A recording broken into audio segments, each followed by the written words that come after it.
loa. Hoko mai siasi, ai wako loa.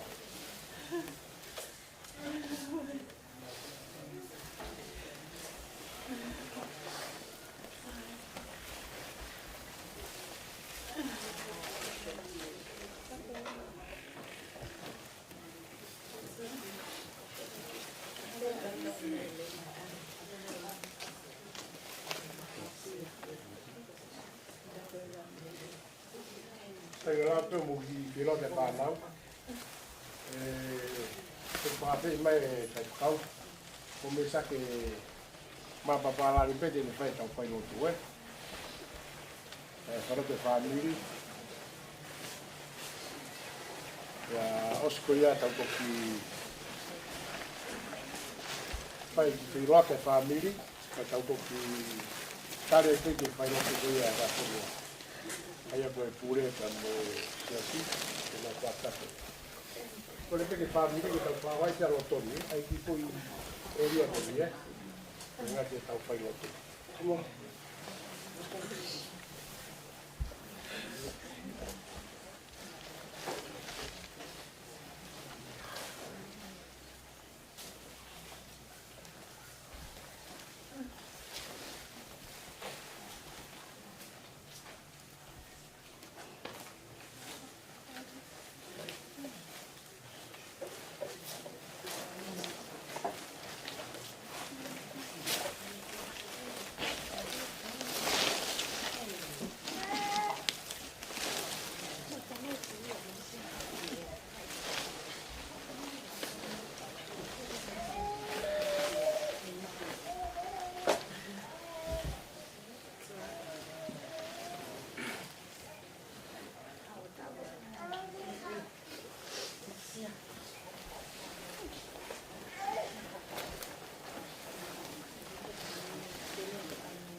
whakaturo at pe. Tapki e Aofia e o tua i o Tauelangi. Tapu ki e potu tok tapuni. Whai ai tau whakawheangai. Maoni oni ki o tau eiki. Tapatu ki a mereane whiwai, tau fuki, ka mou eiki. Tapatu ki e whahu. A tapatu Makasini. Toka pe. Ai tuku pe ke mau whai a whai lotu. Tapatu ki e tatai ki fekau. Ai pe ki ono mokopuna. E na whakato ai karia. Whai lotu e whamiri. E kiate mo hata waiki. Tapatu ki a Samsoni. Tape ki a Profes. Tapatu ki e ki whanau. A Makasini. Tapatu ki motol ko tope whamiri. Rau ki tau whakatata mai e hoa koini. E tau whakato e tau whailot, whamiri, ai whamiri. Pea kaosia, pa tau toki taitari ai pe, e whailotu ai vai whanua. Tau whangamari e koini, e tau tugure vaia ki e vai fekau, e ne whakato e tau whailotu maro.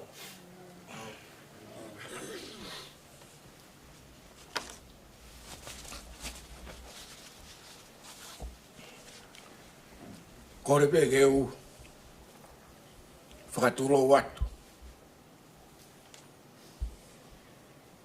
More atu kulukuro haawela. Pe moe whakamaro rahi e whainga maari e. Ko whakatai au pe moe ki tamasi i koen. Koe ki o whaangai na makasi. Ako mawai te mawhahoko atu. Ai whailot whaos. Ai family pe moe pekia. Tahine ko Makasini. I he pong koen. Whakawhetai ke ho tua. Ako kore ke kamata mua. Ai tau whailot. Moe whakawheta, ai whamiri, e pongpong koe ni, aki ai himi, ni mangeau, whanima o himi. Karis ki ane, o e roto si, ne ongo homo ua he fumo mahini. Tauhi holo tolahi itu ko iri fia, kei sātai pia sātai, te kiri waia.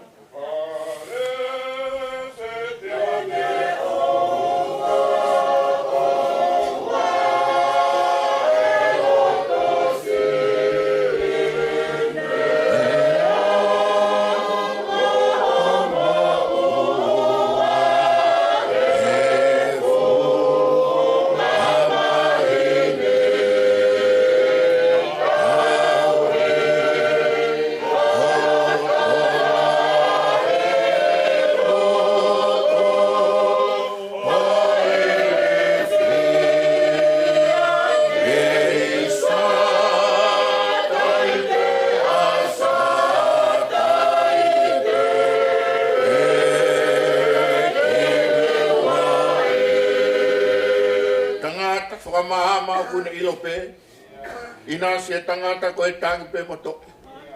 Pe au kune ukuma mo fakamaau. O tari ki e hoa e hoko e ma. Oh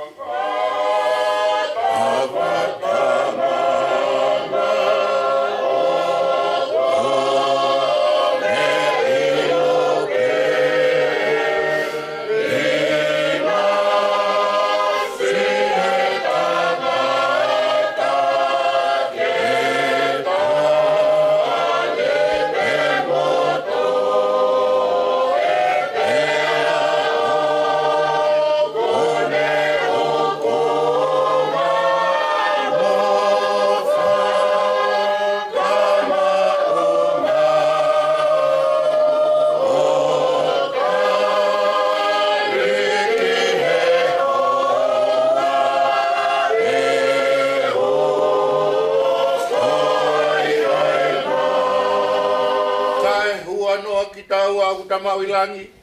Si ata pare tua ke ta flalai. Ta tau ke ta hanu pe whakatua kō. E kai toha manu. Ta tene a Aofia.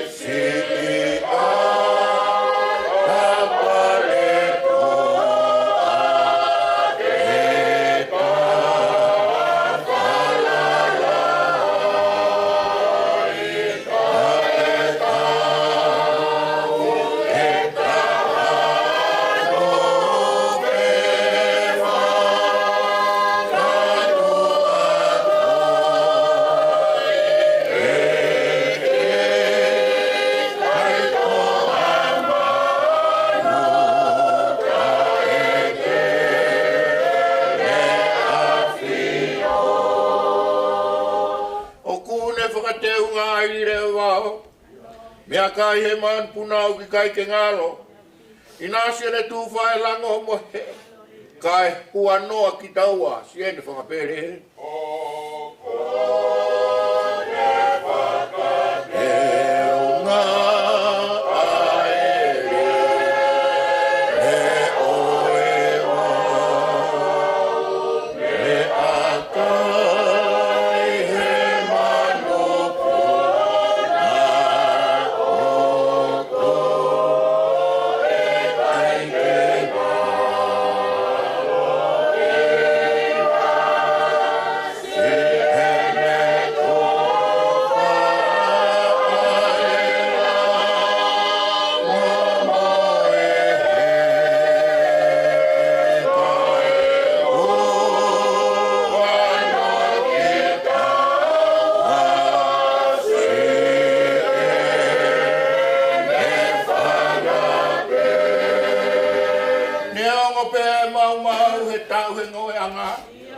Mate whamanu more whalalaanga. Ko au te olotolahi, ko au te fia. Kei sātai pia sātai. Te kiriwa ia.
Kore ke u whatapu he Aofia tua mafi. Ko tua ia o whamiri a Makasini. Ko tua ia o Tonga. Ko vuni walu ia o loto tatau. Whatapu kia no pere maaf tuko ia ula. Ko he ulu ia o haawela.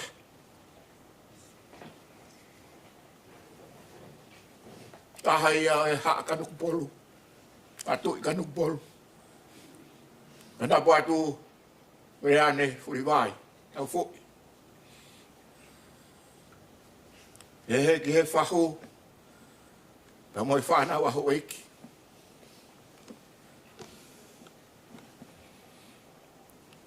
Whatapu atu kurukuru a vela. E ki Apisia. Malaloi pe moi whare a matara pure.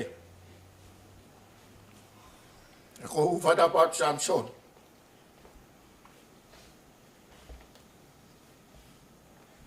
Na moi whangatunga ane. Makasini.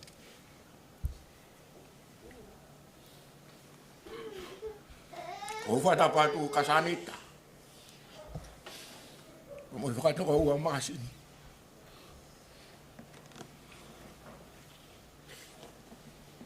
Whatapatu ki he ki whanau ohi a Makasini.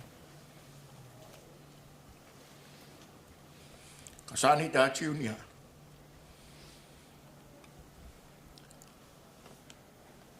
Makasini Sione. Pehe ki ana.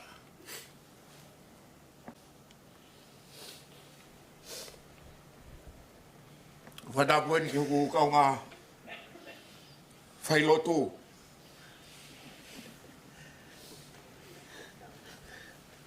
Ka whakata he hoa whakakolo e aho koen. Me sake mapapalang Sione.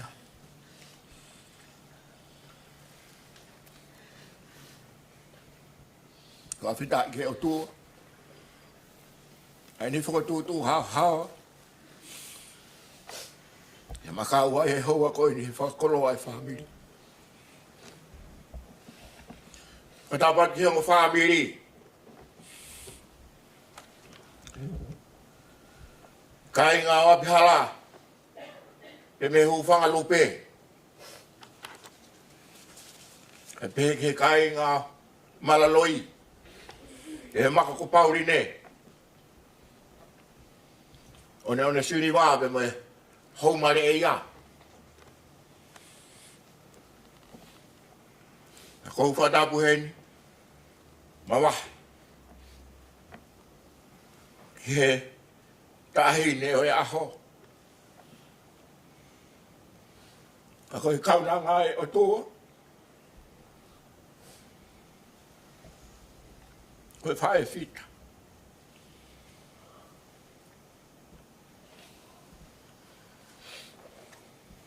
A koe kore ke u whakaturo atu. E moi whakapapala. Mo on. Ko doi aku lau maari e.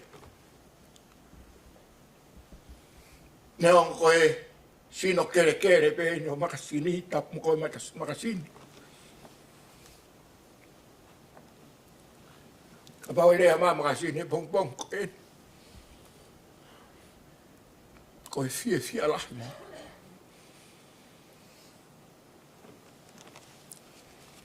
Koe ne makai mai ke ne ki tapasi koe ne mo ui pe. Ha koe ne ves fola, wa koe ne him. Kai pelo to e ki hala ki hata. E wala ke ni tamai tangi pe Makasini. Amare.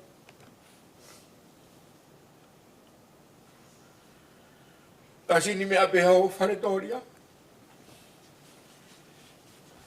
Ka tuke mawhahoko mua e whatongi, ma mawhako en.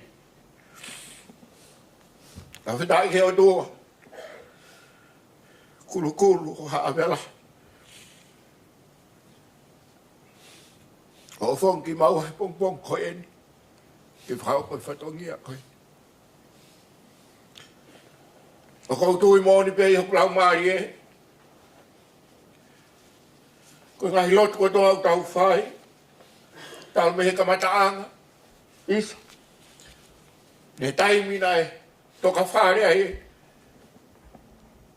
Hei ne ko Makasini. E kai tuko e lotu. Me he whamiri. Me he siasi. Na me hiki kai ngā lotu koe ni me muani. Hono lotu huu fia. Tahi ne koe ni ko Makasini. Talu e nei whare maha, mohono lotua. Te wea e mea kuhanga whakatonga i kurukuru hawela. Ai Apisia koe ni o ku whakaotua honoanga. O ku tonu pe mea kotoa. Kai koe uhinga ia koe ma whakahoko whatongi ai pong ko en. Kang tau tui pe ke he tala e fola. O kai hoko noa hame ai. Mea ko toa pe. Koe whakotutu ai ho tua.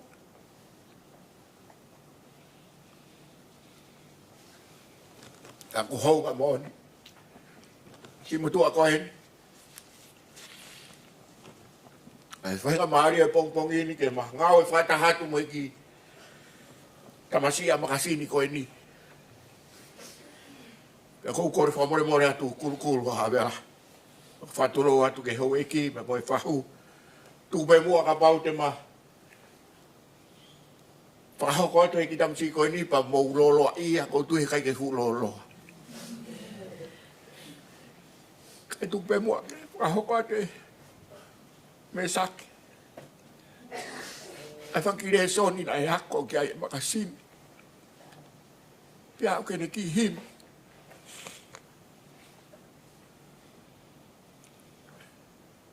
Kahiri pe koe ako tu tau es Fetu'u family.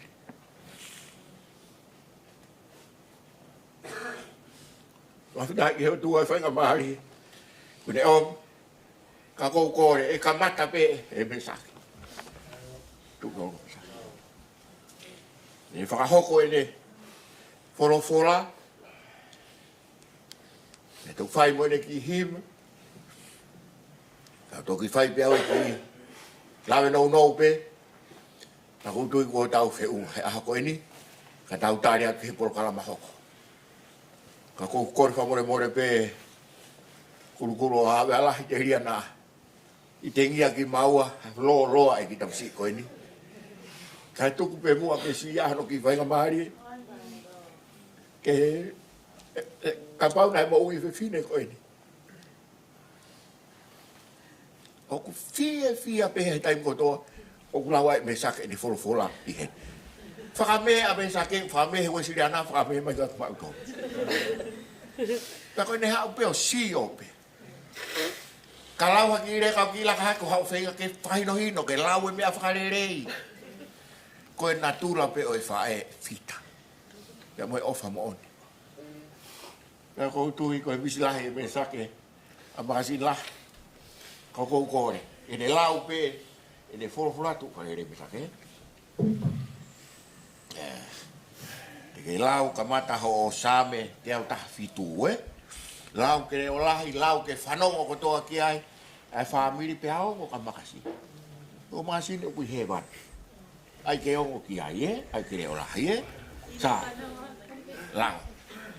Te au ta Fetu'u i nā same whakawhetai ai Jehova o nā pula o ngā kotoa fakamaau o nā whainga. Hengo ofa ki te tautolu fukaukawa pero oni a Jehova o ko tānata hallelujah. Malo, tau pas ka me sake. Whakawhetai he tu. Sai, me sake hoko atu. E resoni hoko, Filipai vai wha ves wha. Filipai vai wha ves wha, mo whiawhia ke e ki mo uope i o kotoa e atu mo whiawhia. Alo. Tai, e kai ai ho toi ki ves wholofora, whakawasi koutu e whanongo le rei maia.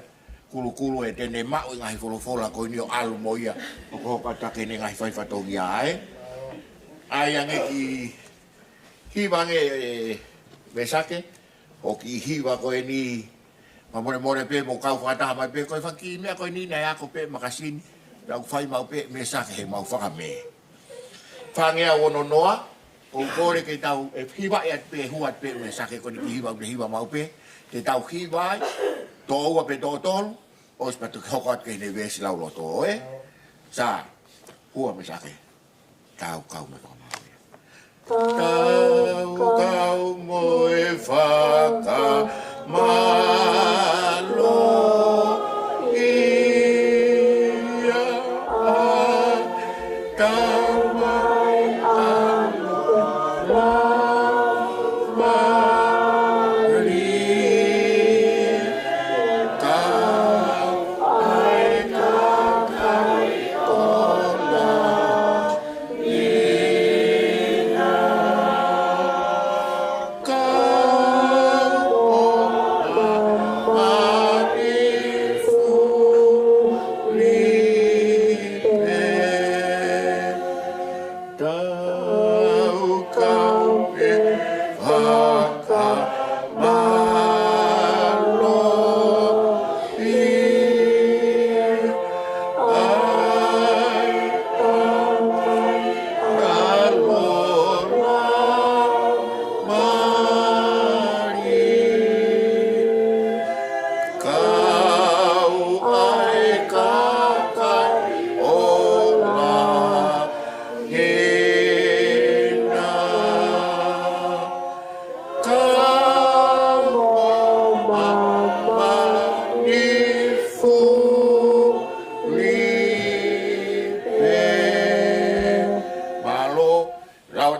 mesake, kene ki ves folofora, mea mātiu, wahe nima, ves valu.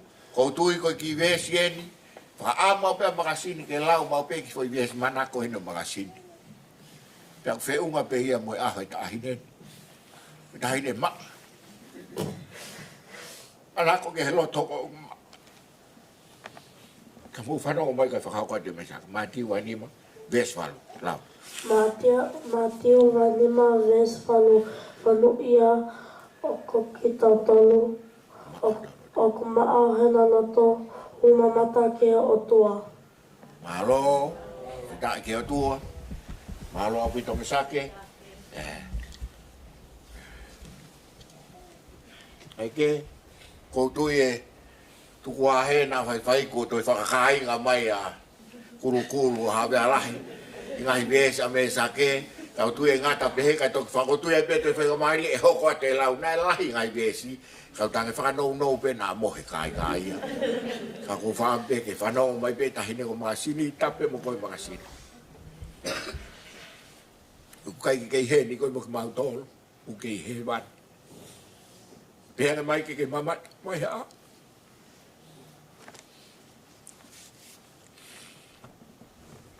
Fidai be ke tu. Ko ngai be sieni folofola. O fa ko atu e be sa ke he pong ko. Sa me te au ta fitu. Sa me fa fetai. Ya si ho. Ko Filipai vai fa be fa.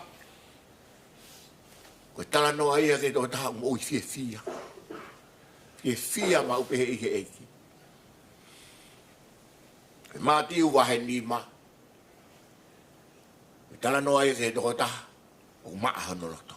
Mono ia o maa hono loto. E tene mamata ki he otua. Makasini. Uike pe tolu nai nai toki osi. Nā kure reto ai. Ki foi one. Pia wa ke kolo o ina Makasini.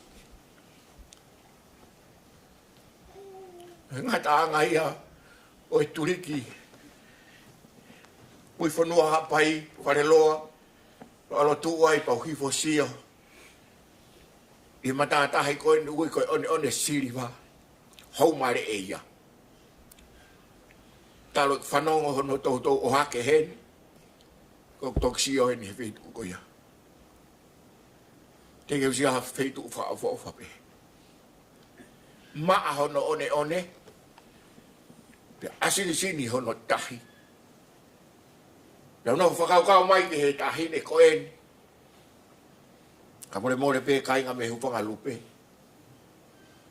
Ko tahi ne manako ke mo ui ma. Pe usio ke mata tahi ko tala no ang e kwa ke fok me folau. Ko toksio na matata hi fa pe. Ai kui ko ho mai e ia. Ya feu nga pe mo tahi no au tahi ne mo ui ma. Wai ki bes fra folofola ko ke whakakakato aki pe. Ai ngai besi ko ina whakahoko atu e me sake tiunia. Sione wahi ni maa bes taha mo taha ua. O behe hono whalea. Pea ko e nia ai whamoni. Ko whaki o tua ki a te tau tolu ai mo ui ta engata.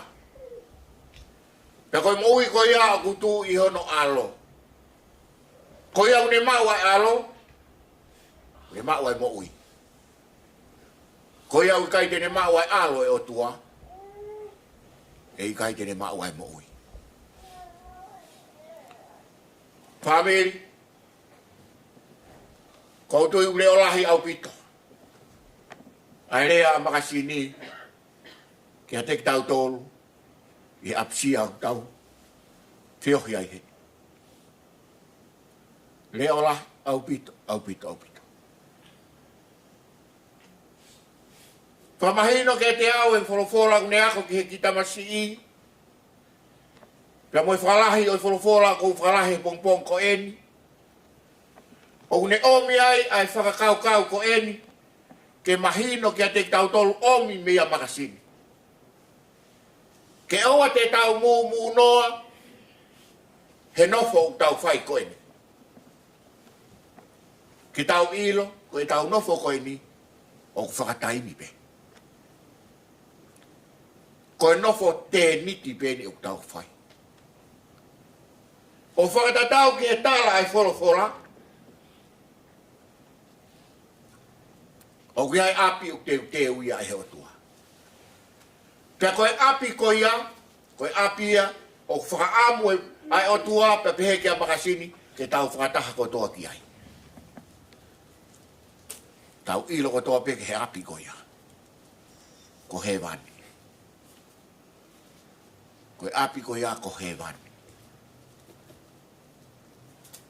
Pe koe apia ko ia, o kai ke alu noa ia hataha ia ke ai whamiri.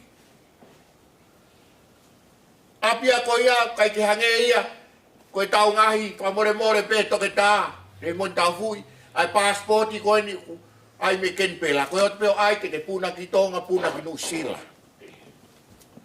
Koe alu ia ke api koe ni, o ke hono pasporti ona. Pa koe pasporti u tahape, ai nu whaha ko he wholofora, ko sisu kalaisipe. Ko sisu kalaisipe. Ko ia pe une maua kalaisi, ko ia pe ia, e alu ke api ko ia. Ko tui pe whamiri, e osiane e tau apitanga mamahin, o si mau ko tau fekau. Ke tau ilo, pe tau teu, he wawe hoko mai, a eiti. Te rian a tau mū noa, he kukamata ke hoko mai ngahi taulahi maman. Pea koe tala ia e wholofora. E whakahaha aki ia, a wawe hoko mai, o tau eiti. Pea kutonu rewa e fekau ia. Ko ia ne mau e alo, ko ia peke ne mau e moi. Whatatau ke wholofola ke pes laurota me sake, monu ia maa holoto, e teke mamata ko he api ko ia. Tau whawhetai ke o toa, kurukulo a hawela. Tau e kamata mai a whiohini. Wa kusi o heanga o whakotuutu, ai urumotua. Pea mafa tuki kiate koe ai polo kalama whakalotu. Pea siope, pea whakawhetai ke o tua. Mahino, ai tūkunga ia, koe whewhine koen, pea Moimoi ana ane teu, koe ne teu ana ke pule anga koia. Pea mahino ho whakatutu ngā ue, te unga pe ia moi tahi. Whenā pasi, pea Moimoi a Makasini. Kai ke taha fumea te ke maho inga ia lahi tahai i he Apisia koe ni, ka koe lotu. Ne ongo i mau mea toko ni uwhanga whakatapu. Ne ongo moi ngahi polo kalama ke. Hau ke ilo kawa. Nā whakau kau. He koe mea maho inga ia ai. Kulukulu a hawela. Ka nane hak tuku ke tafa aki ai ilo kawa. Kai maho inga ke te ia ai lotu. Moi mau ma e family ke he lotu. Ikai te ua whai. Ai manatu, taim na mau. Ului wahenga mai ki vai ni, mi hue siri anau mau wha, hau mau pe ki vai ni. Pea wakai atu ke a kulukulu, hawe alahi, mau kalas whakataha, e lau tohi whakasāpate. Mau noho mau tō pau i mui ko e ni takut mua, o fanongo ke whai lau tohi whakasāpate. Pea sio pe ke hanga e neki. Whaunga e ne whakatuutu ngā ue. Pea mo e ne tala patongia. Pea mo e ne whamalo ia he lotu. Pea upehe whakawheta e ke otua.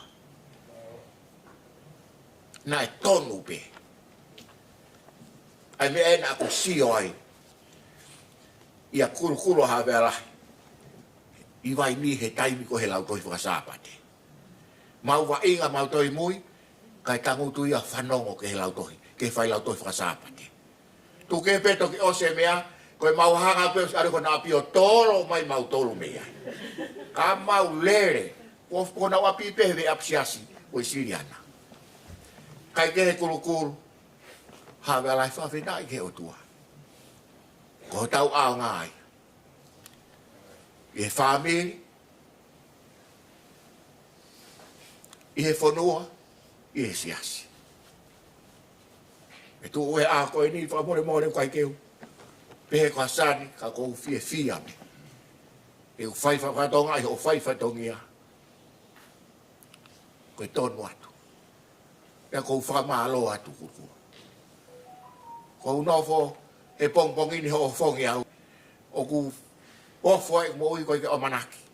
E ai hapolo kalama pehe ni kia te au pia mo i ki o whaanga Makasini koe ni. Whakafou mai ni a kulukulu. Ranga eiki. Pawheta. Koutui koe ngahi lotu lelei eni. Ai mātua kulukulu ku ne whai ngahi whatongia poto koe ni. Ulawe ai he hua koe ni. Pea koutui koe fia anga e whiohi tau whai. Whamiri he Pongipongi koe ni. Koe ki tamsi koe na Makasini. Koutui e fia. E hange pe koe kulea whai he tau ngahi whiohi anga. Koe ngahi manawa ko toa pe. Tō me kau whai fekau. Mo ngahi lotu ko toa pe, i he api, ko mātunga he ofa. Koutui e ola he ki tamsi koe ni. E hoko ha aho, ko ha whai fekau. E fie, hoko ata e fie a Makasini, te me he wani. Kai ke he whamiri, tau whawheta i peke o toa. Koutui ko tau whorofora e os mahino au pito.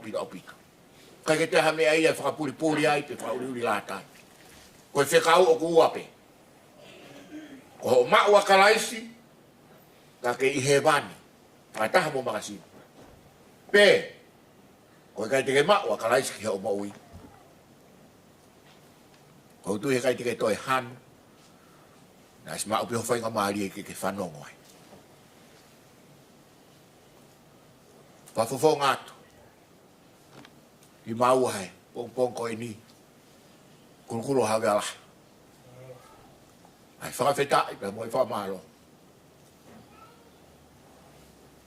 I whainga maari e pia mo i wholofola, whai ake tau whiohi koe ni.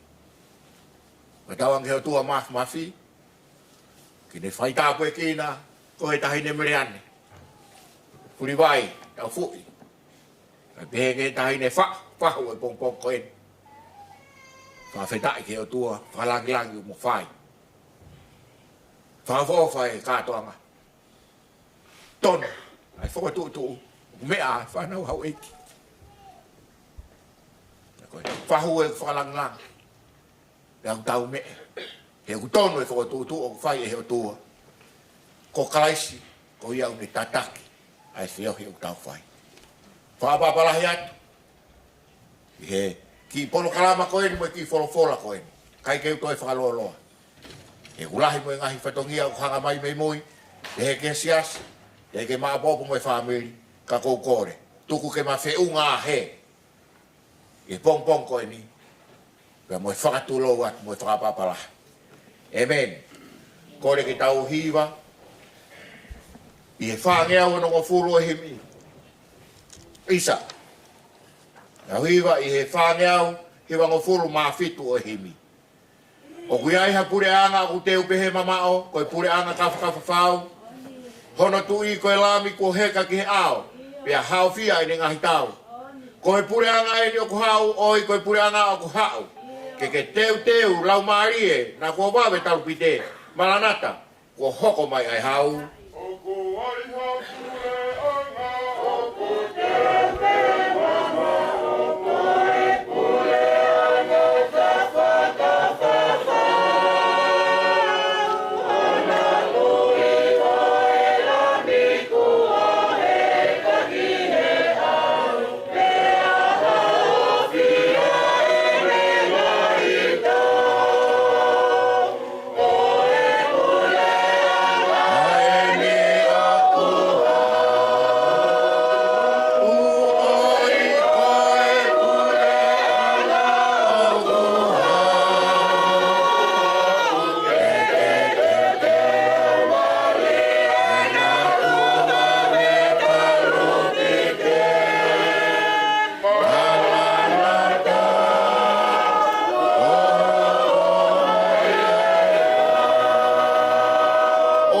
e tatala lewa e ngahi mea ne whakapuri. Te tere fua e loto e kakai. Pea oho ai ho e ki o kumi a pa uri. Ke na unga e fofonga o e lami. Oi he tatala lewa lai mea ne whakapuri. Pea tere fua e loto.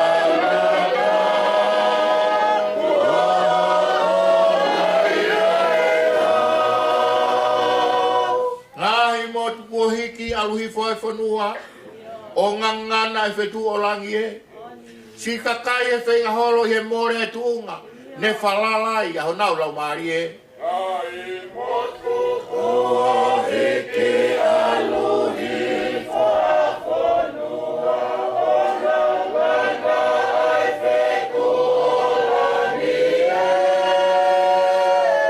whenga holo i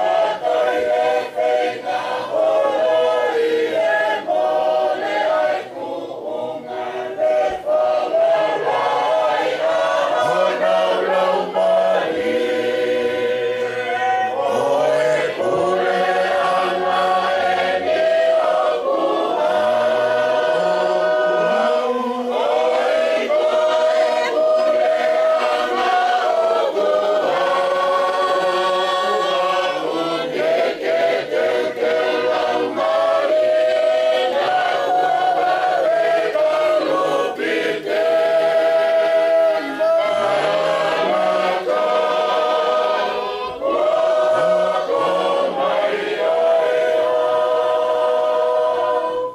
Famili toi whakao ngā tupe. Koe pōpō akia, e tahine ko Makasini, e moe wholo e aho koe ni. Ko hewani, koe Apisia, whaamu, ki tau whakataha ko toa kia. Heaven is our final destination. Amen. Tai aonga nau whei ngā koe whai tō muipe. Ko osi pia e taimi tari hu. Na nau tūku mata e peho nau ngahi lau maari e. Pea kai lawa e ni ke ririu. Ko e pureanga e ni oku hau, oi ko e pureanga oku hau. Ke teu lau maari e na ko wawe e talupite. Maranata, ko hoko mai ai hau.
Famili.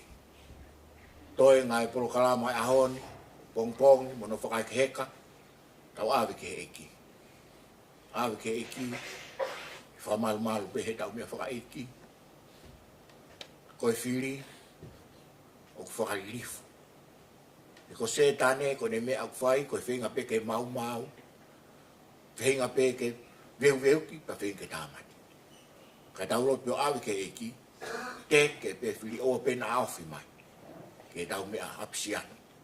Koko re tari mai taulo tu, to whao si atu e loto e hoa koe ni. Tari mai taulo tu.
afi mo ma ta engata.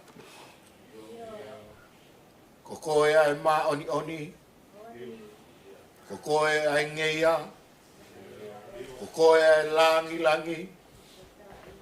Pe aku puna o me ako toa pe ki o afio.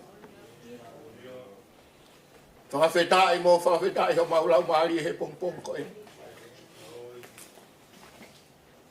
He kumau i hilo, o kumau i heni, pia moho afio, o lau maari he hoa ko e. O kuke whakamaru maru he mau whiohi. Pia ke omi e nonga kako hanonga. O ke omi e loto o ku fie fia neonga koe mama. Pia ke omi e tauata ina. Pia koe toi omi pia mono folo folo. Pia koe tumu tumu e folo fola. Koe pong pong ko e ni. Ka mau ilo, koe nofo ko e ni. Koe nofo taimi. Uia e pure anga. Pure anga ia mau tui, uia ia Makasini. I heua ko e ni. Ia ta tau mo e hae mau fia fia.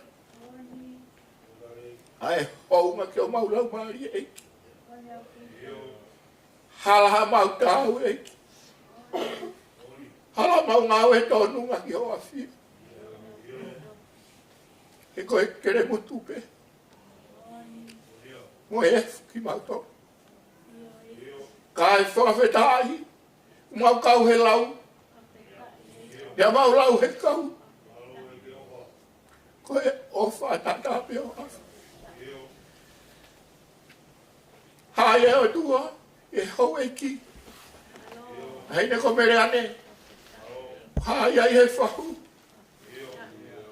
Hai e a kurukuro hagala. Hai e a bihala mo kainga. Ia malaloi pe mo e whamiri. Ia mau ilo e ke whai mea lere ia o afia. O tua maf. Mau fanongo ki he wholo e pong ko e. Tāne ne e o tua ke ako i e Makasini e ki tamsiko e. Kene ilo. Monui a ka koe tangata o kui kai fou he whakau tua mati. Fetu'u e hala i kau whai komi. Pe nofo e no whanga hamanuki. Ka koe lao a sihoa. Ia a hao wholo. Na e whai e Makasini o no tō kaki. Ki whamiri koe. Ia koutu e utu he tamsiko ni. Monu ia la. Pia moe whamiri koe ni, pia moe whanau oki. O tua moe maulo tu. E tāpu e kina e whiangan. Kurukuru a hawa e lahi moe ngahi whatongia. Kai koe whatongia aku whai mo fua. Ono whakatau ho mau waka. Kei kuna e kātoanga mamahimi. O maulo tu e tāpu aki o afia. Whamama mo haivi. Ke whahoko ake whatongia o motua. O maulo tu e tua koe ho eiki mo e whahu. Ta moku mautol ko toa pe eiki. Puke ake o ni mama o ni ki mautol. A fuhi ake o tata. Tuku moe o tua ke ikuna. Ai Apisia. Heivi ikuna pe aho afia. Teke whiri ke mama. Hoko mau pe ngahi te anga koe ni. Hiri whai ai mau. Mau he mea bebe o maman ko ni he koloa. Moe ngahi mea ke heke. Koe mau lo tua o tua oua. Tuku peke ha peke o afio. Ai maa o e whine koe ni moe ne mo ui moe ne kalusa whai. Ke whakaosi aki peia o tua e apitangani. Koe mau lotu ia koe mau kore. Ke tokoni mai o tua he toe ngau e whiohini. Ko hipe ko alo kalaisi ko mau whama ui. Emeni.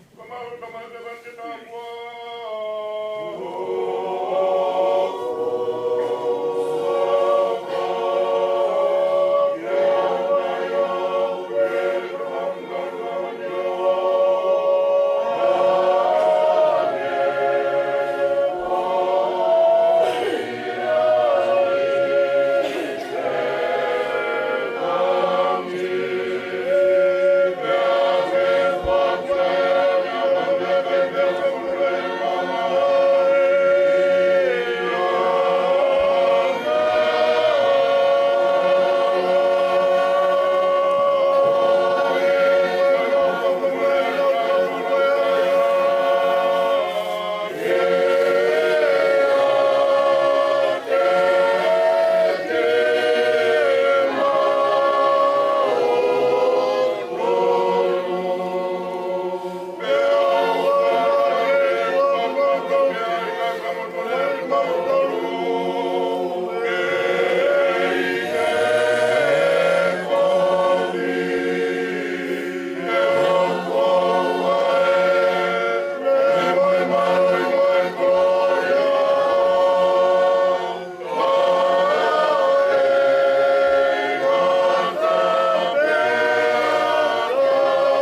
e se e ki moe ofa tua.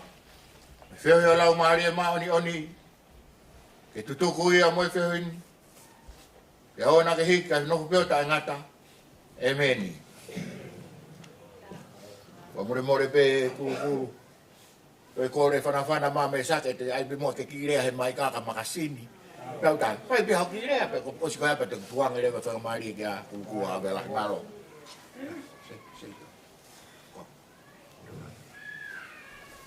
Makasini, I will see you in heaven next time, and I love you and God bless you. Aro au pito kukuru.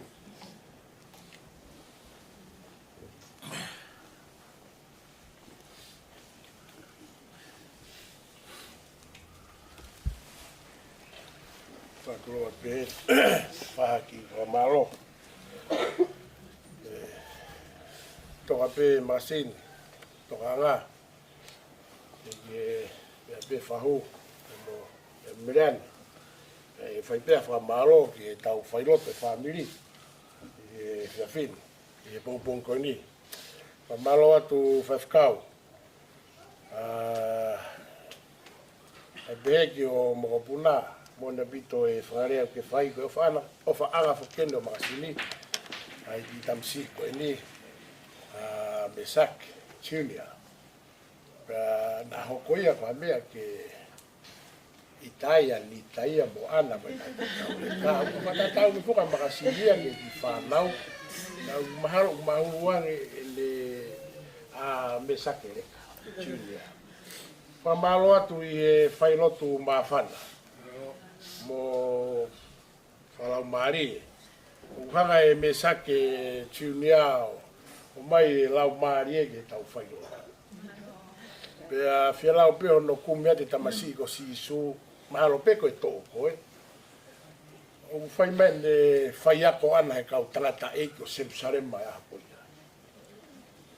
Ai au ku hanga pe o whakafou ke whanki whanau ene o lo Tauelangi unau. Loto tauataina mo loto maa. Ka tau te lau pe i ngai talanoa whatata ki a sisu tap moia. Na lai ngai pe ne whai ako pe mo lata pe ke whanki tōu pe koe no mesa. Pe koutu i fekau, ka pau na koe kei ke te mea e kutare ko tau wheu ngai pe tau tolo a honi ono whai e mesa ke loto maa tau ataina a e tau ki whai loto koe ni.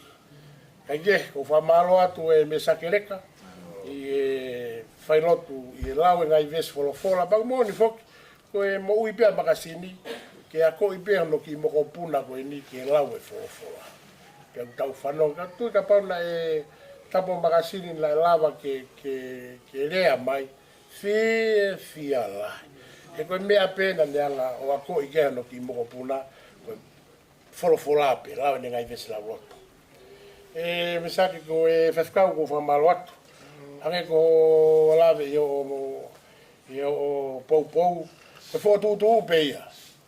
Mea ko toa pe tau palani mo tau whakaukau kei e mamani koe ni. Kau te kako toa pe ki o lunga ki e taiha mai. He kune lava pe o le ei pe i e taimi pe i a taimi. Pe me lava pe ke ne hanga o me ngai mea au toere lei mo whakaukau le lei me ka tau tole family. Neo ngoe ngai puputu mai e whaingataa kia ki mautolo, ki au ka peka Samsoni, mo fes. Ka moe family, ka utau tai maria ke lopi rei, o whai e ka whai whakau. Pe ko whamalo lai atu ai. Malo e whai tau whainot whalau marie, tau ngoi ko tau loto, tau whonau marie ia.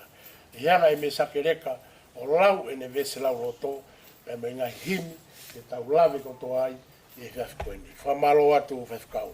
Whamalo ki e haueiki, ki a mereane, whuriwai, tafu, o kei mea whataha, mo ki mautonu ka ke whahu, o lava ke tau kei kau whataha, ke tau whawhamiri. Whamalo atu ki motonu kai, ke si kai ngā ofa kotoa pē, ngā whamiri, o lava ke mou lava mai, ke hoko tau whailotu whamiri, ka koeni ku lava. Whamalo lai au pito. Ilo pēku mo wogosia, koe ngā hi talo e tau whonoga mai, pēku tawa o mai eni ki he ahoni, tau tu whaosa Pongipongi, wai whamaro lahi ki maui. I kresi ai o tua, tāpi na gai tau tolu whataha mo si kau whaiwhikau, ho hiki kai peke whau, tau ki ia mai ai ke tunga koe. I whamaro lahi apita kati mo tolu kotoa peka ki o lau ki ngoa. Koe tau tūtūni, koe osu koe toki hoko mai e whailotu koe ia ai vai whanua, maaro pe kita koe lai ne tātā, te tau whakao o peke ai. Tau tai tami pe, whao koe ia he pure, pea tau le hiri pe koe ni, koe tai pe kore te peke punake, kia saia, e hua mai pea tau whanki him, kia whai lewe tau whiroaki. Whiroaki whamiri, tau mou whiroaki pea mo Makasini, o mau whiroaki, kamata pe tau whiroaki hen, e kore peki e tau e oiki, whamore more, e whawa tau whiroaki, o tai pea i pa mo tau whailotu, mo ke saki reka, pea tau hoka tua i pe mo hive hiva pe, mo tau taritari ai pe ai siasi, ai vai whanua, e tau whailotu hoko ko ia, ai vai whanua, pāroa o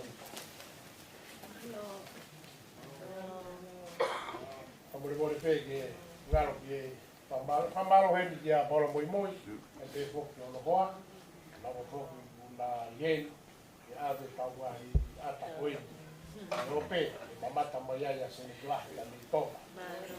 E whamaro atu Paula, Paula.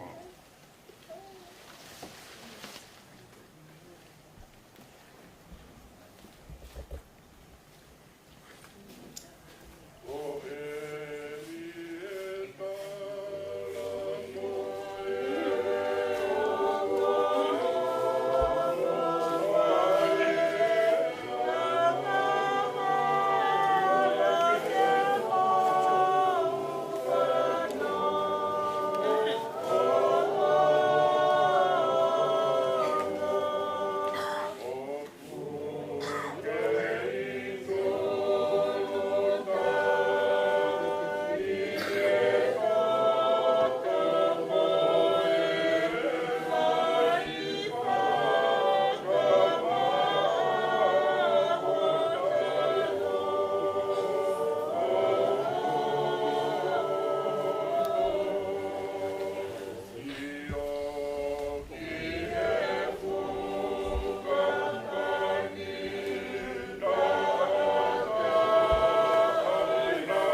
Malo Makasini, Paula.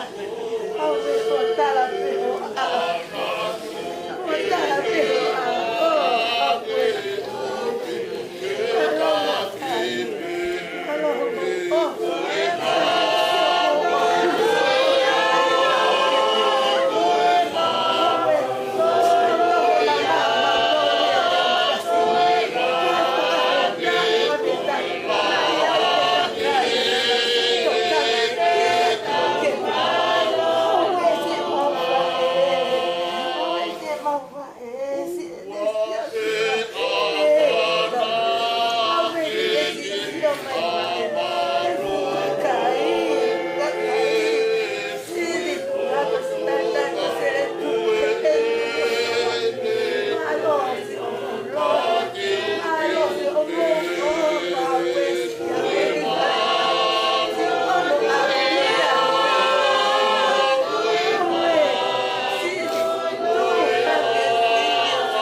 Malo, malo iwa.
Makasini, makasini.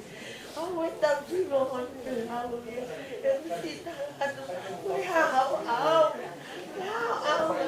ai pe ai coi cái gì kata kita mai coi kopi pe na ke áo là gì đấy nó cái tình gì mà có cái gì thì cái gì tao coi cái cái coi gì kopi pe ta coi kopi pe ta này gì là cho tao coi cái Ouau xin na ke lot men au silihan ako apa na ko ang lang tot magigay hata haya kita nagkamao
family, whai ofa.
Tap ke Aofia e o tua mafi.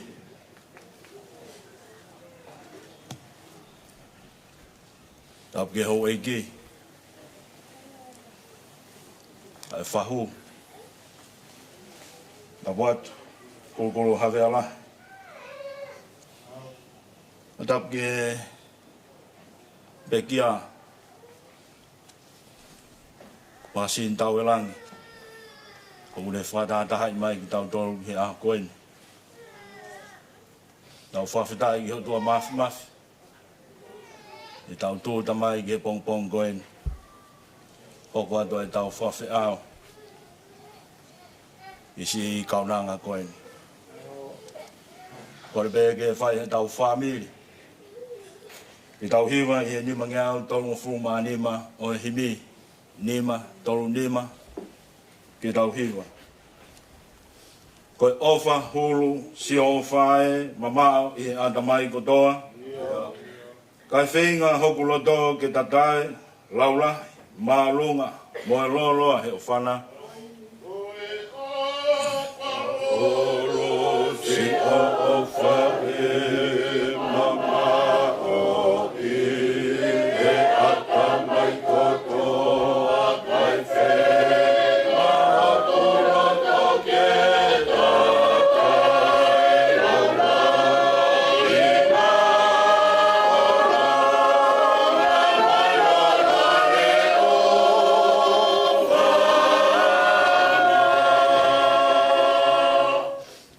ofa hulu si ofa eki ko hai hataha tene wha au. Kau fie tala hano kongasi ofa ne komi ke hia ko au o fakaufi.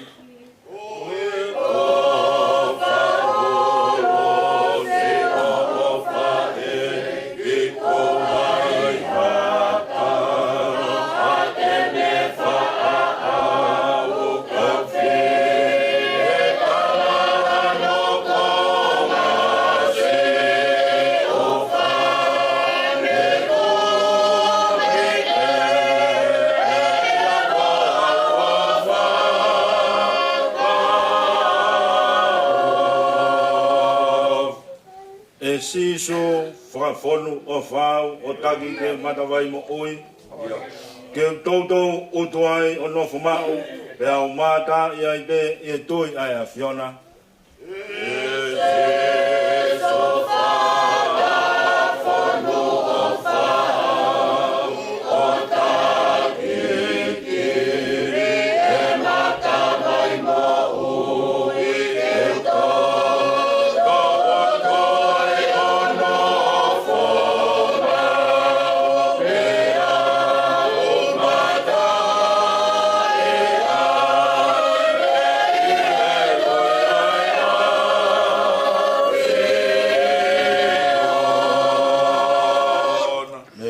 Si peaka iloange te sioa a sisu tonu o whemataki. Teu toki ilo a kano ai loloa maoto, mau kupu, i vilahi he o whahulu.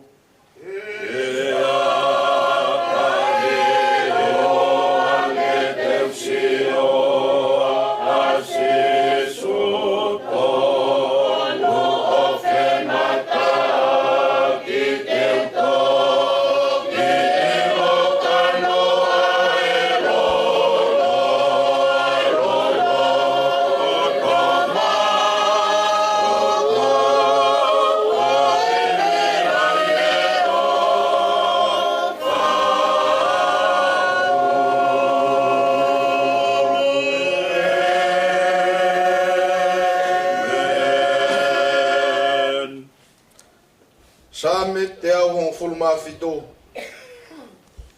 Ko same manako o e pekia. Whawhitai kia Sihova, ai ngahi pure a ngā kotoa. Whai hono fakamaau, ai ngahi whahinga. He koe ne ofa ke at ki tau tolu o kfu kau kaua. Pea koe mooni a Sihova au tai ngata. Hallelujah. Amen.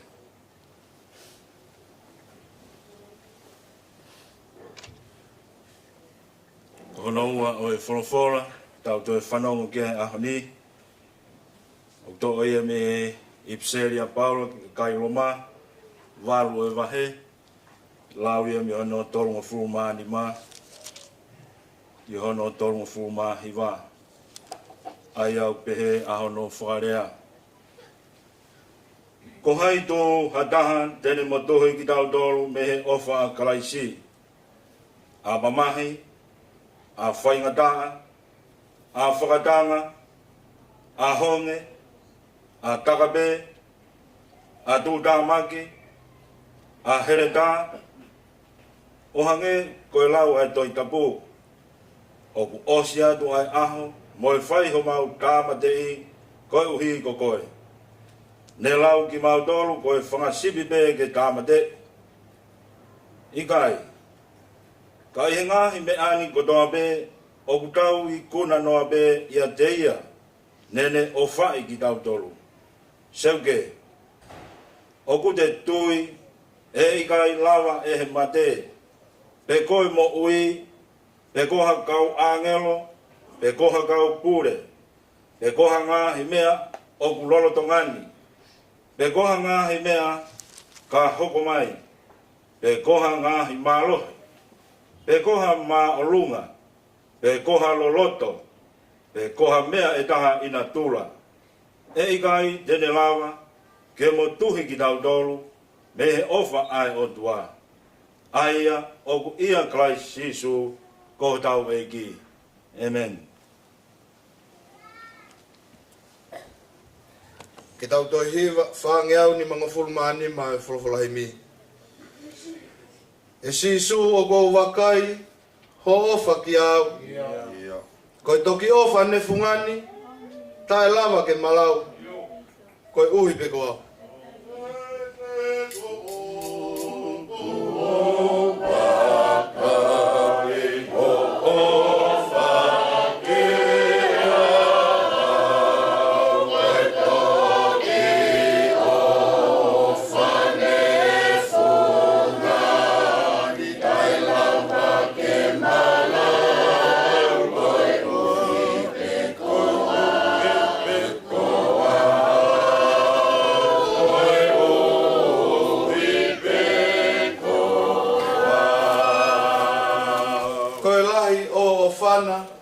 E fatu pe apau, ho tuku, ho tuungana, masani ang e whao, koe huipi ko au.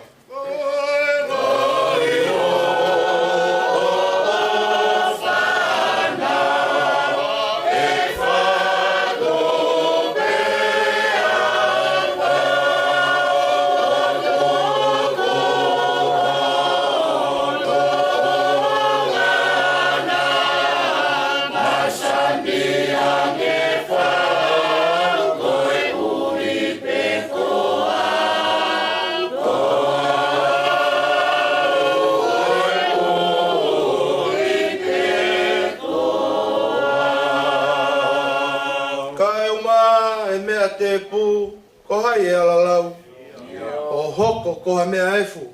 O vai vai ange whau, koe uhi pe koau.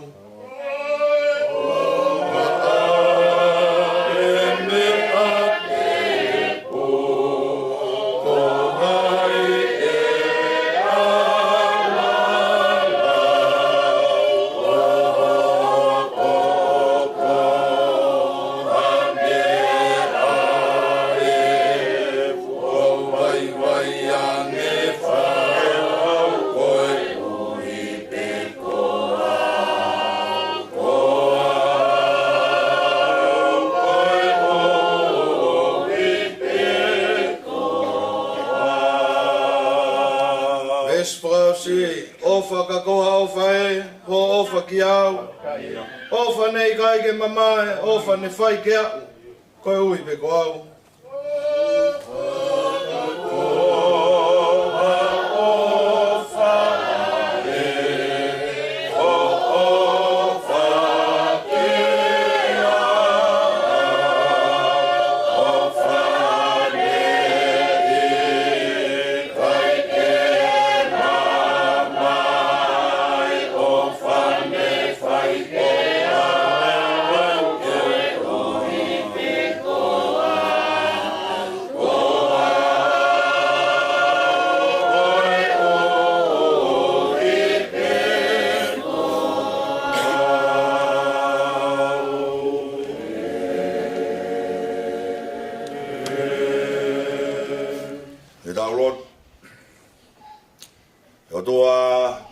Mafi mo alo ofa ai Afiona ai Afiona na e tanu poa e mama koeni aki pe ho ofa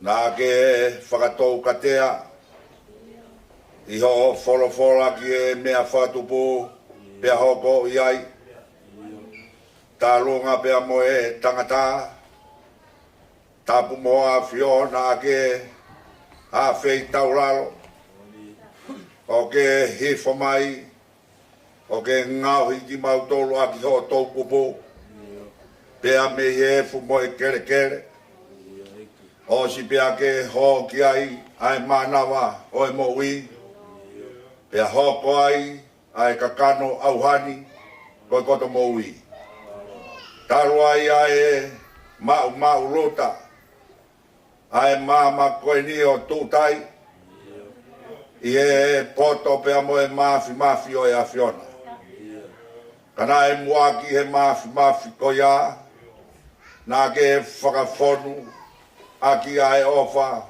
koko e ofa utuma nea ngope ai mau lao a iwi mo atama ka pusi pe kai tala ofa e hoko mai hakuonga ko iwi o se tane e whakangata taru bea e mau he o mama pea me he Afiona hange pe ha waka o te kina i moana i kai hano ka pasa pe taumua whanonga ai a moe whalau o taumua warea kai whakawhita nai hoko mai pe ai Afiona i ho o wha ai e humau nofo amanaki ki ai i he aho ua nima o e mahina tuku o i tau koeni o whai au kui kai whalau hange e koe punake kua mau sāme ai ofa ka koha ofa na ke whai pe ke au kou hi pe koki mau tō na ke kāta ki pe ai whato ki a mo ua he ngahi tapu whai mai ai i tā mo e whehi a ka nā ke whamauma kou hi pe koki mau tō o whai ahu tala noa ki ai koe o whawhei tauralo o whatu ngaa o whalaku noa ikai lava ke fua hono loloto mao kupu mo iwi lahi oi o whahulu ai Afiona whawhita koe ofa i pe koe ia o ku lau ai ho mau tau mua ai ka kaina i whatau mua pe ki he po uri pia moe mala ia o ku taingata ia sisu Christ hoko mai ia ke mau tui ki a te ia pia mau mauai ai mo ui pia mau o lahi au pito Whawhetai o tua. Tala noa i ai. Apostolo ko Paula i e aho koin. O hai tu ia tene whakamawai. Ki tau tolu mehe o whaakalaisi. I kai lawa ia e he mamahi. He honge. E hele tā he takape. Pea nā pea moe mate. O ku i kai au pito. Kia teki mau tolu. Na e whakawhonu a ki ai ofa koe. Ai ofa tae mamotu. Mau lau kotoa pe. Aho mau whakamamahi. Koe ngahi whakakoloa ia ki he mau mohi. Whawhitai. Na e pehe. Ai ngahi aho whakaos. Koe kauranga koen. Koe tua whewhine ki e Samson. Koe mehi ki tanga ki he whanau. Koe whae. Pea koe fie anga o e family. O kui hene ai e kāinga. Malaloi. Malae ulu. Kao maa apihala. Pehe whoki. Kia teki nau tolu kotoa pe. Koe manatu ofa. Hena e whakawhonu a Makasini Tauelangi. Aki ai ofa tu mau ai a Fiona. Koe ne ngā ue pe nai whai nai whamua pe ai a Fiona. Nai fotu pe ai hono fotu ngā. Ai mani pe moe tari kakai. Nai whai pe ai ngā ue. Whai pe ki helele taha walalawa. Nai kai whakamua nima. Nai kai whakalohi mo fish. Hake pe a whewhine whaifita. Nima koe ki he misini filo. Ko nima koe ki he tunga mo. Nima i pe ko ia nane ala ki he masiwa. Ko nima i pe ko ia. Nane hanga o whakawhia maari ai whapiri. Whakawhita. Ko e whewhine na e whakawhonu ofa. Aki ai ofa a kalaisi. Tunga ngai au ku ki he ni ai ongo kāinga. Mea he ni ai whahuke whai ai whakalangang. Hau eiti kao maha mata pure. Toi mau whe whakamoni aki. Ki ha whe whine. Nai kai motuhi mea te ai ofa a kalaisi. Nai kai lawa ia. E he ngahi mea. Ai au ku mau lau. Koi ngahi mea kune whakainwhia i ki mau tonu. Kai ha whiri ia. Ke whahinga i tangataka koe mate. Ki a Makasini. Koi ofa pe a kalaisi. Koi ai mea na e puke ni maki ai. Koi ai mea na e lau ai hono kai. Nai kai lau ai mamahi. He koe konga pe ia e moui. Pea moe piriki mea mau whai pea mei taini. Ko hono ngahi nota teu pe. Kai whawhita i o hange koe same. Ai a ko toka i hono lau maari e hono loto. Whakawhita i kia Sihova. I he mea kotoa pe. Koe mooni a Sihova a kutuloa pe a tae ngata. E kutoe iai ha mooni. Koe mooni a Sihova. Koe kakai o kutui. Mo whalala ki a te ia. O ku iai ai api o ku alo teu mok nao to. O ku ikai koe koto lau whanoa e mau whakaongo sia. I he mau ilo pau o ku pau ai api. Pea moe kolo. Ai kolo ko hono hala o ku koulata. O kui kai huai ha mamahi. O kui kai ha whiri. O kui kai ai ha tangi. O e fia o ku tae ngata. He koe wheo hitu umau pea moe a Fiona. O kui kai hano la. O hono la koe lami. Whawhita. I he tata ape o e lami ko ia. Lanua i a Makasini. Pea whai ai ai ne pore. Ko e akaupe. A e na e tau ko via i a hono eiki. Ke lawai, ke whakamore ia e mau ia. Ke mau ilo ai. Tā o kui kai o mamani ki mau toru. Ko e mau nofoni. Ko e kakai o ku ia kalaisi ko e whakatupu fōu ia. More e ngahi mea ono aho. We ko nau hoko ko toa pe o fōu. Eiki o mau whamalo atu. Na iai ha kauranga pehe.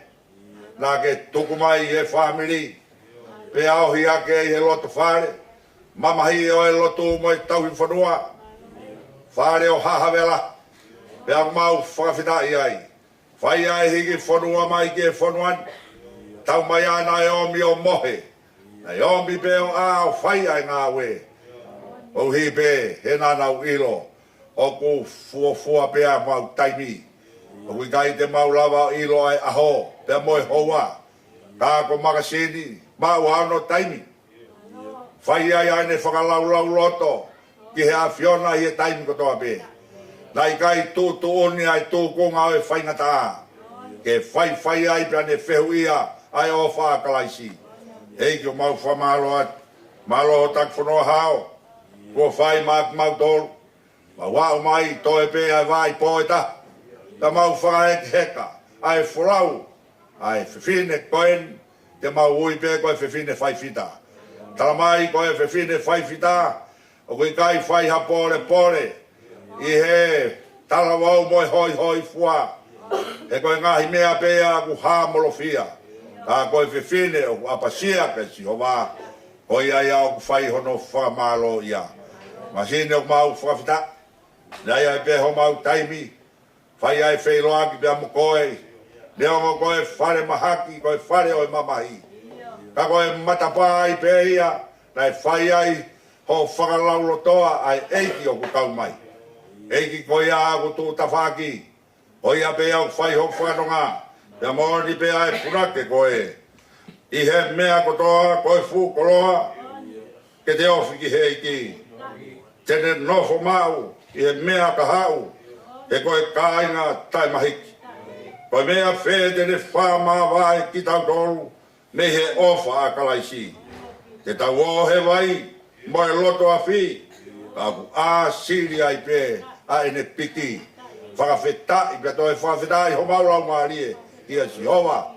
Eiki, o lawa, ai taulerei a ho kaunanga. Koe whakapue nai whai pe moe a Fiona. E nā ne fakamaau pe ki hono tangi moa ko kalaisi. Ke fakau ai whoronga, pea kua urerei. Tari ai ui pea moe loto hangamari. Nai whai pe, ai tokonaki, ai whewhineni ki hahau pe. Whaongo mai ai pe, pea mei tau mua. Ke mau whai pe ai teu, owa te mau whiungo fua. Hala ai a ko, lahi hono ngahi whiri, toka tāmaki ai hala. Kau ka kau mo kalaisi, pe aku toka maari ai mea kotoa pe. Tā puak mai o tua e ongo family, whahu e kau mai ulmo tua pe moe whai whatongia. Tawange ke whai pe me langina hano whatonua. Hoko sia e aha o Pongipongi, tau kau pe me a Fiona. Whalao ai na tula, hoko ai whamā vai o mau whai, fotu pe ai ai holangi. Tā puak mai e ai aptangani. Whakafonoa ki mau tolu, ai loto fia. Pea mau tari ai mea kotoa pe, he koe whinangalo pe ia ho a whio. Iai pe ho mau aho, iai pe ho mau ngataanga, iai pe ho mau maka tuki. Sia mau whanongani he kai whai o tai ngata. Ka koe mau whanonga au whai, koe whai atu ki hea Fiona. Eiki tau kaua mo koe, mau whakakato atu e mau moui. Mea ngau ea kia mau tolo lotongani mo i ka hauna. Ka kia whio mai a, ko ho mau tui ka mau nofo atu ko kakai. Mau whai ko toa pe, ailo tuni. Tuonga iho alo ko Sisu Christ ko mau eiki mo fakamaau. Amen.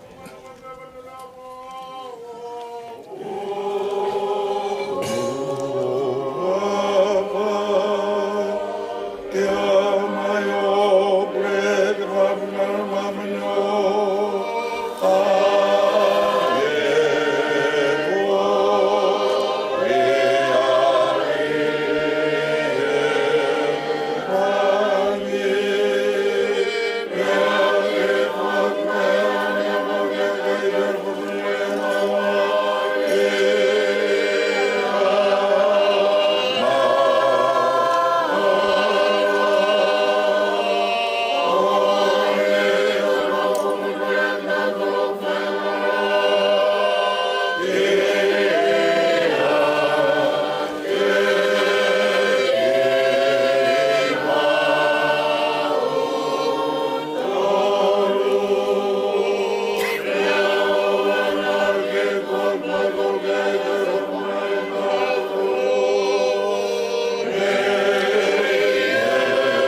tau sia ke tau whailotu e hawani ko ono ngau tolu ngo fulu o himi ono tolu noa a hake kāinga mo whakawhita tau whakamalo he mana ne whai i pēteri hema he kuonga mua ai hoko tangata ho tau otua whakawhita i koe pehe te tau noa whamalo he ofa ho tau otua ne toku alangi mohono masani kai hawa huhui ai hia a mamani. Namo whakawhita i tau fakamaau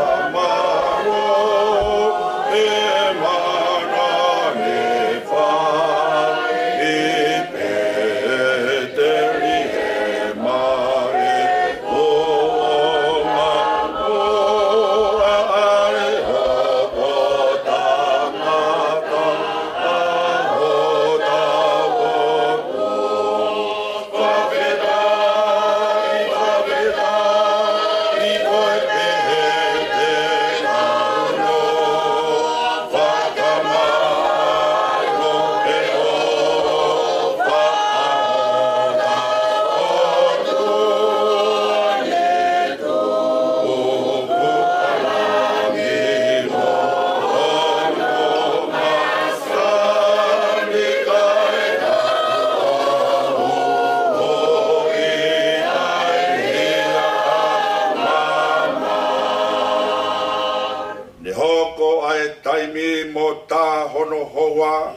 ke fotu ki mama ai e ki tupua haere mai a moi kau angelo pe a fonu alangi he whakamaro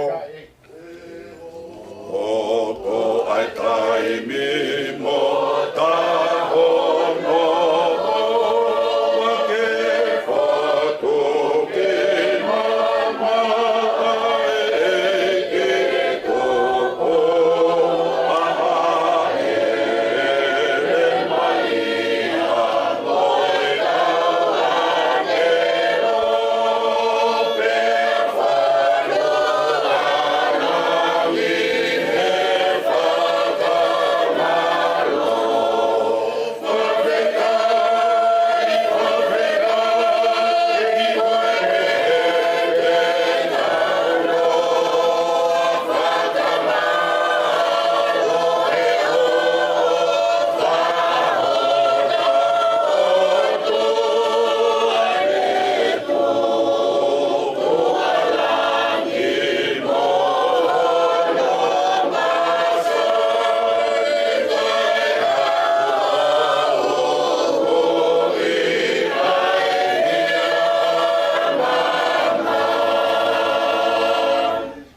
mamani a Emanuela kai lahi ki taua he tai loi ai ngāwe ne hoko ki ono aloi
he aho alo i okuta iai ko mea te pue ke ta tukupa ke mā te aki ai hau tāpua whawhetai, koe pehe, te tau noa, whamalo he o whahotau o tua, ne toku, alangi mohono masani, kai hau o hui, ai hia a mamani.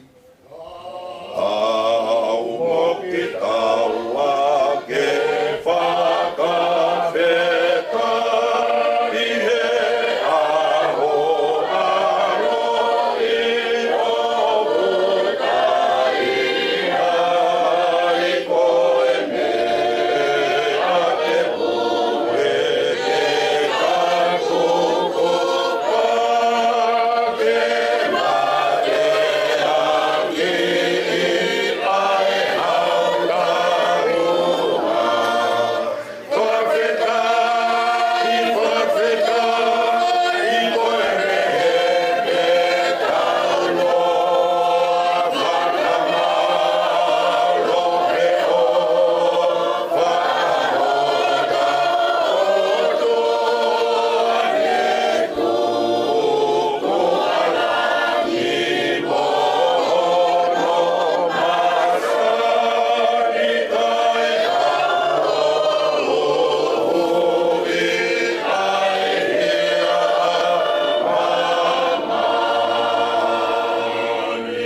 masani kai hui ai hia Amen.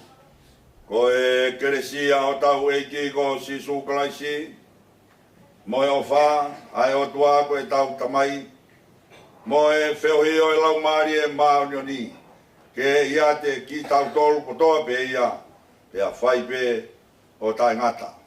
Amen.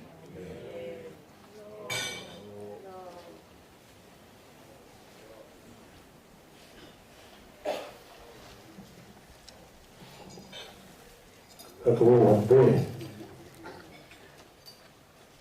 Toka pe Makini. Toka nga. Tupe mua ki u whai kwa whamaro. Kori pe ki u ngawa ki penga i tau whapapa na i kamataki i tau. Ko malotu ke me miu, ke mi ke whamiri. E koe tau whapapa me whai e fekau. E toro at pe ki ho hiki, e pe ke whau. Tu que o whawhai atu a whamaro i pure, ka ke o Tauelangi, na o lava mai ka ke whakato e whai roto, ai mai whanua. Makasini ke whakaia ke pē ko pure, ka pē ki he fekau, ai mahinga, na o lava mai ke whakato ai whatongia e mai whanua. Whamaro atu ki e pure, e pe ki e o Tauelangi, i e whamiri i whawhai atu, ai whamaro atu e loto. Tau wā mai ke a hoi ni ka ngai loto e lei, mo whahoko. Pe toka maari e, ai a hoi ni, ai pe ki e i pokalama whamiri koe ni, ai ki a aho pe a Makasini. Mua ia ko e whamiri, e a Samson, pe a moe whamiri o toa pe, e pe ki e whanau, a whamaro lai atu. E kia rea ia ke mau, e whai a ke whamaro. Ka o whape no ke rea klaisi, o mai moia, ke whakatoa ke a mau ia koe, pe o whamaro atu. O tō, pe whakapure, pe mai whanua, pe pe ki fekau e mahinga, pe moe ka mai whakau, maro a pito. Ko e tau ki tūtūri rewa, pe ki whaka koe pe. Ko e pili pe koe ni, e tau o gai ki koe i pateka hamu e whamiri. Pe koe whaha pe me peito, koe ua, o kamata i tau mau pe tokoni. E koe koe kore atu, i whahako mai pe me Aofia e api, i ngata ala koe, ki pui do toko, e tapu niti ia. Koe o tau whaala i pia whai rotu, e tau hiwa pe ai, ka mo iai pe mo tau whaki malaki e rile. Ai kose ko auraki e tau poro kalama, ko auraki e, e as whakato ia e whai whakapu e, pia koe e o Tauelangi. koe tau konga ua e vai, koe hoko koia ai ua, koe tai mau ka toko ni. A koia koe kore tu peki e family, a peki e kau ai, koe peki off. E tapuni i foi konga koe, e maa ku wakai e peki ai. E whawhaina maari e mua e horo, e whai e ngā ue, e kau whina e aki koe, koe ngā kono te teu. E tau ilo e o hiki, o tau lane peki o tau tolu te mi ai. Ai e koe tera koe ni koe peki punake, e huhua mai tea tau hiu, koe atu ki e tatai fekau, o me kau fekau. E ata e whiro aki, ka lau mō whiwhiro aki, ka mō sipi, ata i a Makasini, tau te amoia. O tai mi e mālo, te lewa e tāra. Maro.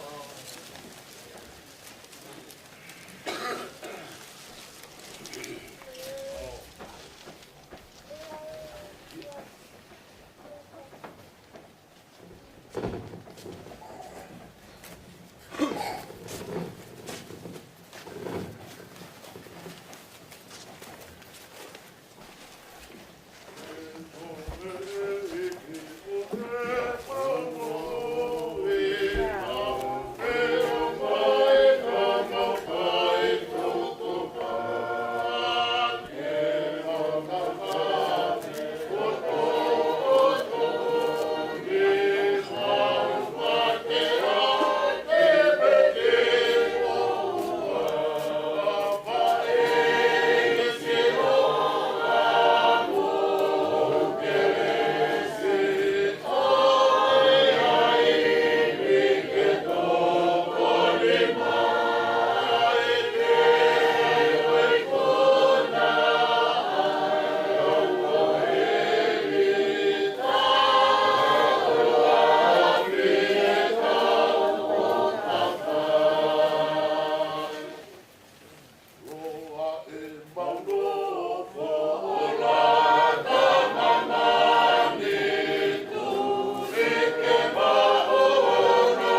Pe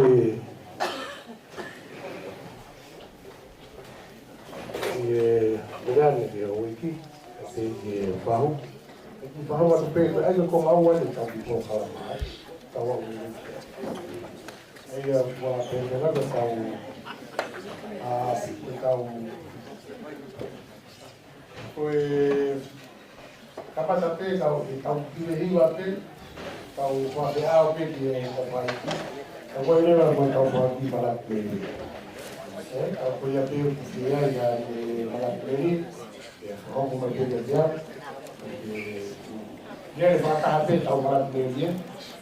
Vou estar o fekau e estar o meu pai. O aí quando ele já está agora para a pleni. Vamos manter e fazer a coisa. Quando vamos agora é Ouau. Cái gì mà về cầu vốn ta có một cái gì để có về cái gì coi cái con này cái điều đó về cầu vốn gì quá cầu vin để mà về một phát áo thì cái này cái cầu vin có mà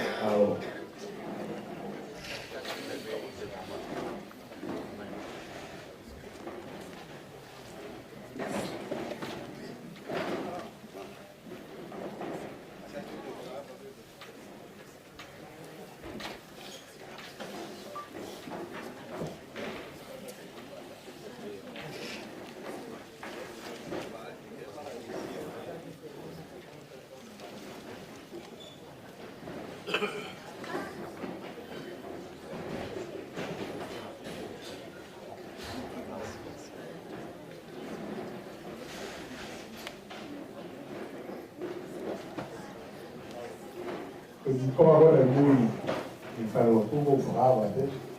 Quando ela fala do final, ela fala, como o pouco aí eu te montou ele. Makai mai mua hei ko ngā koe lea o i tito ke whaho. E nei mui koe nā ua tā te ko whawa mai. E raura ni te e tangira whai koe ni. Māroa.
Ko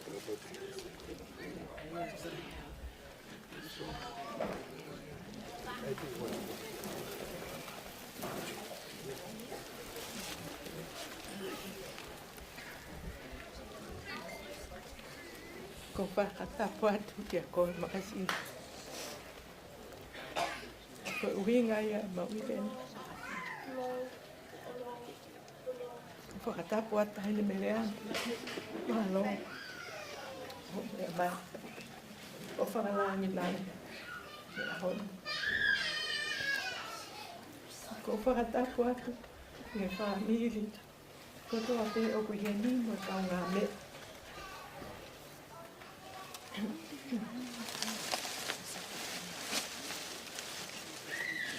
Ko ki i tala noa no pe fekau aki mo te ine koe.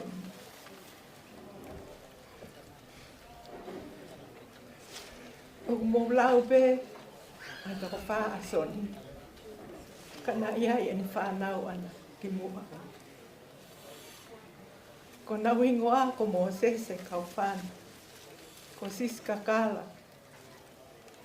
Ko mangofa hiki. Ko homkate e kafa. Ko Kelepi e Riki, pia mo Sifila, Rachel.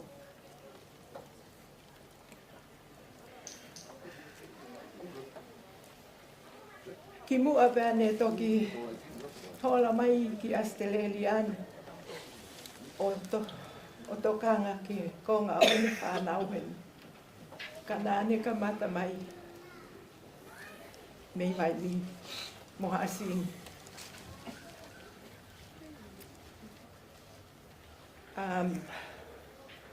Ko ku tala noa pe aku he ko hui ko ngalahi ko katoa e ki whanau ko Makasini na ne Tauanga puoloa mo Tauanga kai ke toi tuko hano i he tokoni kia ki nau tolu ke nau tupu hake o ilo kia Sione.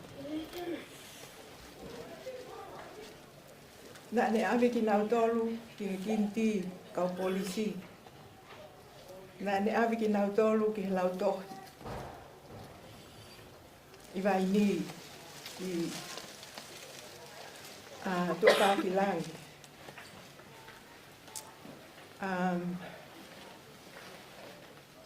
Pa ko honga ia ko winga tu kai hata hau ko sa ia he. Tala noa he Tokaikolo. Ka uhi ko manatu i ene ofa o hake ki nau tolu hange pe ha ane whanau. Kane tok mawahe mai ki heni o hoko atu i whanau asoni. Maulele mai o ki i nofo i Paula hata weta. Ko ene tau a ahiani ki whanau. O hoing hounga ia au pito e lasini e Makasini a hokuloto. He ikai ke hanga o whakawhai kehe ka ke lau pe ko ho whanau ka toa ki nau tolu. Ha e kutoko o no tuku kehe whanau asuni.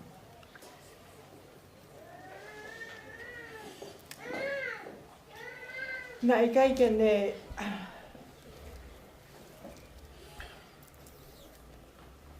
toi pehe ko hakehe ki mautoro. Pako tu pehe aho ni i e ku o ngoi ai mahabai. O ngoi aho li aki mai ki mautoro. Kai ke ko tu ni a toko tahake. Ka ko tu pehe ke fakamaau atu. I he haonga o whamiri pe mo fonuan. I he tau anga lahi na ke whai. Pe whaangalo fokia i a son na e kamata o tau anga a au i e whanau aku. Ko ia ko opalahi atu, fakamaau lahi atu, whakawheta i a Sione. Ko ne mai a whewhine ke hanga o hake hawha ki whanau o engata. Ka nau hoko ko ka ki whanau, huna opa o tua i ni taimi koe. o ia ko whakapetaria. Ko ia pe malo au pi.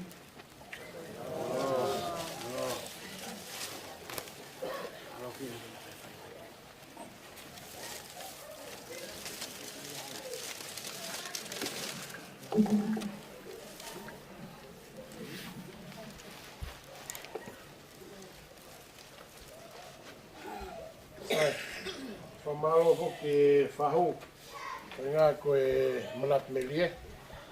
E tau manat melie ku atape, tau ataha ku manat melie. Whahoko mai e fekau, me sake māpapalang. Koe tau manat melie ke whakaonga i pēka e kataki pē whahu, koe toki au mea Fetu'u taki o se o manat melie. Ai ki tūnga koni kona whai pē mea whai lotu. Pea ka wā taha whie manat melie, a tā pea mua ke lama me pe ki ai o whakato ai o malaki merie. Ai e kau ki roto pe ke utoi ki lawa tu pe e tau ki polo kalama. Koe, ai e ko ngā koe, a wai hiwa, ko mele nai te taisen. Pea ka pau pe ko māu, pea whakakato mai. Ai koe hiwa ko mele nai te taisen, pea manat merie. Melani taisen. Pea manat merie siasi mo ngā molaia. O lele mai ai pe ai, pea ka pau pe guai hata. E fie ka pau hene siasi. Na ngā ko mou taimen, ka pau mo fie manat merie ke Makasini. Koe hiwa koni koe nau melani taiseni ku atape. Koe taimi me pea whakahoko mai. Koe whakahoko mai pea mei peito me he. Ko a pe whakatapu, koe a pe whia mau aki kapa kofi, pea ko a vini momoko. Ko mau pe pea mei holo me he. Kai kore peke punake ke tau hiwa mai pe. Au ke whia mau aki kapa kofi, pea ko o ipu wai momoko. Ko smau pe kau whiwhine, pea mei holo me he. Malo o pito.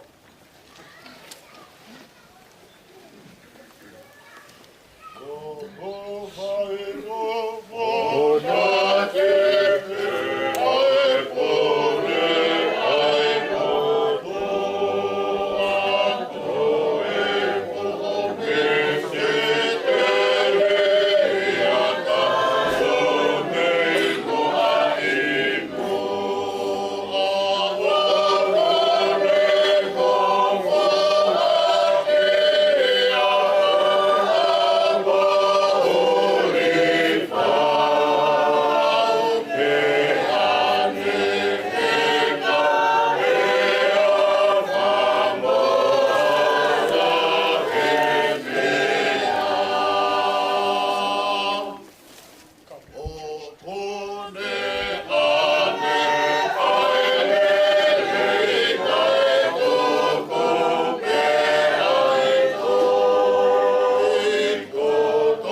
Te awa tu pēku, kata ki pēki, te miwa koro e tau polo kalama. Ai ki polo kalama koe na uranga tu kane nai. Koe e whahoko ia i tau whoki mai koe ki hen, te me hiri e ai mau mea tokoni. Ka me tai nimi te tau hiwa pēka, koe pēa tāwhi mana ki hiri, whainga maari e. Me tai nimi. Ai a koe pāwa tu pēka, koe tau waima whan, koe pēa tāwhi me whia maa. Wāke me tau taimi koe wāpe, whakato e tau tau wā mea tau ni tau mea o mālo api.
whakawheta i ki o tua.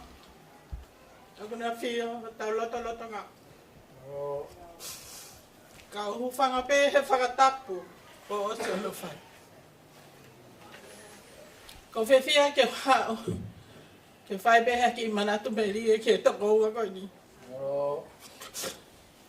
Koe toko ua. Koe kau ngā mea. Kau ngā mea whi o whawhan. Kau ngā mea ne pau ma tū tape.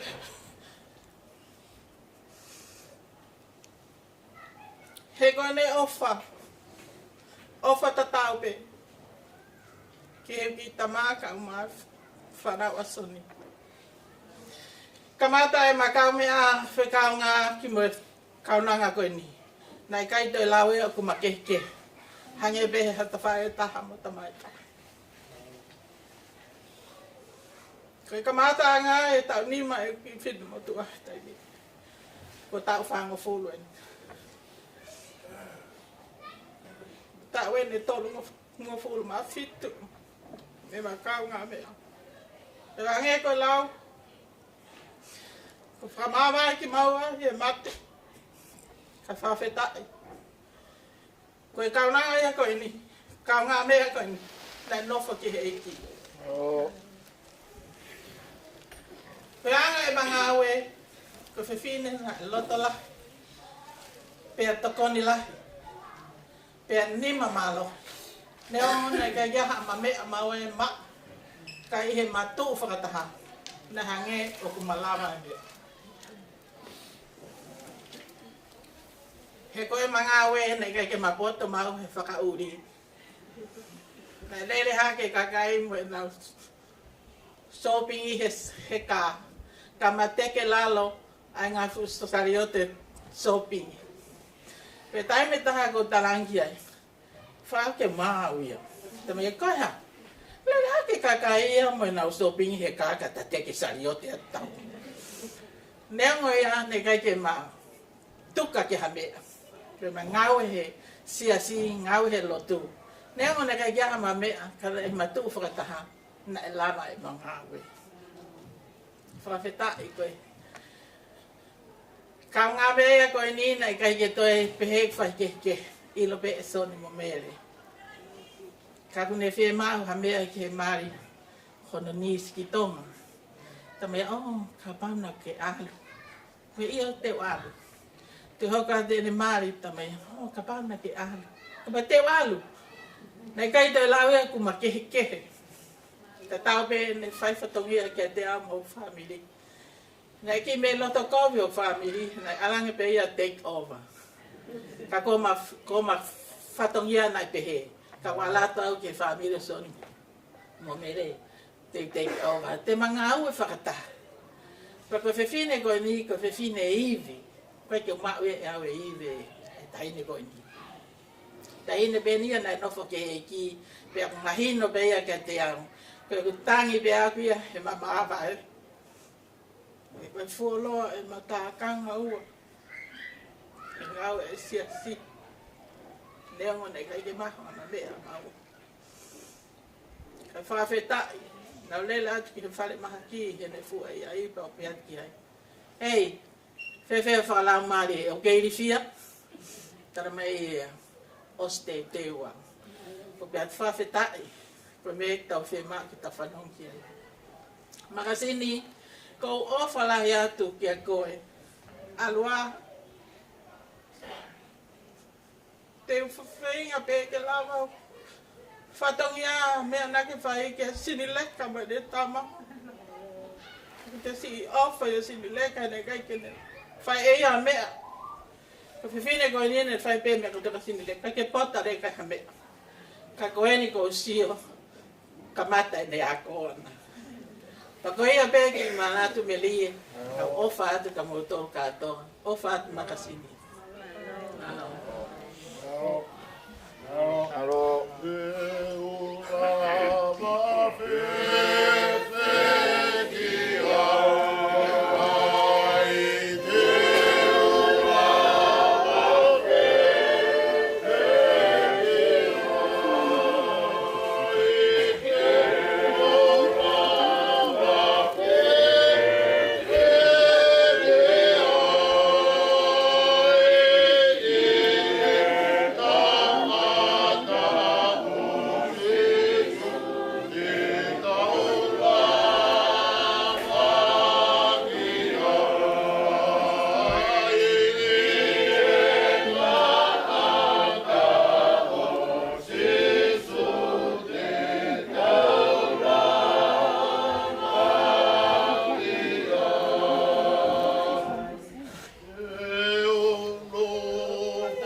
tapu e poto tapun tala mo ka pu he ma di ko ni ko fa ga pia ga fa tap ka mata ki tau fi ngan ai ata mo ka te ke fa pe di fa tala no tau fi fa e fin na e tala mai Samson ne po ke te fa lo te family ko tanga ke ilo sia ko ka ki ai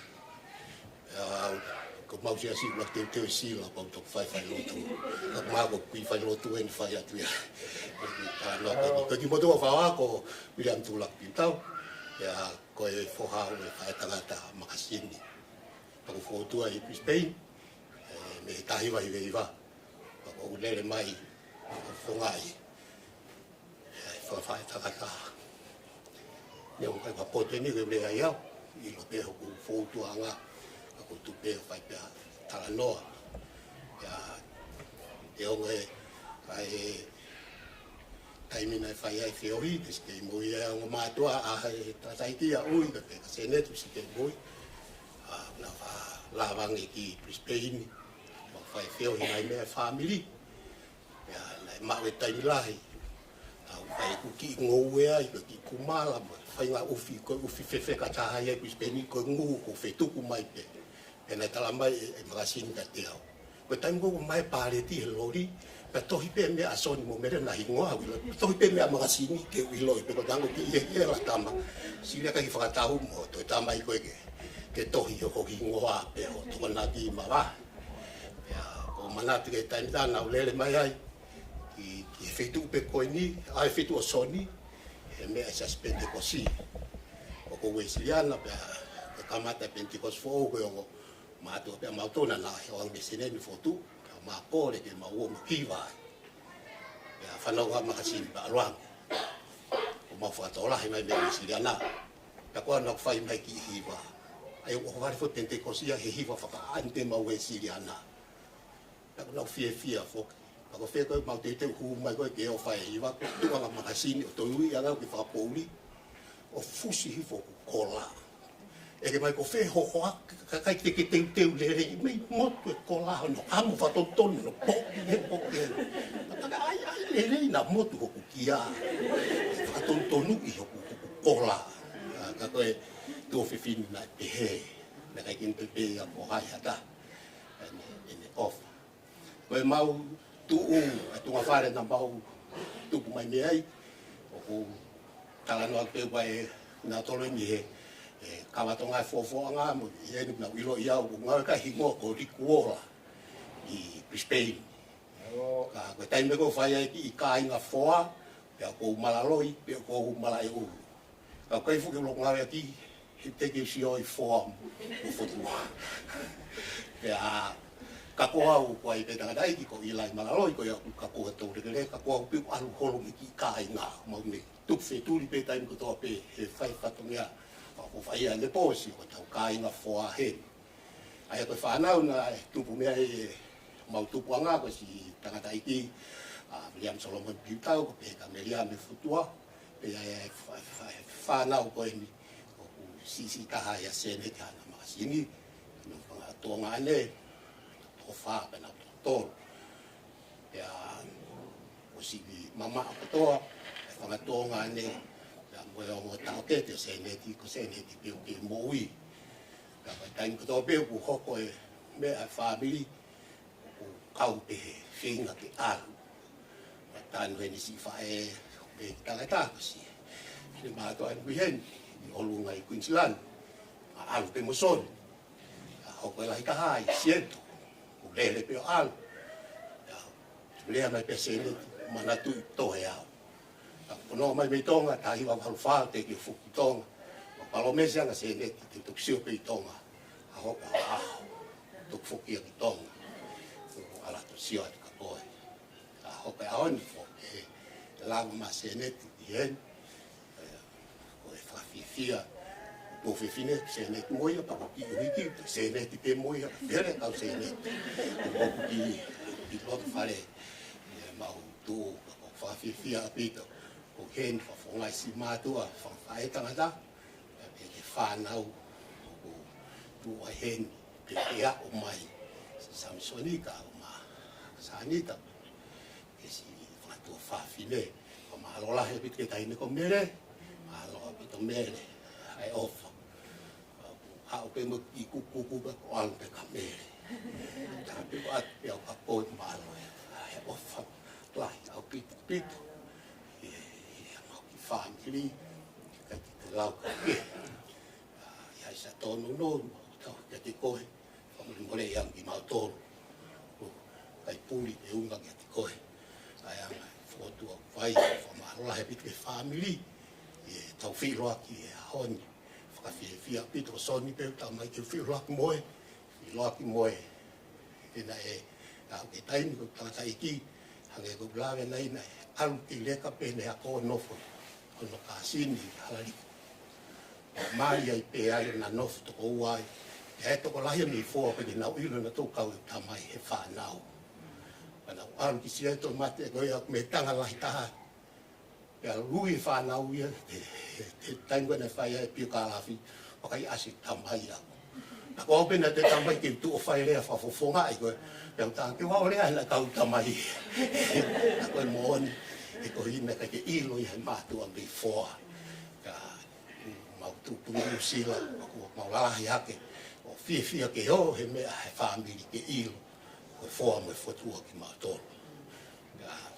Ia ko fakamaau la ia pito te motor o fakao fa pit fanongo ngai tala lot fai fekau fai ai lotu mo ngai ta kwa pito mo ui ai tu fine koi tonu ma ko sio tonu a pito pe ai si mo ui o au pe wo fongi mai ho ko si kuke a wa ngi tala kule lulu fononga to wa pitonga pa wa to ta pe ko la wa mai e o mai pe o fala ya pito ko si o mo ngai fonga ia to fanga to fai tangata Makasini a pe ke fa na ko to ki motor ma lo pito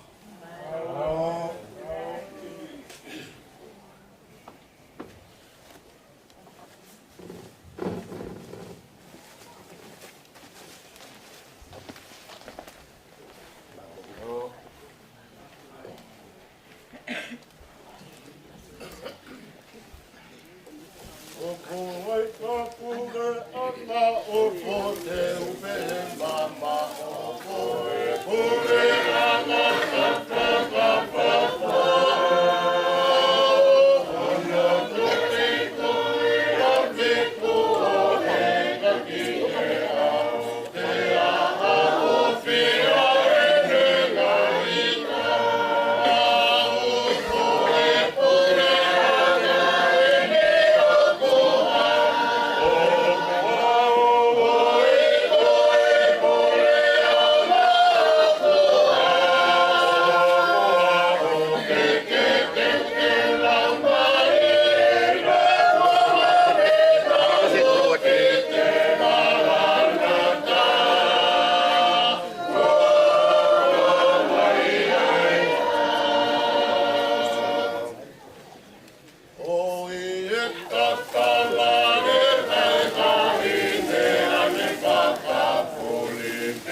tāpe tau te roaki, ka pau roaki mo tau ki rei wape.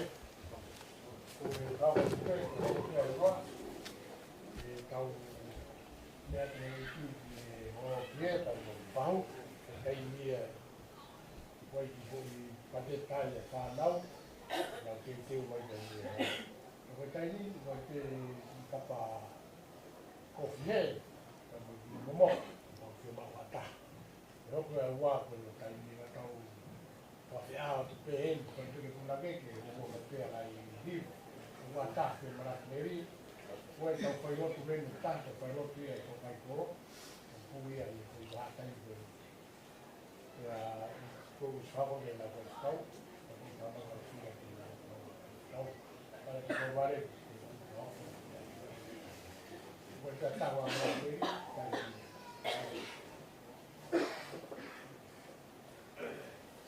ko whakatulo watu.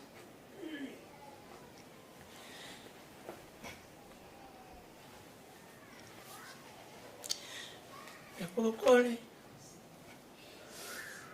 ke hufanga tupe. E ngai tala o whaki ko tope. Nai ka mata ake. Ai polo kalama o e ahokoi.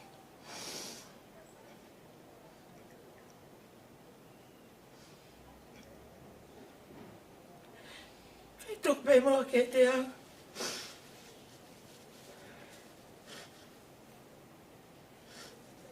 Ke o whakawhonga atu. Ai manatu me li.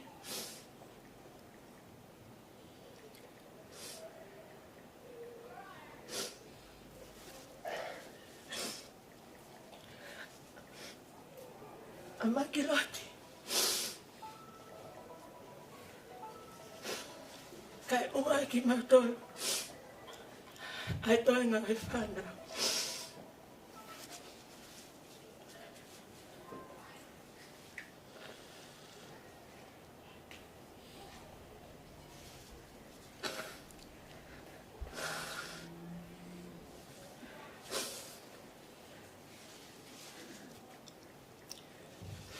Ta mautupu ake pe. I waini i ongo mātua. Ia Sione tali mo ui Tauelangi, pe mo seneti.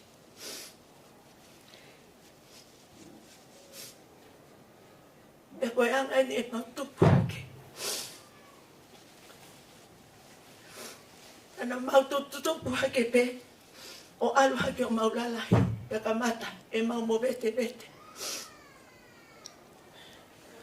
Kana si folau ato Makasini, ki haa moa, ko si alu pe whenga, ko uhi, ko mau ki family, na e tupu masiva. O ilonga pe ia, i ene folau ko ia, ko e whewhine na e whenga. Na ne folau ki haa moa, pēne toi whoki angi ki tonga. Pēne toi mao hono whainga maarie, kene wholau atu ai ki nusila. Pēa mei nusila, pēne wholau mai ai ki heni. Pēa mau wheohi mai ai pē, i ngai Fetu'u taki, telefoni. Ko e taimi lahi, na e ai e ko ki pusi aki. Ko Sione tsi. Na i kai fo ke mao hame ai ai. Taha nau ngā oe, ke kumi aka ki kofu. I e taime whakame. Na ku taha mai, sini. Ko heni o kukawa Sione tsi e whakame. Pea kuai ki polo kalama e a ko kukawa. Si o vale pe ko whaka Moimoi an, ki wala. Mo ne whakahino hino an. Ai o tui tui pehe. Koe ki tata koe tene tui o pehe. Koe ki stoken ki rie. Koe ki kofu ni mai. Nai whakahino hino pehe. Ai whonga e teu i ki tahine ko e.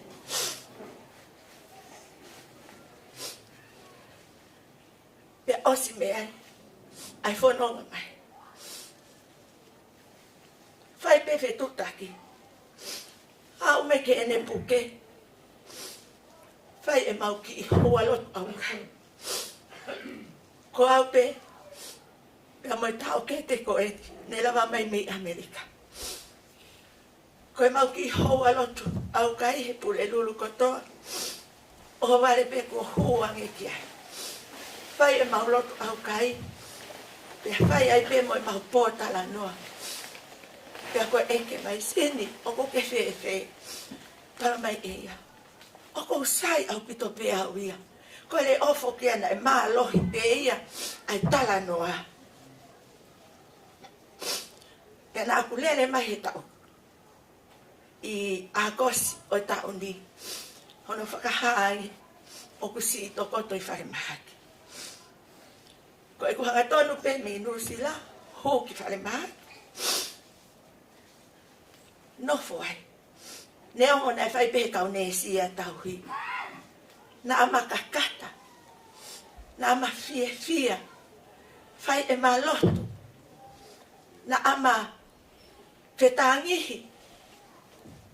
Ko anga pe ia o e mafononga. Pea kone tala mai en. O ke ilokoa. O si mao e awia e kuwesi fola ko i ke taliwi septema. Pea peato.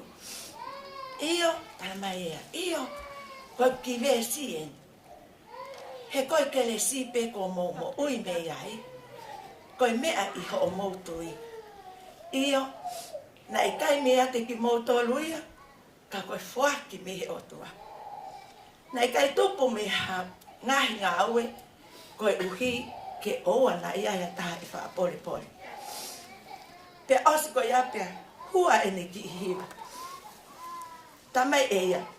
Hua ato au i lalo tamai ea. Alu ki olunga hore o. Te au peatu. Hae koe i olunga. He ko au ia. Ko ke ofo kia oku o ko lau lalo pe au pau te noa. Pe ngā tai koe ke toi alaka o loto pe au solo. Pe mahiwa. Pe koe ne ki hiwa ai ni na hiwa ai. Ne ongo pe ko si kai ke ule o lelei. A te hiwa. Koe ke lesi, koe ke lesi, koe ke lesi, o kuna mo ui ai, e ngai ahoni, koe tu.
Peko ya, uangnya mesake.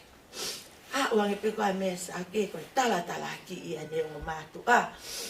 Talangi mesake kaya sin. Mama ke ilo ko. Ko e tainimia, Kei ke toi ai whakarele e breakfast i aku ia. O ku pia mamia o pia tau koe ha breakfast i ta mai mamia. Le e pe koe ki o ai pia cereal o pe koe ha pia o breakfast. Koe ke toi ai haku i moa ia aku ke breakfast. Pia Tauelangi e ia ka mama. O ke ilo koa o ku lunch aku ia. O kai toi tofi e fui a pele aku ia. O ku ripe ia ke fupuha lunch. Pia tala mai lewa ke o ai. Pia ko pala koe ke si toi haiane ia. O ku toki kumi mai pe he Pongipongi. O koe ke toi haiane he whiawhi o tau. Ko ui ke ke pe ko osmau. Pia ko tō mui mau pe au ia ke a ko ui foki. Koe kai koe ke haiane o ku ala ke maa. Pia talange lewa e Makasini. Alu pe si fai pe me o Latu o tamai o pape. He kai toi tatau ia. Moimoi koe he taimi koe.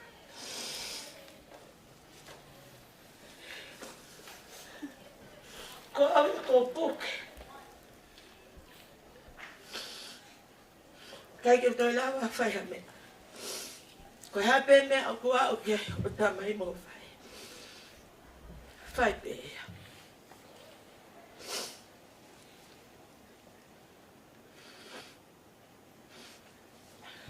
Koe kulea whaka os mai a Latu. O si tahut pe anita mo Makasini. Ai a telefonika. Pea pe mai. Sini o ke fefe. Tamea o ko sai pe. O ko ngai nai pe ko hono he o. Pea tani mai telefoni. Tala mai e. Tuku ho tangi. He ko os alu au ki o palasi. Pea mai whawhetai e hiki. O kutoi fakamaau mo hangi e sin leka monita. Talata Makasini tuku ho tangi. He ko os alu e kono palasi. Whawhetai e hiki. Pea ko os mahindo pe kiate. Ho alu ngā Makasini. Pea longo me iai. Pea hoko atu pe ai tala noa. Pea nai kai peke uton fanongo ki hono he o.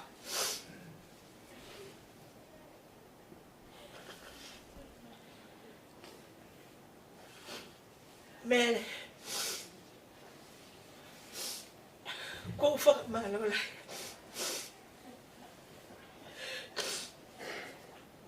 Nā ke si tō peo whai o mau whatoria. Mau nofo wa mamao. Koe wha e i tonga. Koe tau ke te lahi mo i te hina.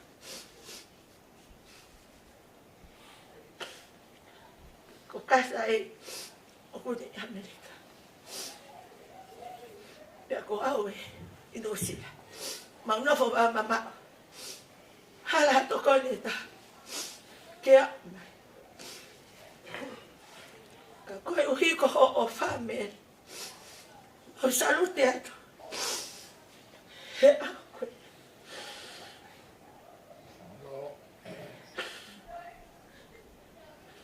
Maro ho o whakatoko. Moi si tau o ki pai e Makasini. Mo i whanau. Moi whangamau. Mau salute ko tō atu a. Maro e tau.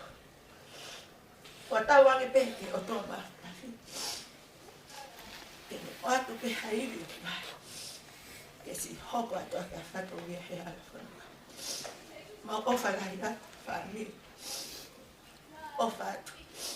E o e ikai o mawhau. Kopu o tōre ko tōte. Ko ofa mai he aho ko i. Ofa lahi atu Makasini. Tokaikolo. O tia maria e o tua. E vea mamalanga tua ofa.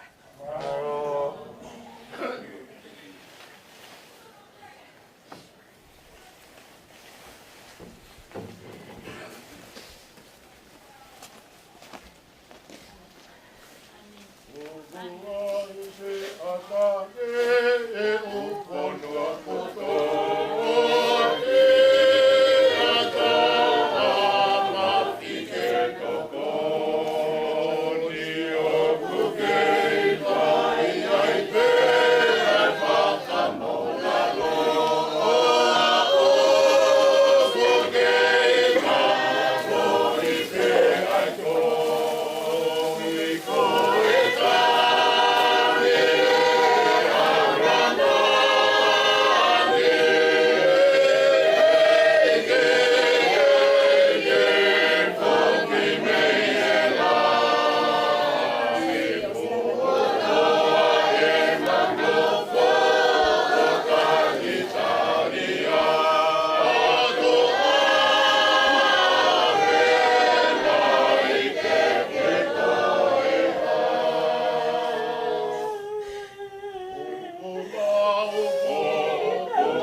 puke a fio tua mafma. Fio tau lotonga. Kulu haavela. Pamore yang ya. Puke fai aki rea maafana. Koe kaunga pirikimi e eiki. Koe tuwe fine. E whanonga anga. Mei taimi ki i tāni ti. Motua au whakao haa. Pauria swehoko. Tonu kua wau. Tungua haa pai. Ko mau pikinga. Pea mo Makasini, Tauelangi, ke kaunga Taupalau, i se suesiriana tauataina tonga, vai whanua Australia. Samsoni mo mere, ko se tua talahi ia, i vahenga ngāwe ku mau iai. Koe mutua koe ni, koe mutua ngāwe pe, Samsoni. Taro e ku tangutu. Ko sio ke walu mo fulu tupu. Pe au fakamaau, pe te ukamata mei fe. O ngata mei fe. He family ofa lahi koen. Taimi na mau maheni ai. Pe mo tarimoi, pe mo seneti. Na uhange peha na ki tama. Ne hange pea Makasini ko atu e fine ki te au. Taime ku moua Samsoni, na e nau ki class missionare ko kau vai pe. Ka ki lawa taha alu ke whaama, mai nau whangi puaka, mai nau fui tō naki. Ko tā mai be pauri, ke ata ko e rio. O alo o mai e nau. Po i oku whai. Ko ki ao ngā pe ia.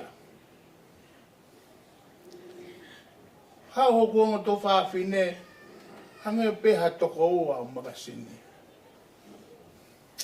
Ka taimi na aura au tō e whine o ngā aue, hai komisiona Australia, tā mā Makasini, mai fekau ane, ke tāki ai, ua whangi toko ua. Nā whainga maari e ke o mai ke whanuan.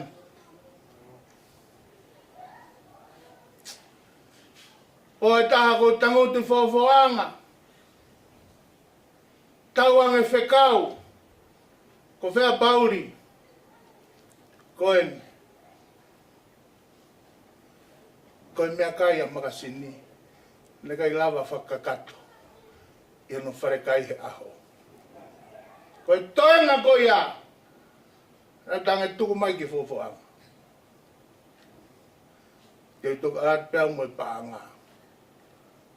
O ate koe. Koe mea koe whai to tonu.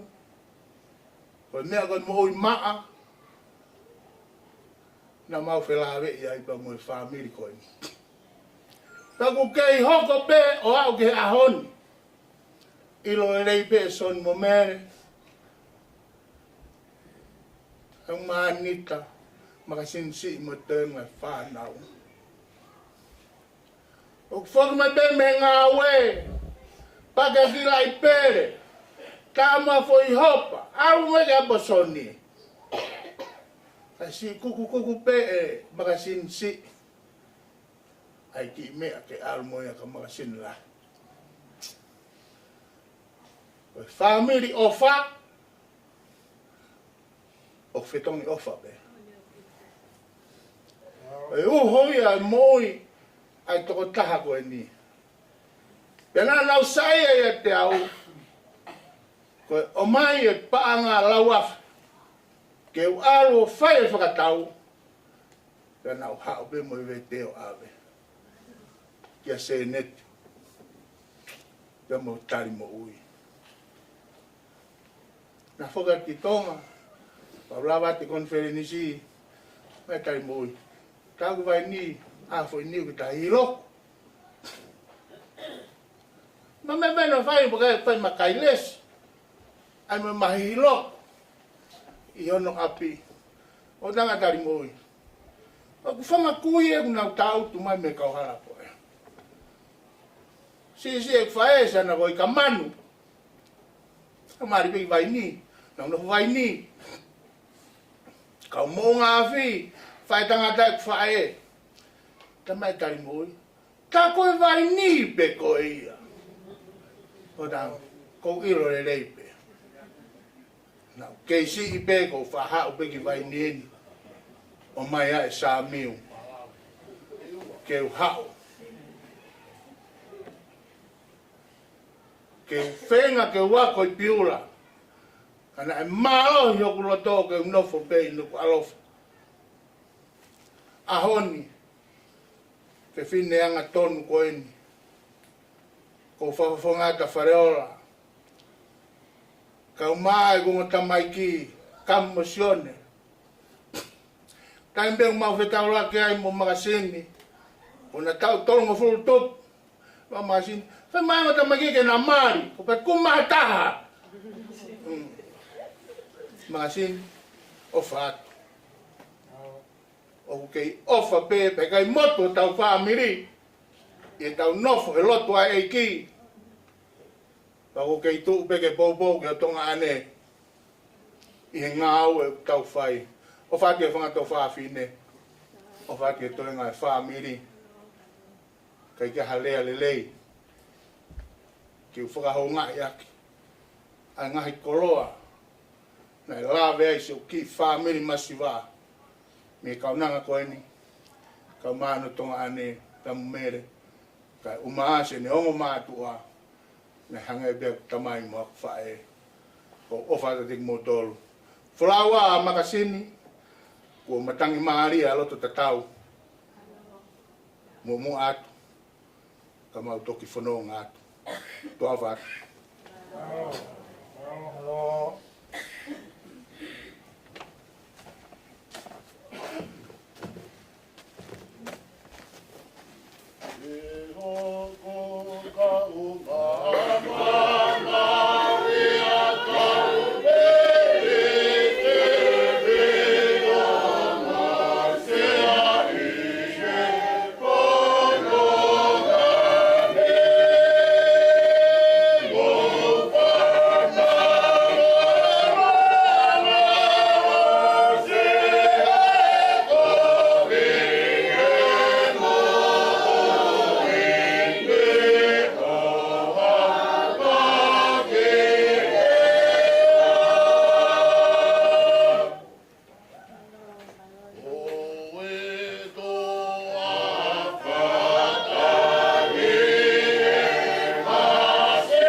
mafia kune Aofia wa Tauelangi.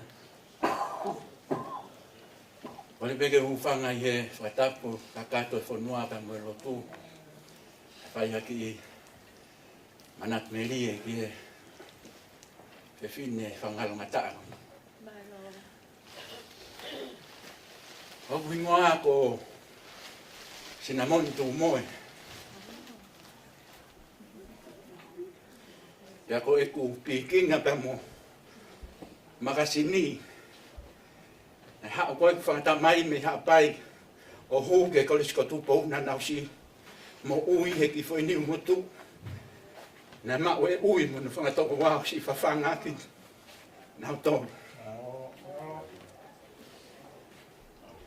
fanongo e tala noa na e ha e ka mea me ho ma ave tangata hiki o pusaki i home pana tu pa ga i home da te foki mo tu e taha tu te vida tu mo te foki be ki va na ma ma a ko semi tu mo na si no foi pe vai ni tala noa ko manat melie na o ha no fo vai ni e valu mo fulu ya ko kamata anga ko ki siasi o kolose ko makiloti mo maka ko mautol pe me family fan po ko ki te fito family na kamata ko ki siasi he mui kolo ko ki kolose ai mui kolo ka ha pai pana si no foi ma ha ko ta we fa da we nima ka to ho ka de mo ui o tala noa ko hinga na tu po ke te o ilo e fe a nga ake ang family i vai ni ako hinga na tu po kai home o to ki ha we fo noani si o ki he fai to nunga Samson ni pe ke amere pe ka Makasini he mea family ka pe he dai lahi ko fa apuri he mea family pe te asmai ku si mafuri hono mata pe hane fa fotunga te hika sta mai pe Makasini sinamon ha ku ke mea family ha muy holo ya son Fange ko tau tu hua ko tau mari pe more tai mil more ka kai tangata ya ke ngai ho fa ka ko tanu tu he ba manat merie ko mau family toko la he ka peter ya ke o mau family o ngai toko la he ka wito o anti to ko na si malolo pe kai ke na mari si Makasini en malolo pe kai ke mari ai mo tu fe fine to roa na ke no fota e mari ai ho tu fe fine te pe ke mari ko nga me fo o mai ta e mari a ma family amen a ho ilo o la yo na loto gava pe na tolo tau pe na tolo kai ke na to o mari holo ke fakakavenga pe fakahela area na mo ui fe fia Iko ilo fa papau antina siasi hen o finau sinamon o ne mo uipe mai ma pe hen he time lot pong fu nga he kavenga fega ne mate anaya alta watai na pe ko ki ta haya ke te fai ga pu i pe fai ga rahela aku siang si moya Makasini pa si ha pe ke fon wan ko ne me ma pe ma Tauelangi o ne si mon mai hange ne fufu ma pe au to no me a family hange o ne kawa ma pe au ne o vale ne o ku fa vale na kan ke pe me Makasini au pae pe ko ha o henyo he hol hange na te fia ke ha o ke me family ko nga ne si fo mari Makasini kai ke ma wa me alelei ko ko alelei ke ka nga ia ko ofa wange ko ele donga ku taka toki mapa ke fa ba tok ala ke toki mo le ka toki ngat wo nga we lelei to onga ko to ape ku fa nga ta mas alwa Makasini ka Mako tu e tai miniko e laka hala pe tau e tau wharetu. O whatua ko so in peka mere. Mako. Peke whanau whamupuna. Ko makilo pipe na mama hendele. Ko ia pe na mau no foi vai. O whalaya tu e re mutoro ngo toa. Tāpo ki no mutoro e ki maa.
Te hufanga i he whatapu.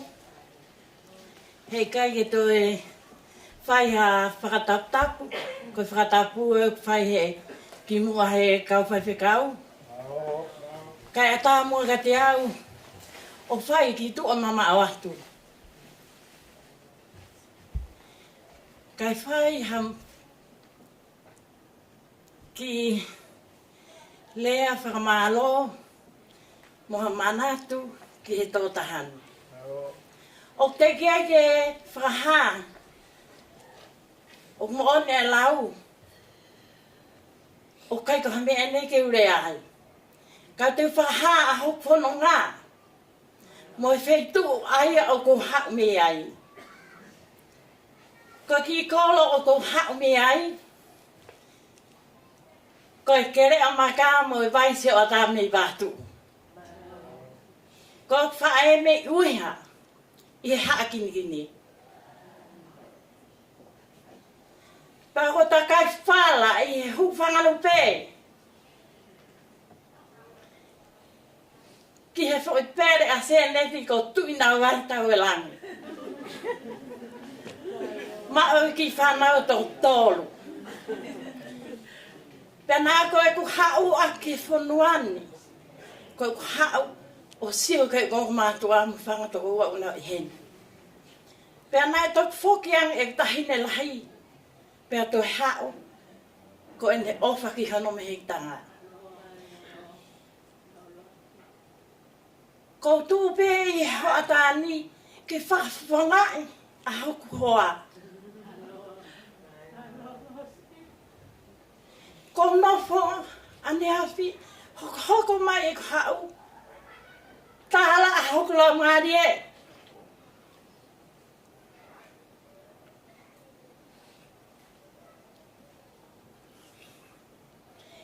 Te urea pe e ahon. Ke whakahoko atu. Ke si kau pe ahoko hoa. Hono whakamanatu. He te uahalo atu. Te make. Haane foi kupu, haane sio he vitio. Pa te utalanga le waki ai, ke fia maari he ko whakafofonga ai peia. Ko au, ko nauai ai peia. Ko mea le leipe e tau whea whofan. Ko e ofa, ko e mea au mahau inga. Ko maa hoa ofa laien ka mere. Ne awa ngai tono no, mo e kunofo i a waha, mamao. Ka kutuku lolo atu. Ko maha o whanai ka te au, heo ngai teu teu. Whai ko tatoko o ko eni. O whalahi atu ka soni. Ko hau i he wakapuna. Ma kua ngoi lahi e ofa kokua. Kau Kainga, ko hoa, o whakalakanga pe soni hoa. O lotu a soni. Ka ko hoku hoa, ko whakaau pen kei ririu mai hoa tai nini. Ka ko whakaau apa pe ke ate ia, he ko ia o kulahi pe a ko ia pe o ne taki o mau ki family. O hange ko lau, lea ngai, lea ko osi. Ko mau mui ai pe, mau ngai hoa, ka malo pe mau tau ka kai fefine. Ka mau inga pe ke a te au. Ke whai a wheo whani ke whātou whawhine anga rele. O ko o whalahi a kasa. Ka o ngā whangatu whawhine anga toa pe. Talo e mamari ma tatahani. O tika hike whanongo o ko hoa. A whia hawa eike o ko lea a kangai lea tai tau ke whine mātua. Koe me ana e a koi. Koe me ana e whakahino hino. Pe aku uifo. E tau nofu fe o whani.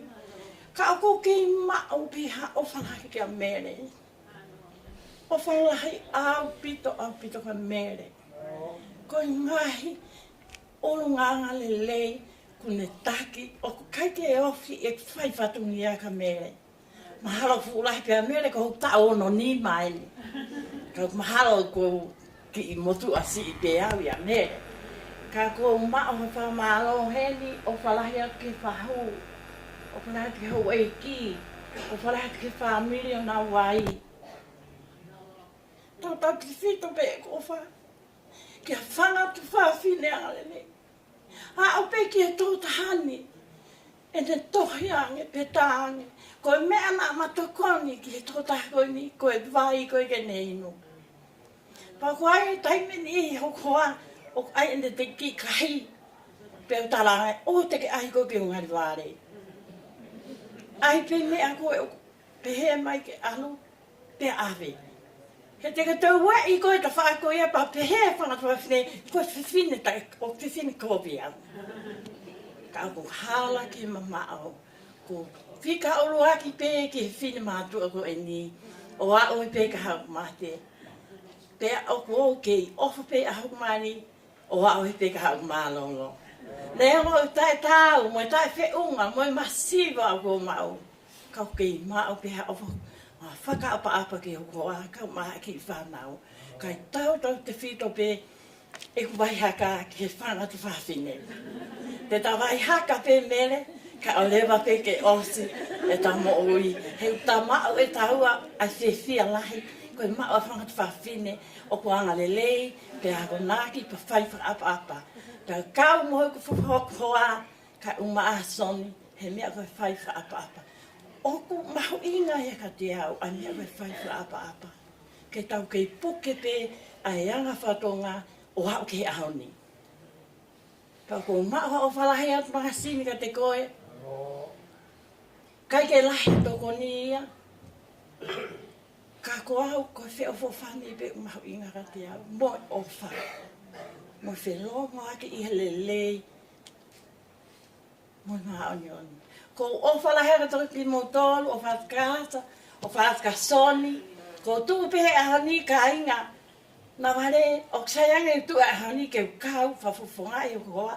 He ko iro piti toi kau au a Pongipongi pe ikai. O ko mahu inga ria pe ko tū ke sio mai o koa. Ko whawhuwhonga i no tawhaki. Tu au whātu.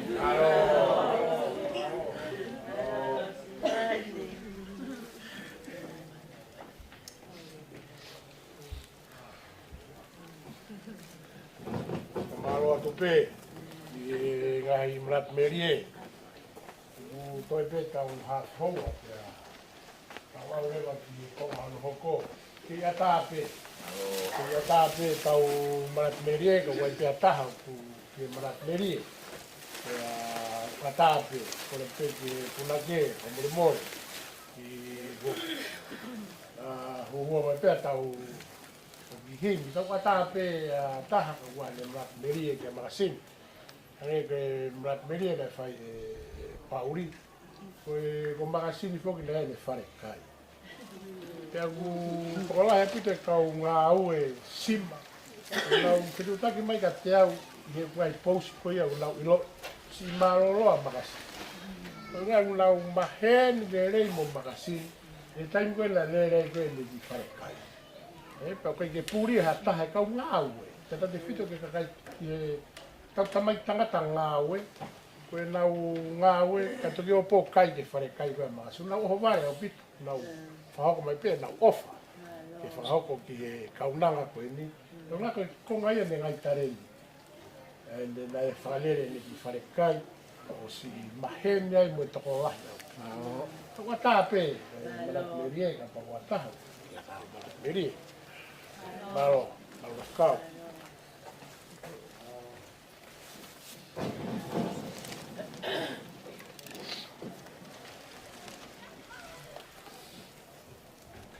Kore whamore atu. O whakatulo watu. Kulo hagala.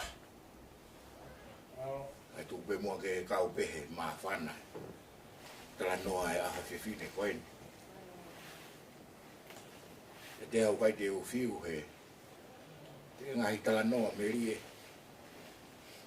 He kuongo ke te au e ai puri e fifine koen. Te mo no aunga. Te mo tua koen ta mo whami. Ko whakapapa atu e hoi ki pa pe ke tani whahau. Ko tua pe o si o pe he tahe. Turiki koe. E hoki mo puna koe. Ko me sake. Sione aga pe he ki a siwaka. Pe au whakau. Te koe alua Makasini koe ni te whewhe. Hoko atu no tauhi e. Makasini mo kosperi. Ka gongo pe ki ku mafu. O kor more atu Makasini, more pe. Kai ke uru lave ilo e vave atu. Kana usila ilo, o fohingo. Ki ta hine ko kiate ko. Na ui higo e fae. E te ke ilo e vave atu purika. Nau no ko polo ke tua ka pau te hao fe fin ya ko speri mo Makasini e u whakahingo ki te ko o ko feta pe he tua o ko pure pe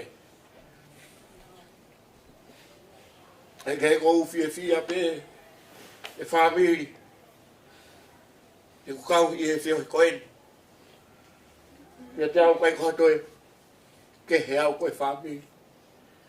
O hanga wharai e kosperi. Ia mo me sake pe po siu a katao. Ka kau au mo whami. A ko whakawheta i ke he toa. E ma o whami le lei. E kau ai he putu a koen. O he whine koe ni o kulahi o no. Ai tala noa le lei ki te au o ma. O whai tala noa ki hanga ofa o e whewhine koe ni. Kau ilo pau. Whamore pe ka pau ku hoilu gai maha toko la hemte ki nau hanga lawe e motua koe ni. Ko hui ngoa ko me sake mapa pala. Ko whai ngoa ki ai ki moko puna lahi koe ni. Ko whohai na ko speri. O mauhoa ki a Makasini. Ai ni na e kau he whanau o hi koe ni Makasini koe ni. Ko te ki ai au tau heni ai. Wau wai he ngoa koe ni koe kahatoa ki Fetu'u Pongipongi. Ia ko whai fekau. E ki kai ngalotu koe ni o kau ki a Makasini pia mo kosperi. Pia moyongo ki mata koe. Ia ko fia pe he tala noa he ahoni o Makasini. Aho pena e whakahoko familia ia kosperi pia mo Makasini. Nau no whakatumtumu he whewhine koe ni ene ofa. O ko manat ke kolisko tupou. Ka pau e te uhu hataha hu fōu ke kolisi. O guai ki fo i taim whakaanganga ia hawike. Os, lea tutuku ia ki tua a. Lea tuk fotu urewa e kolisi. o ala te kita masi o lata. Nai pehepe e kusio ke fonga fe fine ko en. Fa familia Makasini mo kospe. Nai hiki mai fe fine ko ini o siasi hen. No fo pe e Fetu'u Pongipongi. Kau he lotu mo me koto. Kau to hanga o fakatoangai. Ai fakakau ko na Makasini. Pia mono lau mari e pia mo ene ofa. Ko ene Moimoi mai a Makasini si. Ke uai hau o Tauelangi he api ko ini. He koe kakai fo o. No fo pia Makasini he siasi he. Mau kau ngā lotu ai pe. Tange pe am siasi he. Nau i lo lewa hai aho ko ini. Ta koe uhinga ia koe wha e ofa mo. Ko ene uhinga. Ke whakatau kei, ene ki ta ahine ko eni. Ke ewa nā whaiwhange ku Tauelangi. Whaiwhange ku tue noa, ene hiki mai ki he siasi ko eni. Whamauan masi. Kai tāsi pinga le le. Awan kung whoki a Makasini a ki hono siasi. Mahino lewa ka te au na e uhinga ine whoki. Ko whie maari. Ko lata Makasini he apini. Koe kene doi lau koe ke a Fetu'u Pongipongi. Uai whie alahi ai. Kuru o hawela. E maua a whiwhine le lei pehe. Ia mui tahi whiwhine le lei ko ke whai.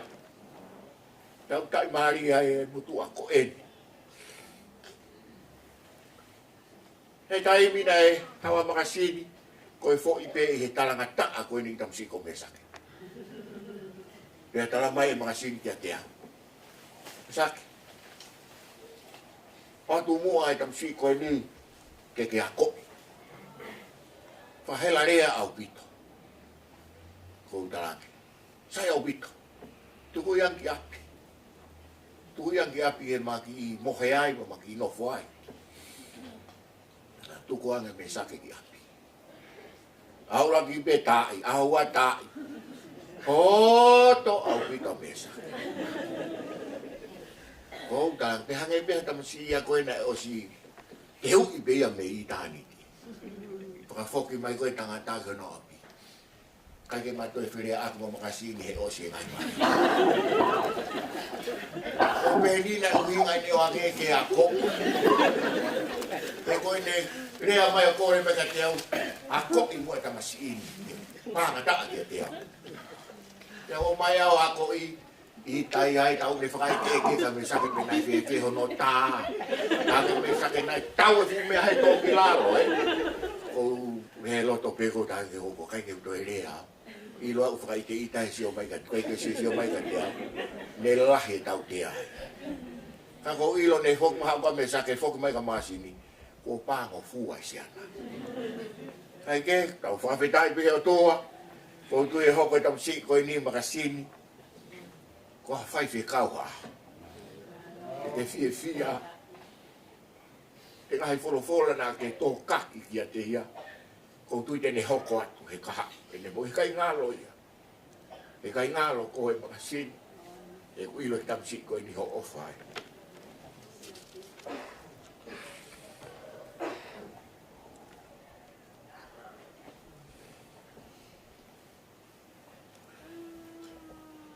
Ko Makasini ko manatu ki ai. E ne hao koen ki he mau ki kai ngalo tūni. E ne whonga tauhi ki tamsi koe. Whamore pehe grau pehe. Kai to e loto ia ke laka. Haki tamsi hono teu e ki tamsi koe. Ko nofo peo maari ia lahi e kusio koe ki ai. E hao pea me sa ke ia wange pe whakame pe ia he sa pate koto. Alu e foi teu nga alu e tawalau alu e sisi. Kau pehe loto pe ma. Fe tamsi koe ni ha aho. Kau pau e pūri e taha pe fine koe ni. E ne teu i koe ki tamsi koe. ka koe whaafakoutua koe a oku i he Apisia sini o whaanoho pe mo. Ai o sokai no hino pe Makasinia ai tai hu mai a me sake koe ki lotoni. Koe ne taloa mai pe vai pe whonu hanga tonu mai pe ki a te au ke sioanga ki ai pe fefe. O sikoa pe umaka te au, tau tangi whoki a toko rahi. Pea ku whai mau pe e me sake hoi whonga koe ia. Pakai ko ko no fo i mu pa ku fo no te o si tataha mai puka si anai ki mu a ke sioanga ki ai pe uma mai ki te au ke mahino ki te ai ku mahino fai no de Makasini. Ke sio ki ai pe fa o fo. Tala go. Ai ke ko whakahua fo ke kure a ho ku whaki wha mo puna to. Taka pau te ki huki hoki mo puna ta ho wha dapu. O hore pau so kalere ba Makasini a me saksi ki te au. Koe mahino ki te au ke tukuange ka hoki e ia. Ka ko whenga pe ke whai pe ke fie maari ko toha ke pe ko me sake huki ki te au. Ko whatonga tau mari pa sio takai o ai fie ai a Makasini. Kai ke Makasini utara noa me rie pe i o whaki tō onga. Koe tō onga whakangaro ngata. Kuku ke whai ke ki whanau ko eni. Ko tui koe ofa Makasini tatau ko toa pe ke whanau anita. Tatau pe ke whanau ana. Kai mahalo si nofo taha pe fo ke ape taha mo ki kaure ka koe ni. Ka fuo fia pita Makasini ke hoki tamai ki koe. Ke hange ungari makehe ai. Ke kia te au ke whiwhine pe ni au ofa pe ia ke taha kutoa. O fia mau pe a Makasini. I hene whainga tō onga ko ia. O ku whaka o tua pe. Ai unganga ia se whine koe ni. Tau fia ko tō ai whamiri. He mau ha whiwhine le rei pe he. Pa o te tau hanga tuku noa ka tau ako. Tai mini tau tala noa pe he ngai unganga le lei. O taha ku pe kia. Pea osi pe katoa ko ia. Kai ke hano au ke tau ki mui atu. Ko pe hange mai ki aha taha i whanau. Tene la vai. Ai tahine koe ni ko Makasini. E whainga mo ui. Ofa pe. Koe unganga kulukulu o aagalahi te whine koe ni. Hene hau ke apini. Ofai. Ai taha ko toa pe ia siasi. Koe me asi te koe me alahe siasi. O sta mai ia foi keke. Te hau koe ne kuki a muhifo mau pe ia. I he lima mea toko i Apisia kane ngaho i a whainga kai. Kane ngahi a ki o taika. Te kane ngahi a lū. Te me taha ia unganga se whine koe ni whakaro ta. Te mtara pe. Ai lelei se whine koe ni hono aho. Kukuru. Koe whonga mari he mea koe mea toko. Koe toko lahi ia, koe ke uilo, i wakai pe, maharo pe ho mau api. Koe whotu ngai mea kai, te sio kita ia, ka hau haka kai toko lahi, o pisio ke hea, o mimi tere ia he ke i wapa. Koe me whine koe ni, more pe mama. O ku fie ia, ke ngai mea toko ni atu, ke mak mea toko ni hataha pe o ku huu. Yo nau ki ia. O kau ia unganga te whine koe ni. O hono ko pe, o mawhana pe, sio ke o koko. Makasini koe o whana.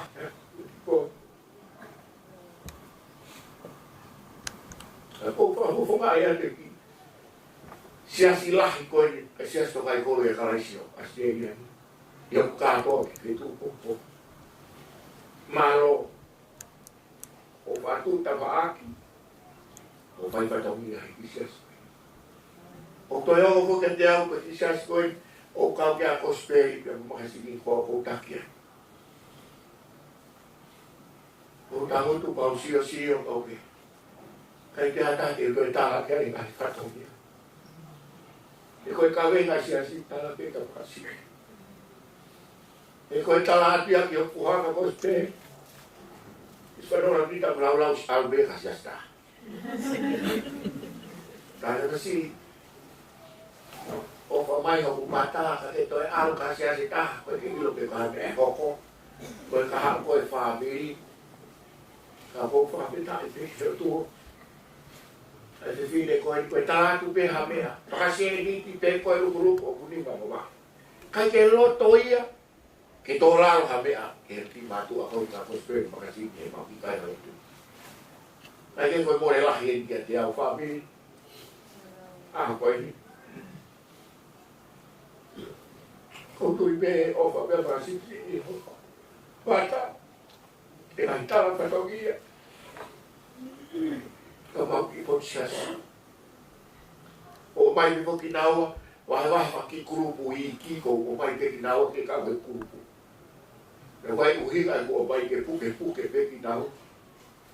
E wai tala ke masi ke tapsi ko speri ku i tamai pe ma whenga pe ke ma whai ko tala ko hokoa. Na whenga pe ke oua na whai ange. O to uia foki ke siasa Makasini ka ria tau pe. Na whenga pe ke te talat pe a mea ko tu Kalau bakos beri ko tu kuai be ka pase ke ma fu. Ai te mo ila a ho di Makasini. Alo Makasini lah. Te ke fai e koi ai ku i he dai. Ko tu ko kala pe fatogia ho ko te ta pe te te ta la ka hospe. Ia na fai ko to mo mai ka hiki tu ke mo sia so to. So mo be. Ai ya ki au be. Ai te ko ta pe yo tu. Au ta la no be. Whana, ka au e te whine e hei ko e. Kau fia kotoa. Ai te ko whangpoa e atu masi. Ai whamalo la. Te peo ki whāmi. Whame tā ke atu. Ai koloa le lei na ke teu i atu. Ai kilo ta whare ko e no kosperi mo Makasini. Ko kore whamore atu, ka pame a tō no. E tau whiohi, i o mau api, pe ko whea pia Fetu'u i he siasi he. Mo ngahi lea, mo ngahi tala patongia. O tui ahoni, hane pe ko lea tau fanongo ki ai. O ke os i he mani. Kai tine toi ilo mai koe mea mau whai mamani. O tui matong ki tala ko ia. I os kau koe pe puna aki, mo hipa harelu ia, ilo to i tali. Aofia pe pile a koe ni. I hiwa koe ni ko koe wha aofia pe. Malo sisu malo sisu malo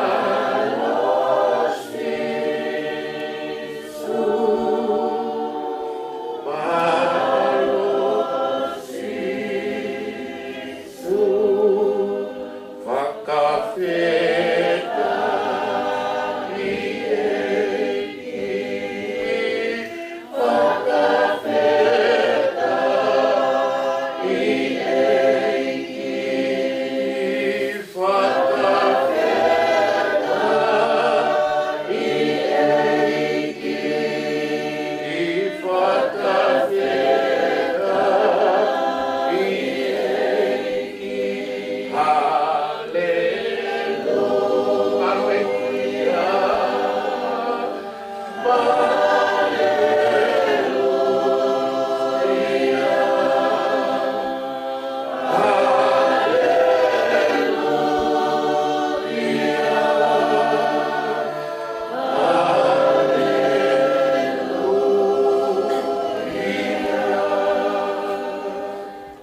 whatulo watu, te a kōkole, ke o mili o kō kātu he te a whala, ka whahoko hok whonga.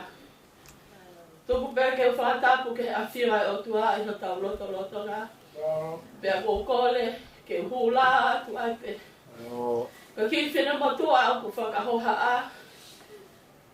Halo koe. Tupe ni ke whai ai whakawhonga. Ko hoku hingoa ko maopala tapu. O ko takai whala ke o tu muomu a. Ke te hina Paula pala milala. Ko mo puna ni o te vita pa mo maupa kilisimas. Ko o fefine ni o ngana tatafu kilisimas. Ka ko tupe ki whakawhonga. E tamai koe. Ka ki manatu melie ki he kaunanga koe. Mahalo koe Apia ni o kulai tahai e ma Tauelangi ki ai. Ko me hikitanga pe koe whae koe ni. Ko mai pe koe whae mai haka. Ko ma Tauelangi pe mune eke maupa. Ko hao whima telefoni. Ko hao ho motua sila. Ai ko ngai whi potanga no ake ko ni te ke ilo ki a mele ka ma a Samson. Ke awe ho tua sila ki ai ko ma ope mea lele ki atu ki a. Te Tauelangi hono tu oua ka mea tatawa i pe. Yo lele ki he whare maha ki mo. Mai tua sila ke awe. Ke Samson. Ka bosi ilo. O te kai peke au e fekau ia ko ni mahaga tau fanongo e nango mātu aki a. Ka hea lotu pēa Makasini. Ki he mea ko ni panai hoko. Ka hea wike ko mariu atu. Ka hoko mahe whanau. Ka sea nani na hao mai e tangai mea kai ki apini. Te o eke a ko haina hao o mai. Te mai pe ka soni. E tohi nero ka soni. Te soni. Ka maloa. O ke kau. Ai whina matua tu aia ka ni he lawe. I mea kai. E ha momo loto whare. Ka po whara malo atu. I he loto maulalo. Ke ulawe. Ka ki manatu meri e pea aho ko ni. Makasini, ko e nuku o si au pe ho fekau. Ia mere kau ma Samson. Ka kwai opa lahia. Tu pe i tala manua ki a te awa furma valo ngā same. Hono ia ka koe a furi pe Apisia ke sihowa. O whaua no ngahi arunga. Mo pao ki ke kaya e me a kuongo sia e honi ma. Te ke monu ia. Pea tu mali e ho mea. Ko ho waifi ten hange Hawaii ne whai fua i ho loto whale. Ko ho whanau ten hange anihuri olive. Tata kai ho te pile. Wakai. Ko e nia monu ia tangata u Apisia ke sihowa. E ofa ke whai e sihowa me Sione ho tāpua ki. Pea ke sio ke helelei o se salima. I he aho kotoa ho moui. Ke sio ke hao maka puna, ke melino, a isleri imo, Makasini, Polawa, ma ua whalahi atu, malo au pipa. Malo.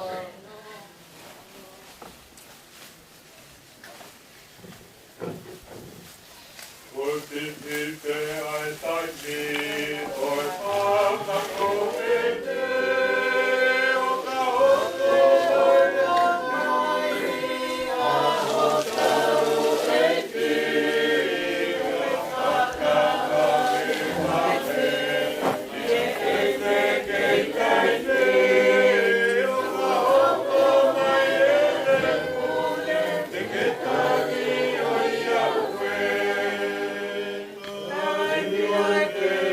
Te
Ka ata mo. Fai nga maria ko e. Fai ai hamana meri. Ki toko ua ko te. Alo. Te ke fai e manat meri e. Ko tumu a whakahoko atua. Ko hoku ingo ako se ene ta. Kai whala ki e whala o ata.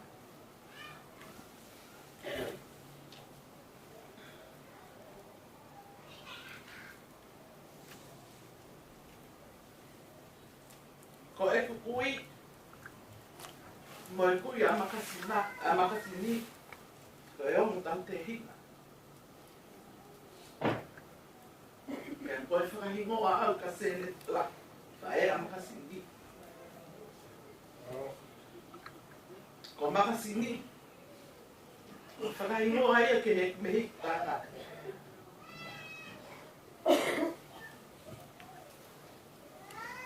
E taimi pe koe na iwa e Makasini.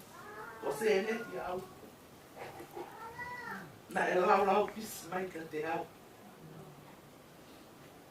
E mea kotoa pe.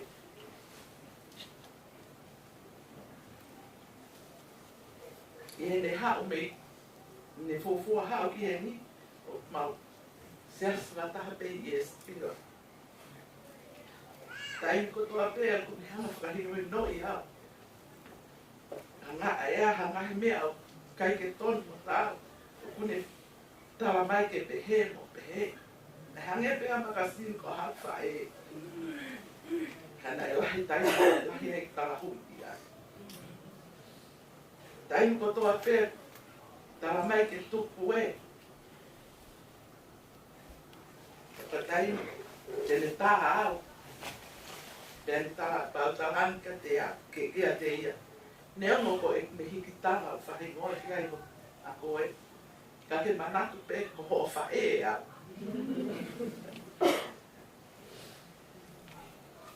Taimi, ko tua pe ko e ma whetau laki pe ko ne tala mai ka te au.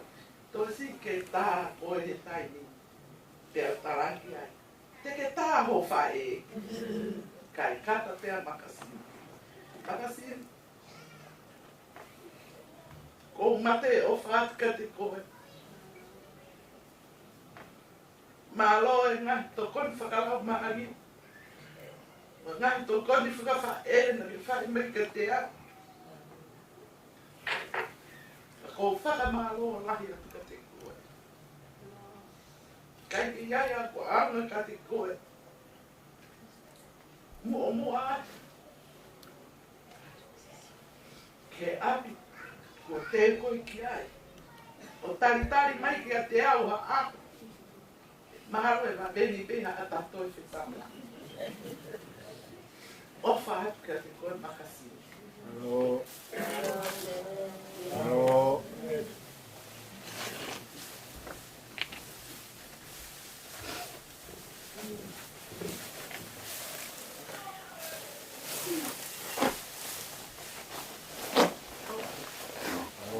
Yeah.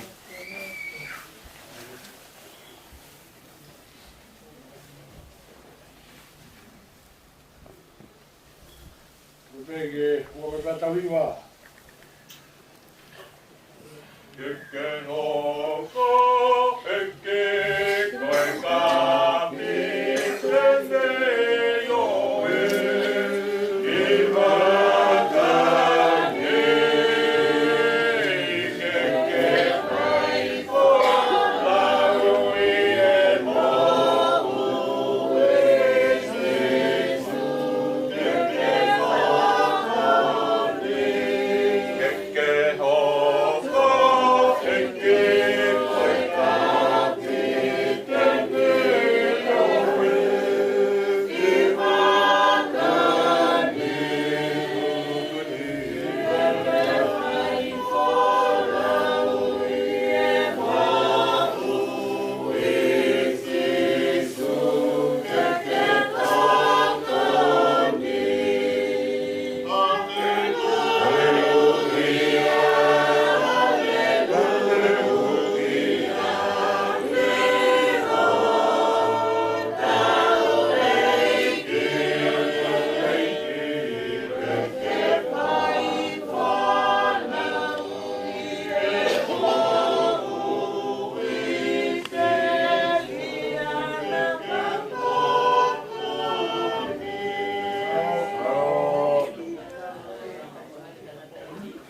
koe ke u wamalu te e whakatapu ka mata ke manak meri e o e whakatapu ni.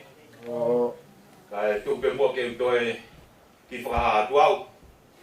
Ko ingoa ko ngana tatafu Krismasi. Ko e moko puna o malai ulu. Tupe whine o malai ulu meriame kia seneti kia Makasini. Pea ko terita Krismasi ko whahaya malai ulu. Ai a ko tua tuai. I wata ko ni ke whafonga atu. Ko i ko e manak meri e pengi a Makasini. I wataha ko urere mai ai ki heli.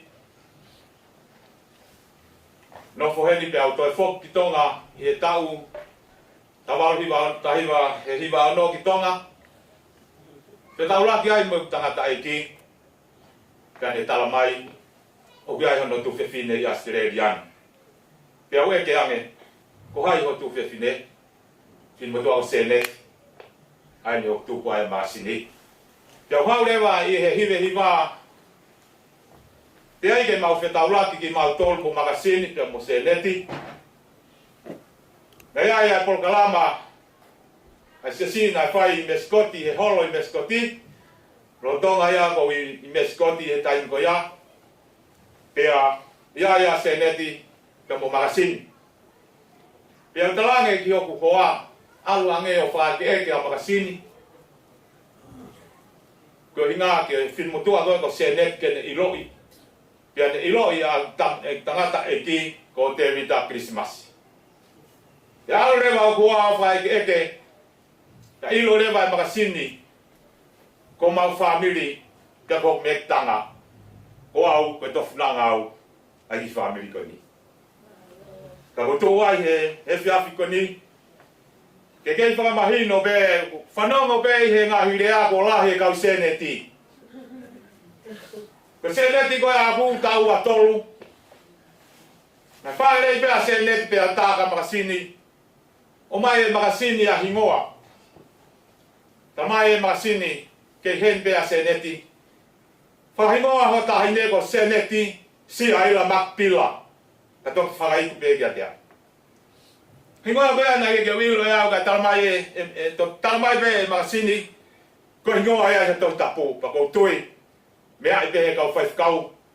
Ai fo hingoa ko ni na whakahingoa kia seneti. Ko lahe kau seneti ka kau seneti ko lawe ke toi tapu. Senet si aila makpila. Whahingoa rewa ki te au Krismas. Ko hingoa e nai omi e Makasini ki te au. Pa ko manak meri e ia. Kia Makasini he au ko ni tua wha. Aro.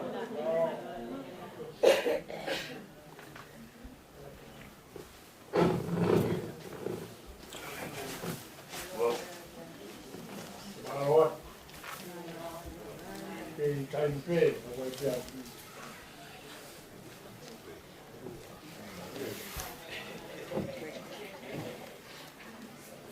Ko e tau, kei taimpe tau uonga pia tau hima. Ko e tau pulaki e rei he. E tia mo whakau ke whātū ai mai tau hima. Ko mai tau hima, ke gai tia mai tau maraki e rei. Ke mau pe. Ke i te kei mau mari e tau whātū. O natu ke tau pulaki ke uonga pia tau hima tau. Whawhiao pe. Ke tau mea whaiki.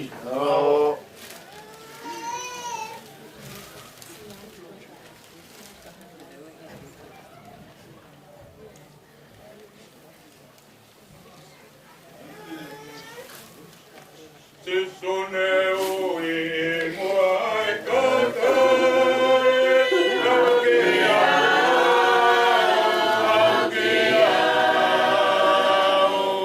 koe o kuko me kea,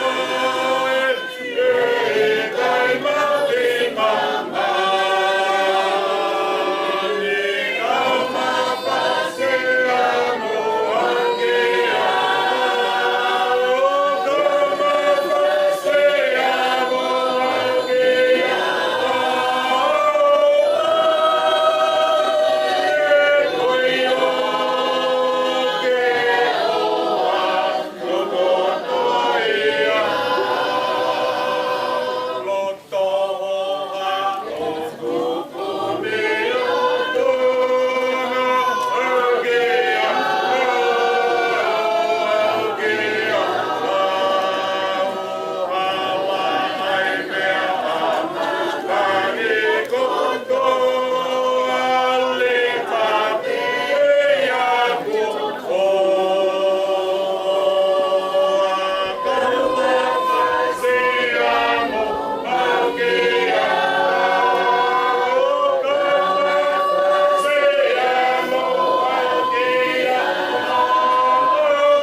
Whamaro tu ki e hiwa. Ka mwe ngai malati mene whahofa kau tu ki whano kiai. Koe kore atu, whawhenewa koe kau te pire mua, koe e toki whamumui taha no whano honofe. Ano kore ka moutou kai, ke mou rawa ki oro, ke whane whano no whano honofe ki moutou ki te pire. Ai ni. Koe whamiri tau tonu, mou i heri pe, ke tau whawhe ao pe ke Makasini, ke tau whahu, e iai whahofonga e whahu, e hao ki e lava mai ki ai ki ne whahofonga a whinamoa, ka koe hongo hiki, e toki mea ki te mire moa, ki te whahoko pe ki ai whatā koe whahu. Koe whaniri me whanau, e whare te tau heri pe, ke te whawhe ao pe ki mea whai. Sai, ke mou lava ki oro, ka mirie, i toa atu na whakuia. I kata miro ate kau te pire ki mua. Malo.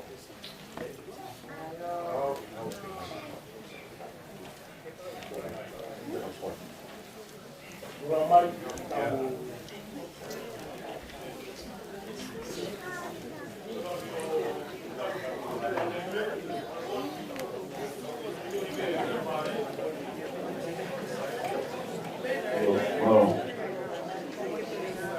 Kikole ko mo ko man mo me ara ko mai ke be pa mari ko ne wa be be ta ko mari wala do ki ko mai ko ti ta da o mo le o me ara do ko de be de ni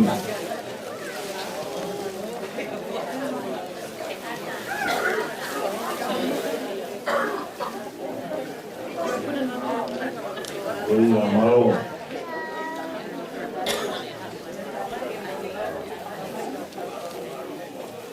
Ube mai watabe, nada wito de bre.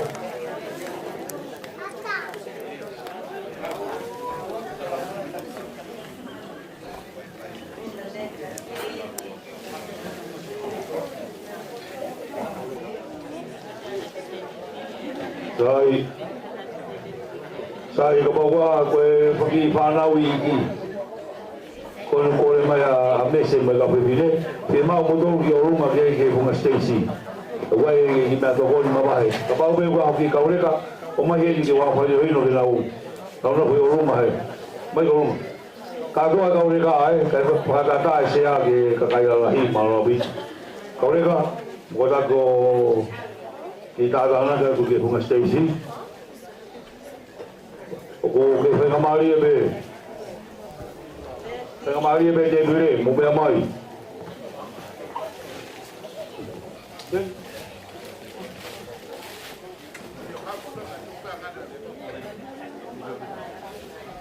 O mai ke ia ta be de bure malo.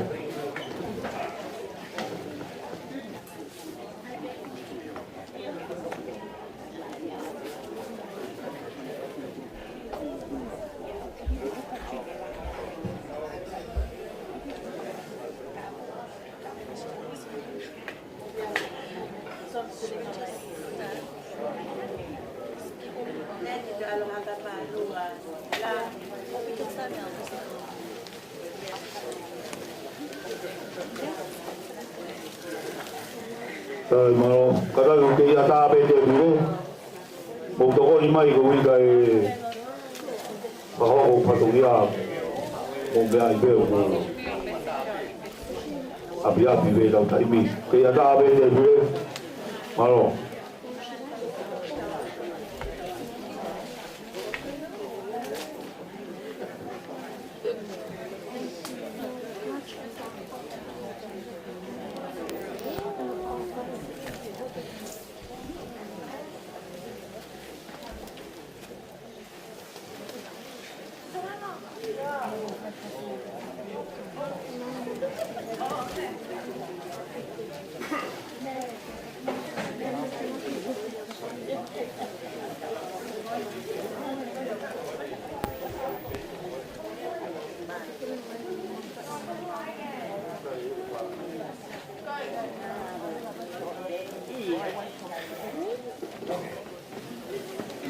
Kalau dia mai ke ada be fakamaau be te bile. Malo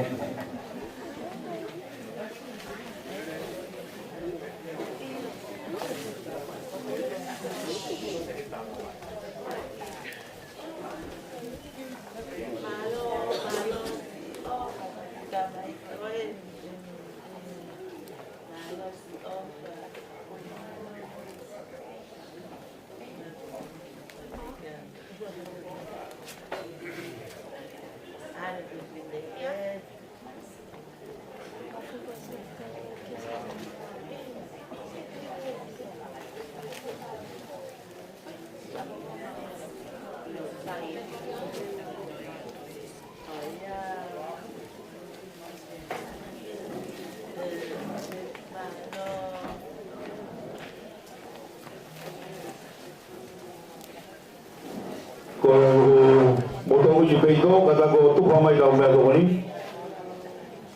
Na kore atu ku api-api api te jaimi. Tu pamai mea toko ni.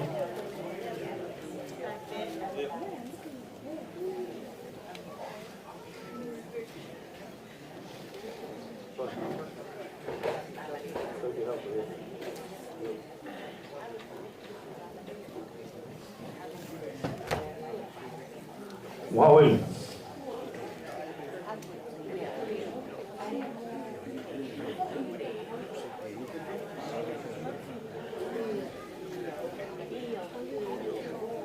Bukata ki ale musuh mai pira liao. Tuba le me koni. Ai. Tuba. Kone ospe de be gol, ho mai ke.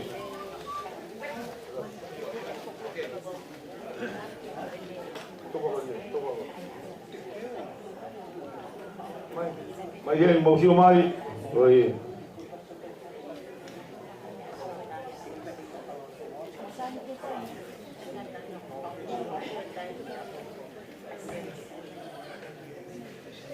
Oi, apa be?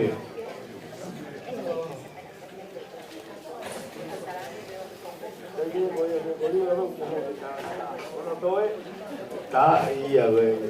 Malo. Oh iya, mukanya kalau Tuhan peos pede begoni, pokok magian. Kalau mukanya kau ngawin mai, muka dia.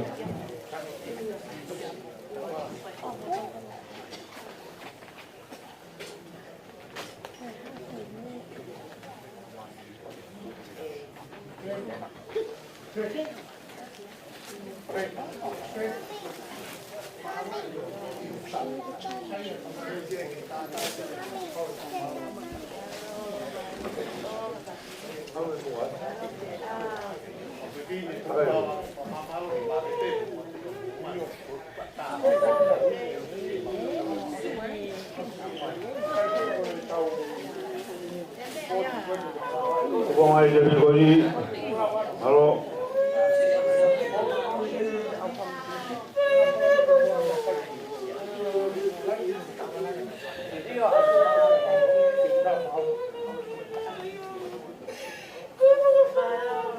Untuk kopi kolo kopi dia warna hal ada.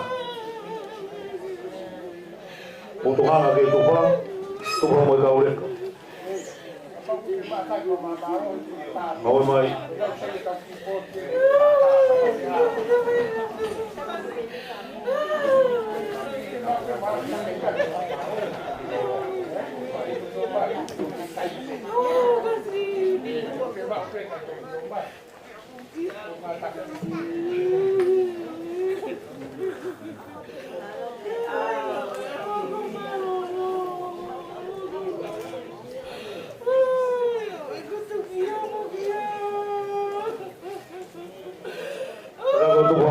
Motongai na halata kono, malo tomai koi.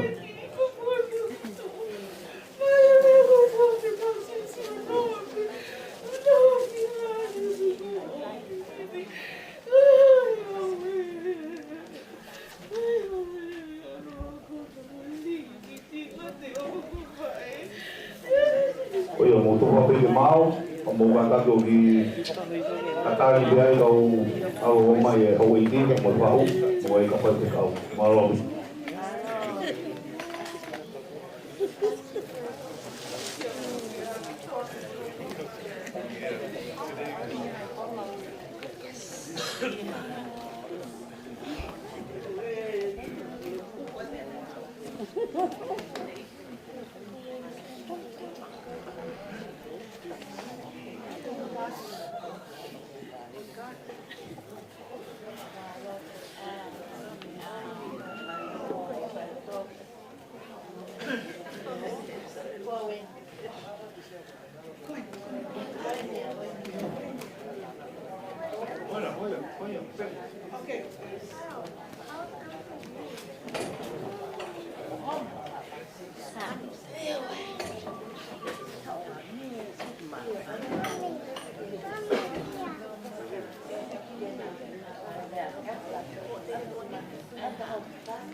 Kore beke u whanga tu e tala whatapu no me ko Aofia.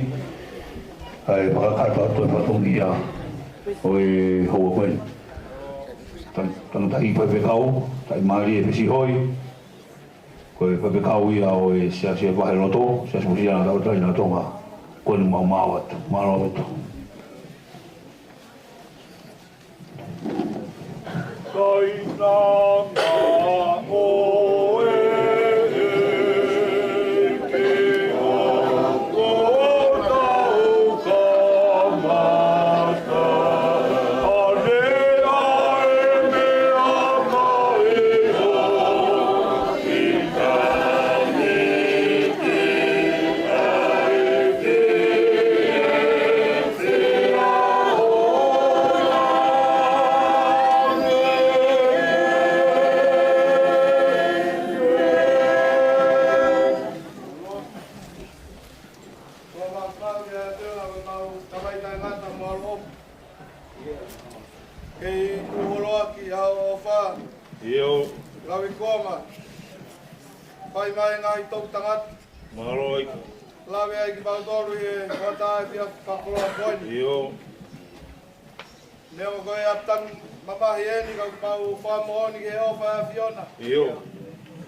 Ikai bea tai me motu ai. Ori. Fakamaau ai ki mautolu me ofa kalaisi. Iyo. Tā poa ki o e pia fini. Koi teu ke tai tare pini so e merino. Maro. Mau fakamaau ai pe moi whae ka koi me ikitanga. Iyo. Si Makasini. Koi ne ai teu ko whai e ulu motua. Maro. Kau ba to nga family. Iyo. Me ene fahu, ho eki. Kama ta pure. Faz kau malo lo me faz kau e vahenga. Iyo. Mau lo to. Ai lo e fahu ga mau lavi ai. Iyo. Me ho ko ia ko a fo ai. Ai fatongia ka to pe u hanga me me ka ona. Te ka kia to nga fatongia a honi. Mo Pongipongi. Tata ke Aofia na ma Moimoi atu. Maro. Ora ka toa ngai mea ne wa peta o alo ko sisu kalais. O ma we ki mo fa mo oi. Amen. Amen.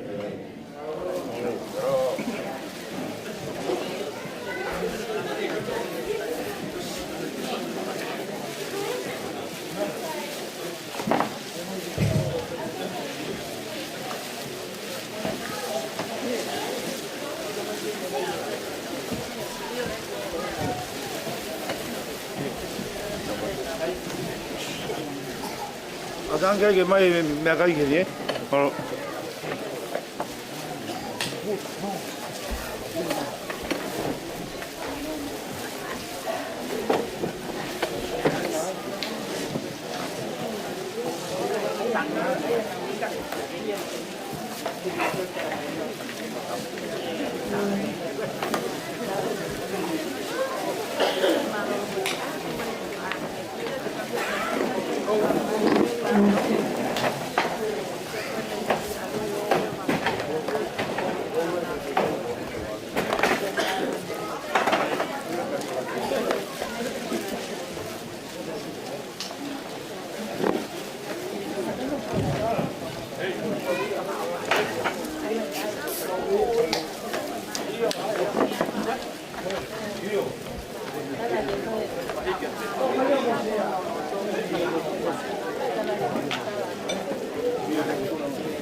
pe patea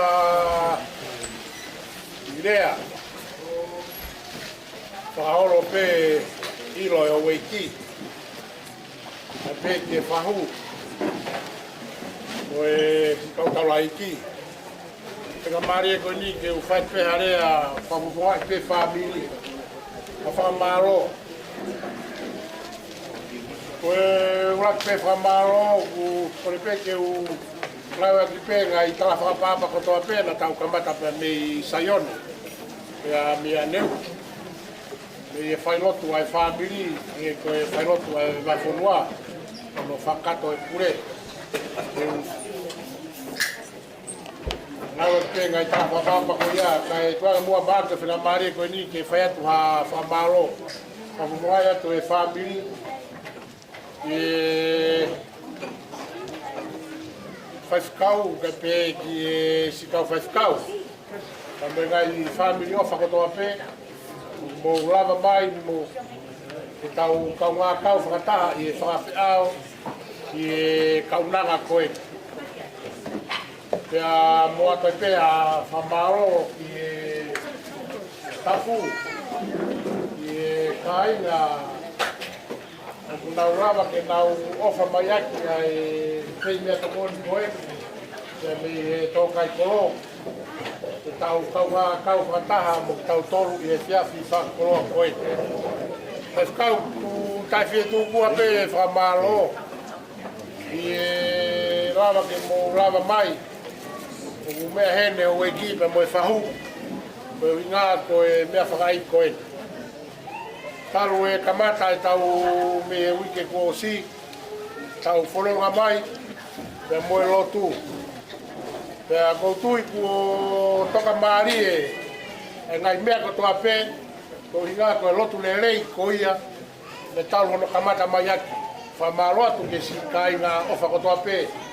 Pea me he siasi. O kai ke piki mai ke whamiri. Ka koe hinga mo i he ni koe ngā koe mahen. Ka mo siasi. Mulawa ke mo hinga ia mo he ni ai. O tau whepiki taki. Whakataha. Amia whamiri. Koe hinga koe mahen. Ka koe taunanga koe hokosia ki ai. Ai rui maa ka po maa roni. Ai tapai te mani. Koe ai mu whamaro atu ke kautawa hei konoa pe. Kea ho ku me ate pure, ka koe vieni e whatikau e wāhenga, kene toki whakaosi pe, ai tau ki a aho koe ni whawhiao kia Makasini, ai whiawhi. Whamaro heni ki kau kuki o e aho koe ni ka mei peito, ke nau whamoreki o nau taimi, ka lava ke nau whai ai whei lau koe ni, ke nau hanga o mai ngai mea takoni whakapofa koe. Pea mei mua pe, pea mei te pire ilo ai hou eiki, ka pe ke whahu, koe kau whai te kau. Pea ku wakai hifo, ku whamaro lahi au pito.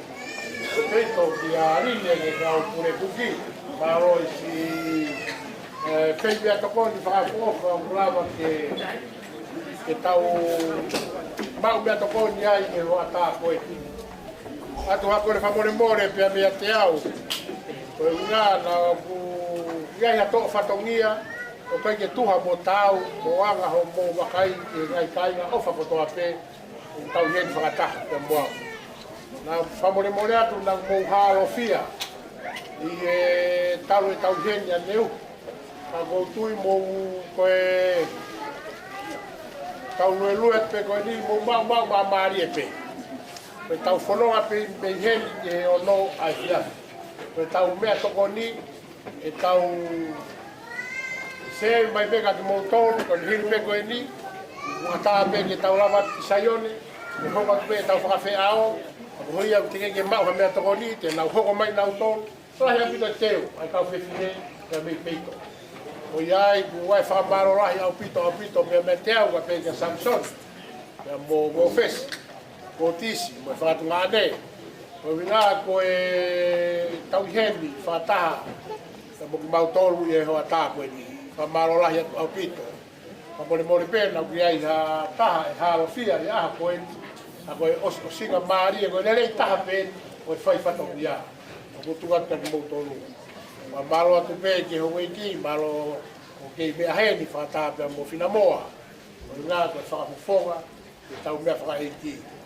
Ko iai wai whamaro lahi apitata ki moutoru ki e whanau, me whamiri, ki ara nima ko toa peo rama ke tau whe tokot ati i ngai whatongia koe ni, ko tau wausia mai ai i a koe ni. Ko iai koe toi pe tau aho e taha, koe tau ki a aho koe ni, tau whanonga pe mihen ki e ono, pea e whakafoki rewa a Makasini, toi whaere peia ke whare mate, pea toi whaere mai pe a Pongipongi, hono malanga, e taimi koe hiwa. Koe e taimi koe hiwa, e kamata ai koe hono maranga ia Pongipongi. Whe mao pe whamiri, e tau i muange ai i e hiwa, koe ngai whai pe tau i whairotu. Pea toki oare rewa i e whaifitau e vai whanua, whaifitau pure, i e maranga i mo whahoko e nau poro karamba. Koe ai toi pe tau ia e taha. Ia lava rewa, tau whakawhiao, i e tau nara koe ni. Whamaro atu apito. E ki tau tangata i e mea whaitā, ta ko Paula Moimoi, ka pe ki Sione hoa. Nā ka awe ngai rai ata koe ni te heo pe, ki pakai mai a ki nau tolu, ka mei tonga, ka mutua pure anga, o kei nau lava mai. E tau mea whakaeku koe ia o Makasini. Whamaro rai atu apito. Tata te whito ki si kau whaitau, nau mau taimi. Ia nau whai hangai rea whakofa ma ngai lotu. Winga ngai au tau toka maria e aha koe. tau whanonga mai ngai aho. Na tūla mun hanga pure ia māmani koe ni tau kei tariu i pekia. Ngai aho afu, au mai ki aho ni moko le re. Tau whakata i pe, koe ngā koe ofa ai o tua tau Aofia.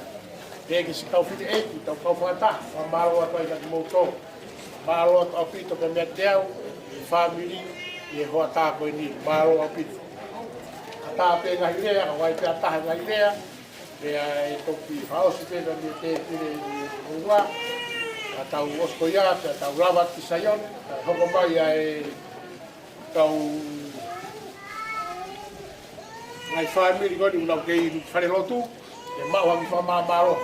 Lahi au pito e tau pea toko ni e teu, a e tau whewhine pea me keito. Maro.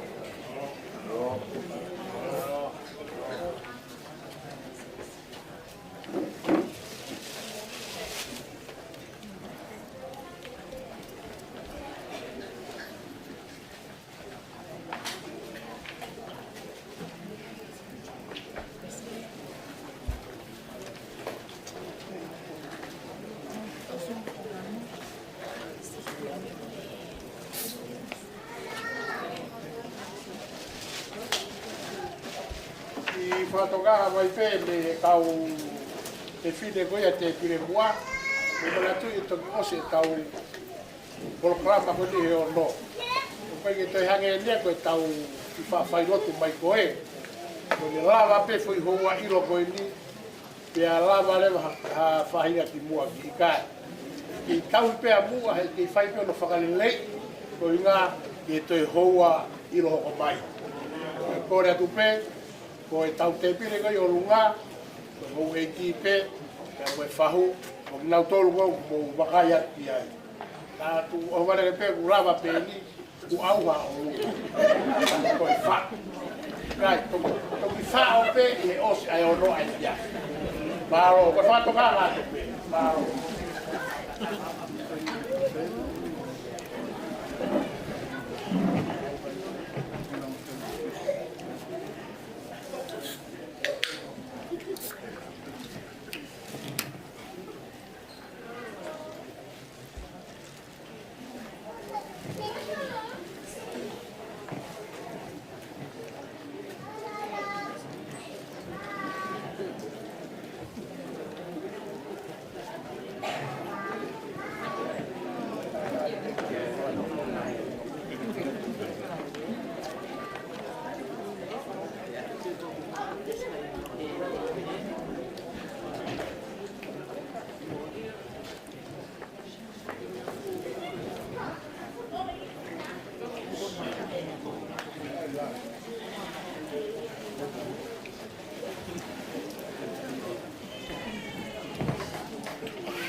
Patulawat.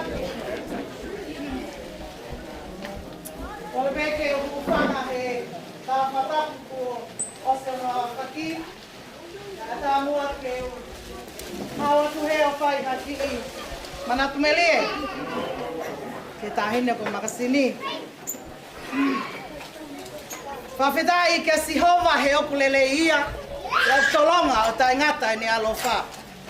Ta whawhetai he aho whakoloa ni ongo koe tau whakataha i he mamahi. Ta tau whawhetai he koe pule maa oni oni. E hau haua ai ahioni. Ko tuwe ke te ke whae ki lea ke whakahoko atu au. Te ria na ekea pe koe hae mongo monga ko au. Lele mai me he vai ko pakilau u whangalupe isa ai esi o tau whahau.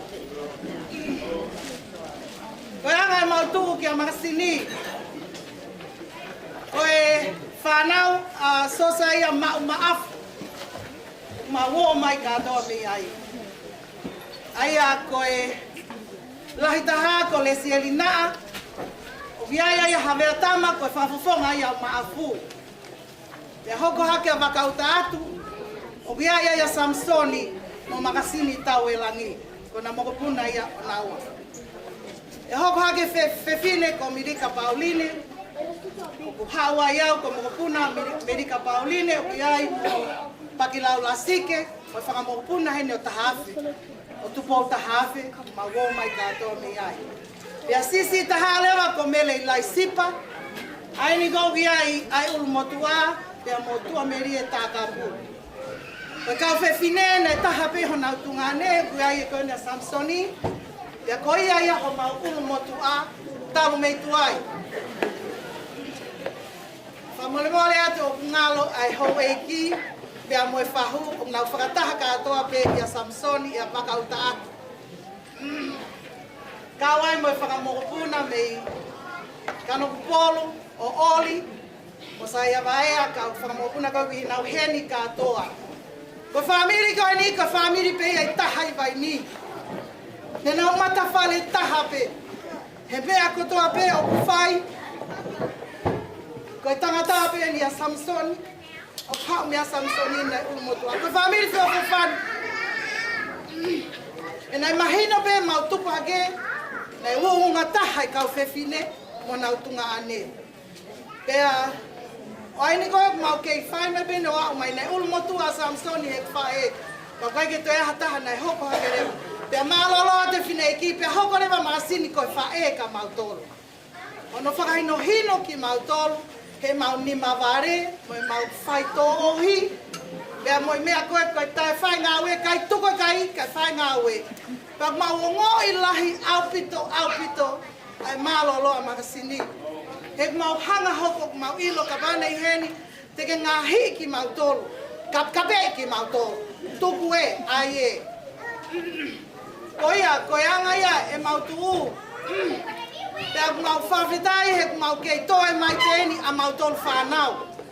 Ka o mau ilo pe anga e mau tuu, he ku eke he whanau koni a mau tolu whangamokopuna.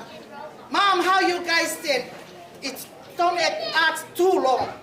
Ka go uhinga, we grew up together. Na mau tupu whakataha hake pe, aki mau tolu katoa koe ni. Aia Mosesi mo toa melie, ko whina moa e whahu, ka maa meleane, e hekia Samsoni, na mau mate whale taha pe. Pea nai whakaino hino pik mau tohe whangakui, ok mau whamiri, he ikai ke mau whemari aki. Pea ku ilo pe ia e vai ni.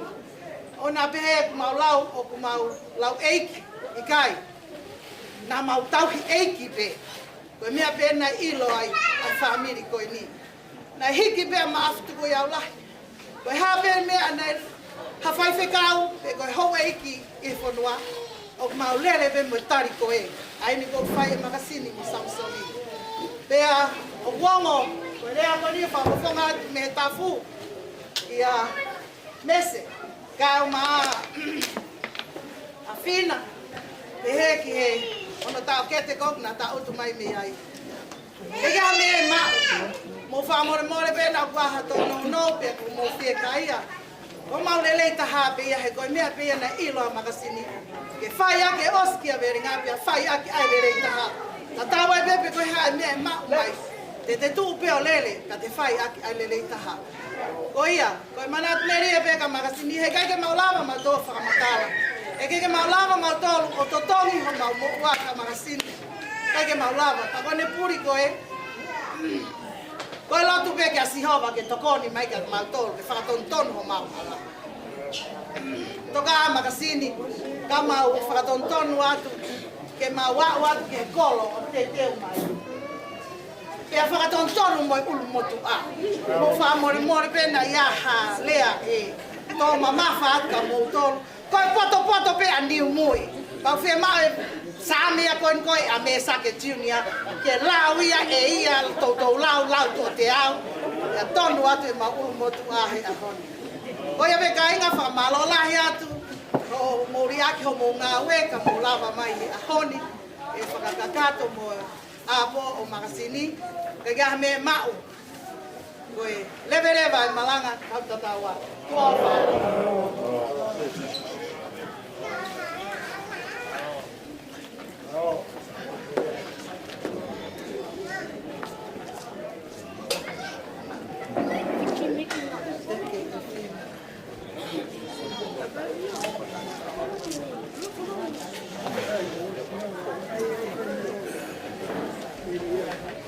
Malo area. Kamalo tupe area. Oya area ka befine metafu. Kamalo ka Ouau. Malo e tau fata ha se kon fa mo pe ke fala me yato igual. Malo e tau fata. We kauta ko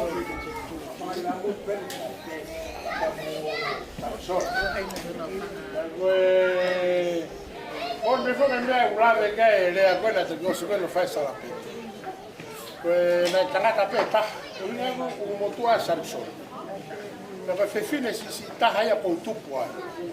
La mia cosa fa fuori per un moto a fine pe per quelle a fa tapu con le fanau con mana bopua. Mo fine con to. Ai fanau ia coi ai fine o mautu puai con meri laisi. Ai a sipa fanau e sipa a pua. Fanau e pua ka aisea, fanau aisea. Ai que foi fine na tahape. Ka koe tangata poko mai te tea. Ai que mea ko tongia e fatongia e matu motu a pe ka deo ko tangata na tahape na tupa juga Samson. Ko tōna koe ki lalo whanau whewhine. Ka koe whanau whewhine koe au tupai koe ni e tōtana te kosidea. Alui foia whewhine. E mau whakapapa mau tolu mo nau whakawhae. Koe mea u newa pēr ku keisi. Pēr kou sisi. Koe whewhine. Ka koe inga koe tangata ia kou. Auri whai koe au koe me whewhine na mau tupu ai. Koe mea mau nofo e whanua koe ni. Koe fai pe mea Samson, ia koau pe, ko ngau u botu. Ia kai te tohanga Samson, o whakahoko no whatongia koau rewa, o wai lahi te au, tau kete kui roto he. Sa no mea ku mari haa mua, ka haui o rea urea wha mua. Ia koe mea ku wangai o to e whatongia koe. Ko iai koe ka koe maulu motu a mea Samson, te whoku na whiwhiri a tahi. I ho fai e salapeti moni pe no ape ko tua ia o fefine o fai fatomia ko kon pe ko mui ko fefine pe ko ia pe tangata to ko mai te ia ko ia fa maro ia tu kai maro tu ke fekau e me ape ho hiki e fau pe ke si kau tala iko to pe blau ke nau ia mi dolu ko ia ko tau ka grai pe sai pe ko tau toki no tuku pe anai fara osi pe ina ko de lava pe o mo ba o me toko di ko ni ata pe aloto o sei tau ki pot ata ko wa e te fa hi vai o mo motor o fara la loto pe ki to ta ko e ka tau ta pe ki poti Iai ko le lava pe ta whaata mua te pire ngā ki si kainga koni ofa ke nau hoko mai o tuara whakamāni ke kau ngā we ke nau hanga ki kirin ape te pire hoko mai rewa me ngā tō koini na wā mai ke tau te pire koni lalo koini sai pe tau te pire kona i orunga me ai whahu pe ki hou eiki whakamāri e pe ha pe tainu moko ki mea mai hou eiki ki he Peke whawame ki mōko whawofa pe mōko talanoa whawofa me kia kātoa whema mawai mawhana ki waki mua liena māu kātoa pi moia pe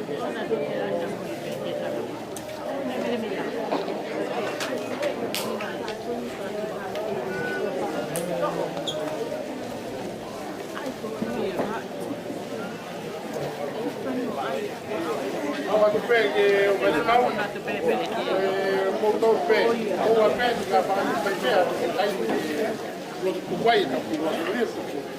Io.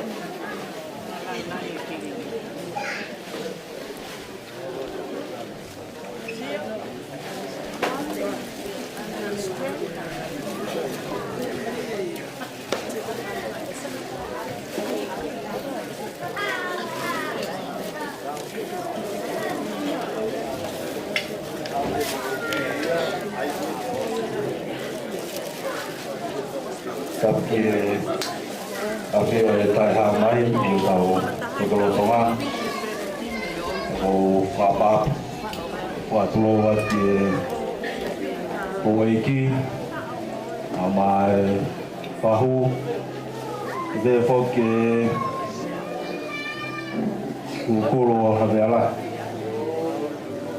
o whana te e whatapu ko kamata ki ai te pie ilo o e aho waki e tau whawhiao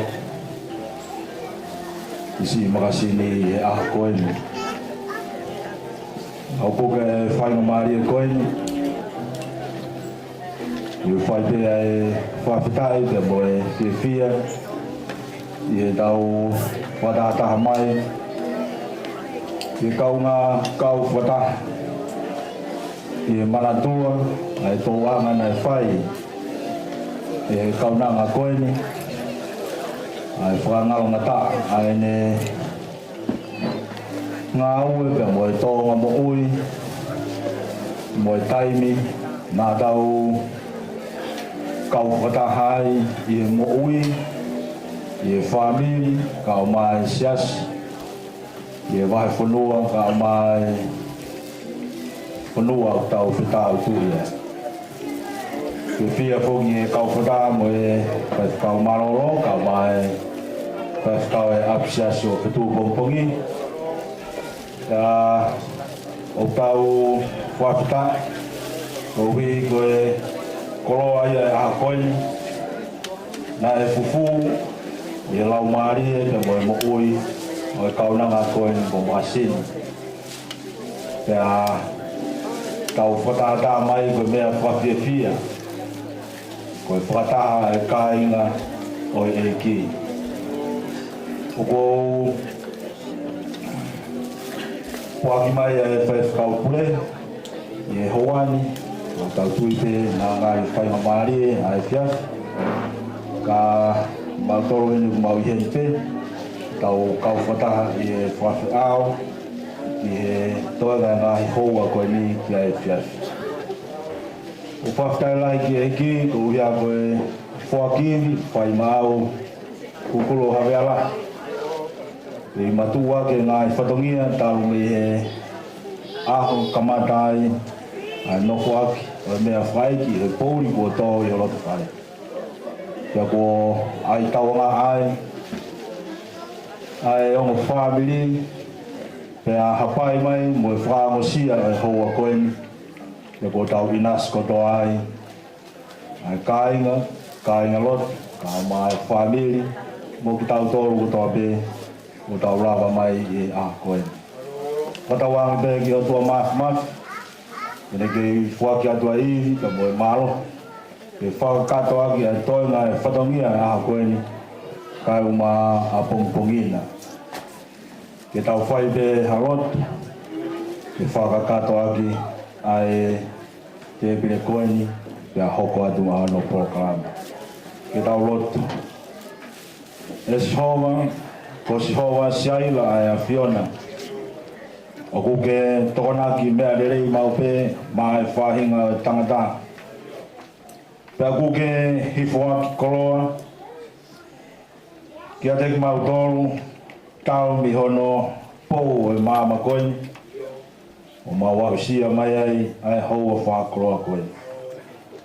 E whatongia e kua whai a hono talaki, pea mau inasi, i he te pire ilo koeni, ko teu he hongo whamiri, Moi whakalangi u whai e houeki ka mai whahu. Tō whatongi au whai e kurukuru haweala.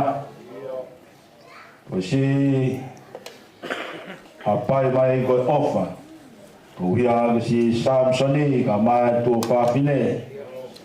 Pia moe family moe kai ngā hana kotoa. Ui hen pia moe fekau maaro moe kau tātai fekau. Ai kau se tuada moe kau ngā Kristiane kotoa pe. Ke mau whewhakamoni aki. O kei mahuru hangi ai ofa Christ kiate mau tolu. Te koe ofa koe ia o kune to'ange ai manawa si I moe manawa he ai puputu'u mihe mau atamai moho mau lau maari e. Kai toka mai ai nonga me moe fie maari e ai a whiona. Hare mai o ke tāpuak mai mo ke whawhonu mai ai a mea. Ko to'o mi ai ai whilau e hoa koe. E kei whai mai me mei langina. Ka ke whawhonu im ki mautoro i e tohenga e whatongi ai a koe. E kresia homa hei ko Sisu Christ o whaha tua whimo lau maari e maani on. I e teki mautoro ko toa pe o tā ngata. Amen. Wow.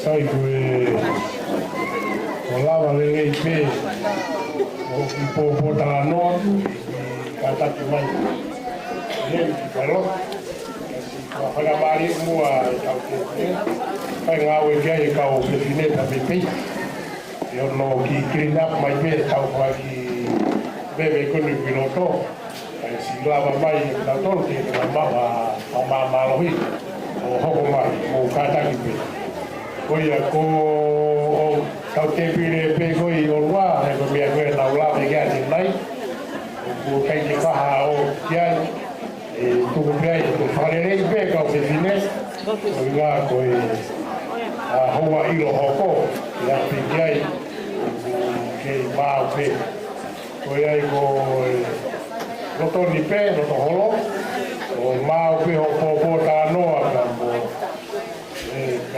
atarewa hoko mai e tau taiga koia o nau si taitari mai pa mei tua a mei whalerota koe tūpeo ki ngā o tō tā ai meme pai ki whawa wai kau kirina ki ai ke nata tōru o pika kai lawa rewa ke hoko mai e tau mea kai tō pēro ki ka pau ki toe o mea kai ame ki ho mea rere kei lahi atu ka pe tau mea kai e teu e kau whiwhine te mei pei lahi au pito au pito.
kina pupe tau eme o tuuritua ke ai pia kau popola me fawofa pe a tala yo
sai ko tau kina pupe tau me kau reka o ai fa ta me escapa ku escapa di tahaki kawa ki toi pe o nari ke mira ku fa ai la mahu lo to mai to hua ia mai hua ki tua ke pe pe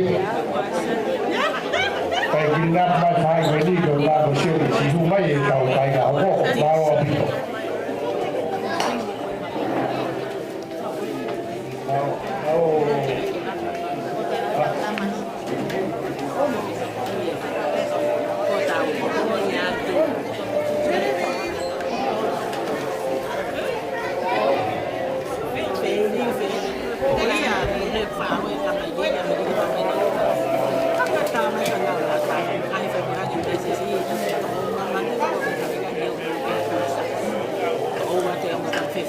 sai malo con la va per lo che la fuia da un tempo loto la va a caucai con loto pito che da un tempo la che si lava ma già caucai con loto e poi motor buena si va di la fakamaau e di con il mau peau che fa vai a tale da tempo che si per la fakamaau ai si o mai vai tau hau ho dia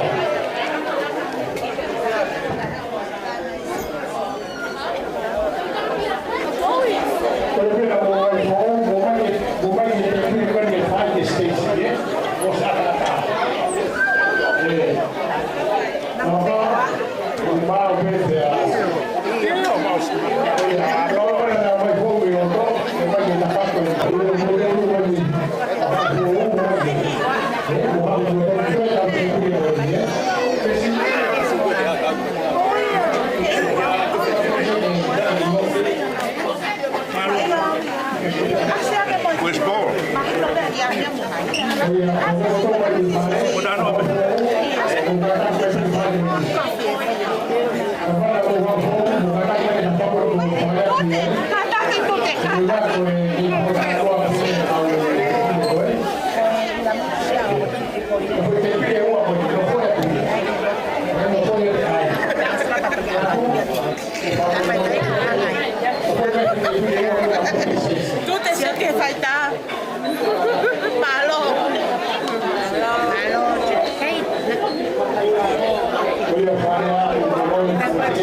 Ikai, Ouau, Ele vai ele vai estar com vai, vai o petróleo.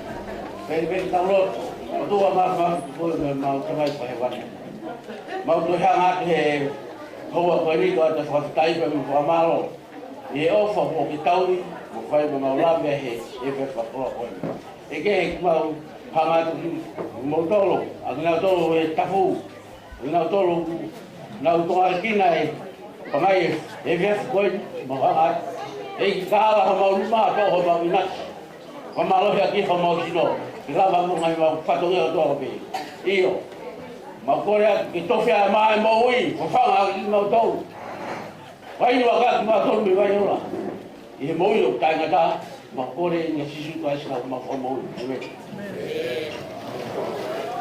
malo malo e lo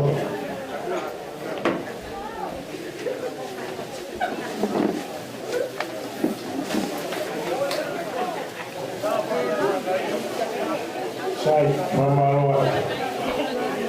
quê mà bố mẹ tôi đi quê tao nghe mà đi thì quê người phá tổ văn bốn đi thế là bốn không ai đi mẹ tôi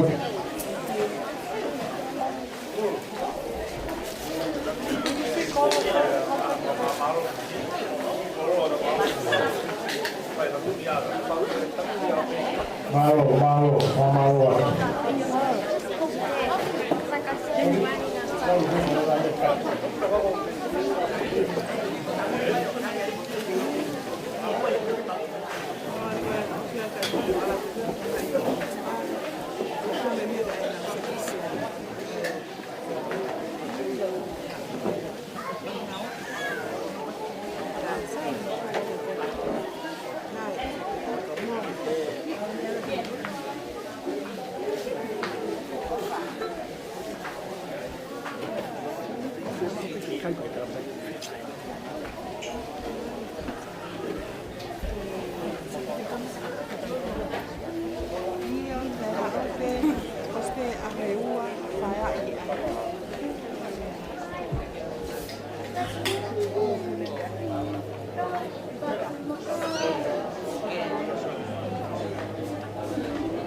Oh.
whamalo atu. Ia pe Makini. Pe ki e hiki. Waho. Kau hai. Kau pata. Whamalo atu e mo kei ien pata. Kau tolu. Hokatu kau whawhiao koe. Koe ai koe kau di polokalamba hoko. Koe ki whailotu. Koe whailotu koe ni ai siasi. Ai siasi Tokaikolo. Ai ai whakahoko atu ia e sikeri kai lahi koe ia vai whanua. E Pesman Hal. Ai pe koe whaifkau ia ai ki siasi koe ni. Ai siasi uki ai koe na Makasini. Pea mo kospe. Pea mo i whanau.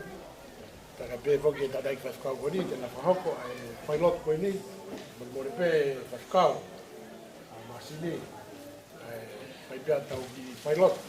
Ai pe koe whakahua ne whai e holo.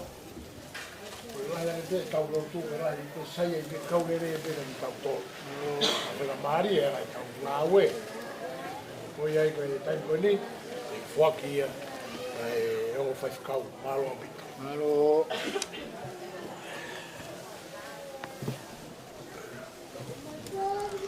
Tau tōku ai koloria, pia moi whawhitai ki o tō mafi, ai a kune tau niu he universi, pia moi maamain doku tau i ai. O mua hamafua ki whai ha whahauka tau whailotu i hoa koi ni. Ko kore pe kamata i tau whiahui, i tau hewa i him koi ni kono nimange au, hiwa ngo furuma taha o himi. Nima hiwa taha. Ko haia taha i piki mau pe, sisu pe, sia ka inga i ka inga ue, sisu pe. Si toki ofa tai motu e, tene tu mau e a kovi, sisu pe.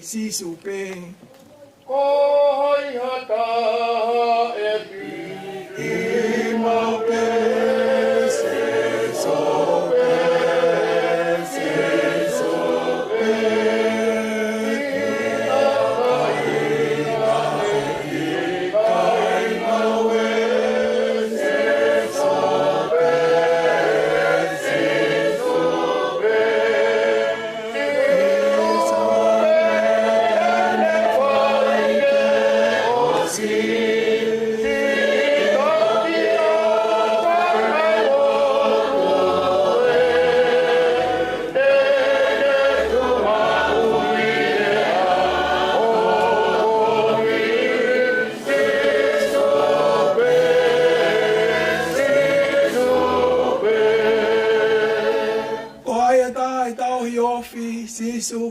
Sisu pe, la fie fai moi fili foki, sisu pe.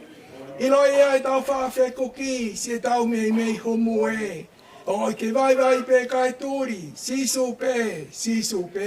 O ai ata, e tau he ofi.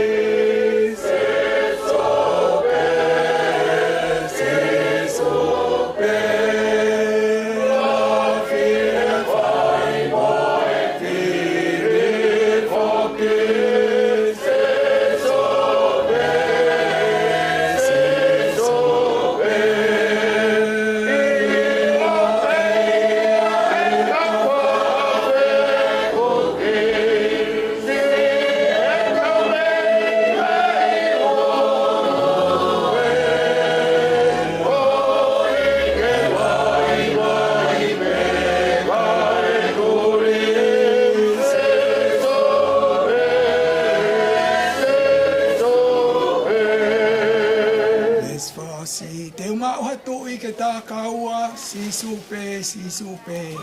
Eki kayanga whakatoa, sisu pe. O kune kau e te Apisia, hau e te vai o puke. Toki kau mea whawhare ia, sisu pe. Te umau hato e te kaua, sisu pe.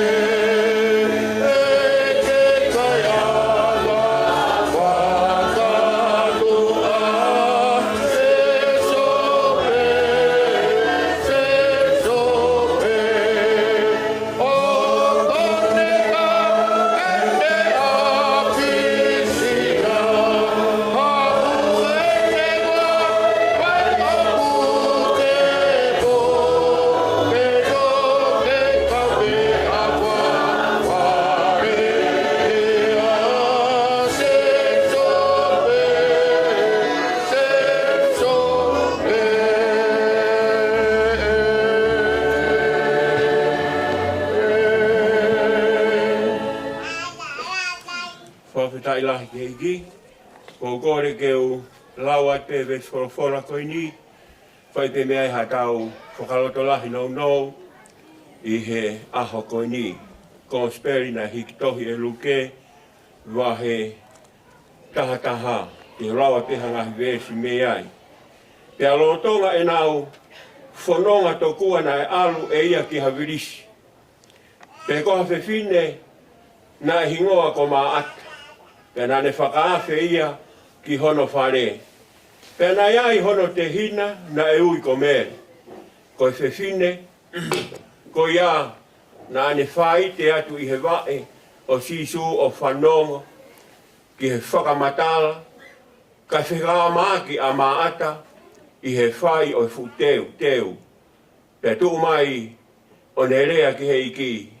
O ku ikai ke tokanga koa. O ku ikai tokanga koa ki he tuku au e hoku te hina. Ke whai toko taha pe ai teu. Ko ia ke tala kia te ia ke ne tokoni kia te au. Te tari e sisu o ne pehe ki ai. E maata. O ku ke loto mo ua mo fekau maaki i he ngahi mea kehe. Ka o ku lahi pe ha mea e taha. Seuke ko whiri e mere ai ngafa o ku lerei. A ia foki e ikai to'o. Pea mea te ia. Ke te lawa pe moe ves koe nia whakahawa he tolu. Ves taha. Whakahawa he tolu. Vesi taha. Ai au pehe hono wharea. O ku wawe e ku aru atu, kuku ke mau ai mea o ku ke mau. Ke aua na ato e hataha ke he ho kalau ni. Ko kore ke u tuku hawhatap ki he awhio ai tolu tahai o tua. Ka mono lau maari e maano ni, kau tui whapapau o ne whakamaru i hen. Tau whamoni pe ke tala whai he wholofola. I longa hapotu o kiai a lau maari o egi. O kiai e whakatau ataina. O kiai a whie. Pau kau ilo koe lau maari o egi. O whamaru he whiohi o kau whai. A te whatapu ki ho egi. Tahine ko mereane wharewai tu i tau fu. Pe whatapu ki a kulukulu o hahaweala. Pe ki a Apisia. Pea moha a matapure. A te whatapu ki he whahu. Pe whatapu ki he ulumotua. A te whatapu ki a Samson. Pe pehe ki he whakatoko ua. A te whatapu ki a Kasanita pea moe whakatoko ua. Isa ki a Samsoni. Pea moe whakatunga ane. A te whatapu ki a Kasanita pea moe whangatoko ua. Whatapu ki he o whamiri. A te whatapu ki he whanauohi a Makasini. Tala mo kāpui. Moha ngahi tuunga o tonu ke whakatapua. Pea moe tala kakato e whanua pea moe lotu. Whatapu ki kau taula eiki. O kinau hen. Kai ke hoanga lawe i honau ngā hingoa. A te whakaapapalahi ka ki motoro. O whatapu ki a hatau kei wholoforo. Kai a tā mo oku ke lau hoku tā puaki. Lahi ku hanga e o tua o whangatahe a koe ni. Pea mo oku. Pea mo hoku kau ngā ngau he a whai fekau. Hangai koe mea na e whakatapu ki a kātoa ki Fetu'u Pongipongi. Hangai koe mea na e lawe ki a kātoa ki Fetu'u Pongipongi. Ko Makasini. Pea mo kosperi o kau hiki po tiasi o ko whakau ngā tā maki ai. Pea mo kātoa. Pea e taimlahi whalawa mai e pekia o mau kau ngā whea. Isa te whatap mawahe i he pekia o kune e pa. Mo i whakapapalahi i he sino kere o e pekia. Tahine ko Makasini. Kau whawheta ilahi ki he iki. Na e kai te ilo teu lawe he whatongia he whiafkoe ni. Ko hau peo tu unga pe, ko hau peo. O ngā koe whehu whahe ah koe ni, pea moi whai fekau. Nei kai te ma te lawe iloa, te ma whai lotu he fiafko ni. Ako katoa whoke ta haini tangata wili ka unua ko. Pao alanga katoa wili an kau ki olunga he keu, whai lotu ko tang katoa. Ai naku ke atu ko fotutu e prokalama ai whamiri. Naku atu ko fie koto i ulumotu amo soni e nau prokalama ka maa o atu maua o toi veu ki e nau prokalama. Samai katoa ikai. Na mastanoa pengo soni o kau pe he prokalama. Pako uhinga e tu atu he hoa koini. Pako fia lahi. Apitang katoa. Te kai ke whai ha teu e aho koini. Kai ke ko mea koto pe ko fotu uia te mo palani ai o tua ki heanga o fononga o tau whai. I he le soni ko na aku lau atu. O hinga pe e ku lau atu e le soni ko ni tala noa o mere pe a mo maata. Ko hinga pe ko whai. Ko ui pe a Makasini, ko whai fita Makasini. Ke puria taha ia Makasini. Neongo na o lawe i pa uilo i ko Makasini o ku ihe funga waka ke. Ka taingo na hawai ke Tokaikolo ha whahinga whatongia. Kai ke tangi taia o ilo i ko whewhini o ku ihe funga waka ke. Na ne whai hono tū ku engata. Pe a o pe tai ni hu whanga whatapu ka whai ha maume o ku alu ki peito o whakapau keke ai.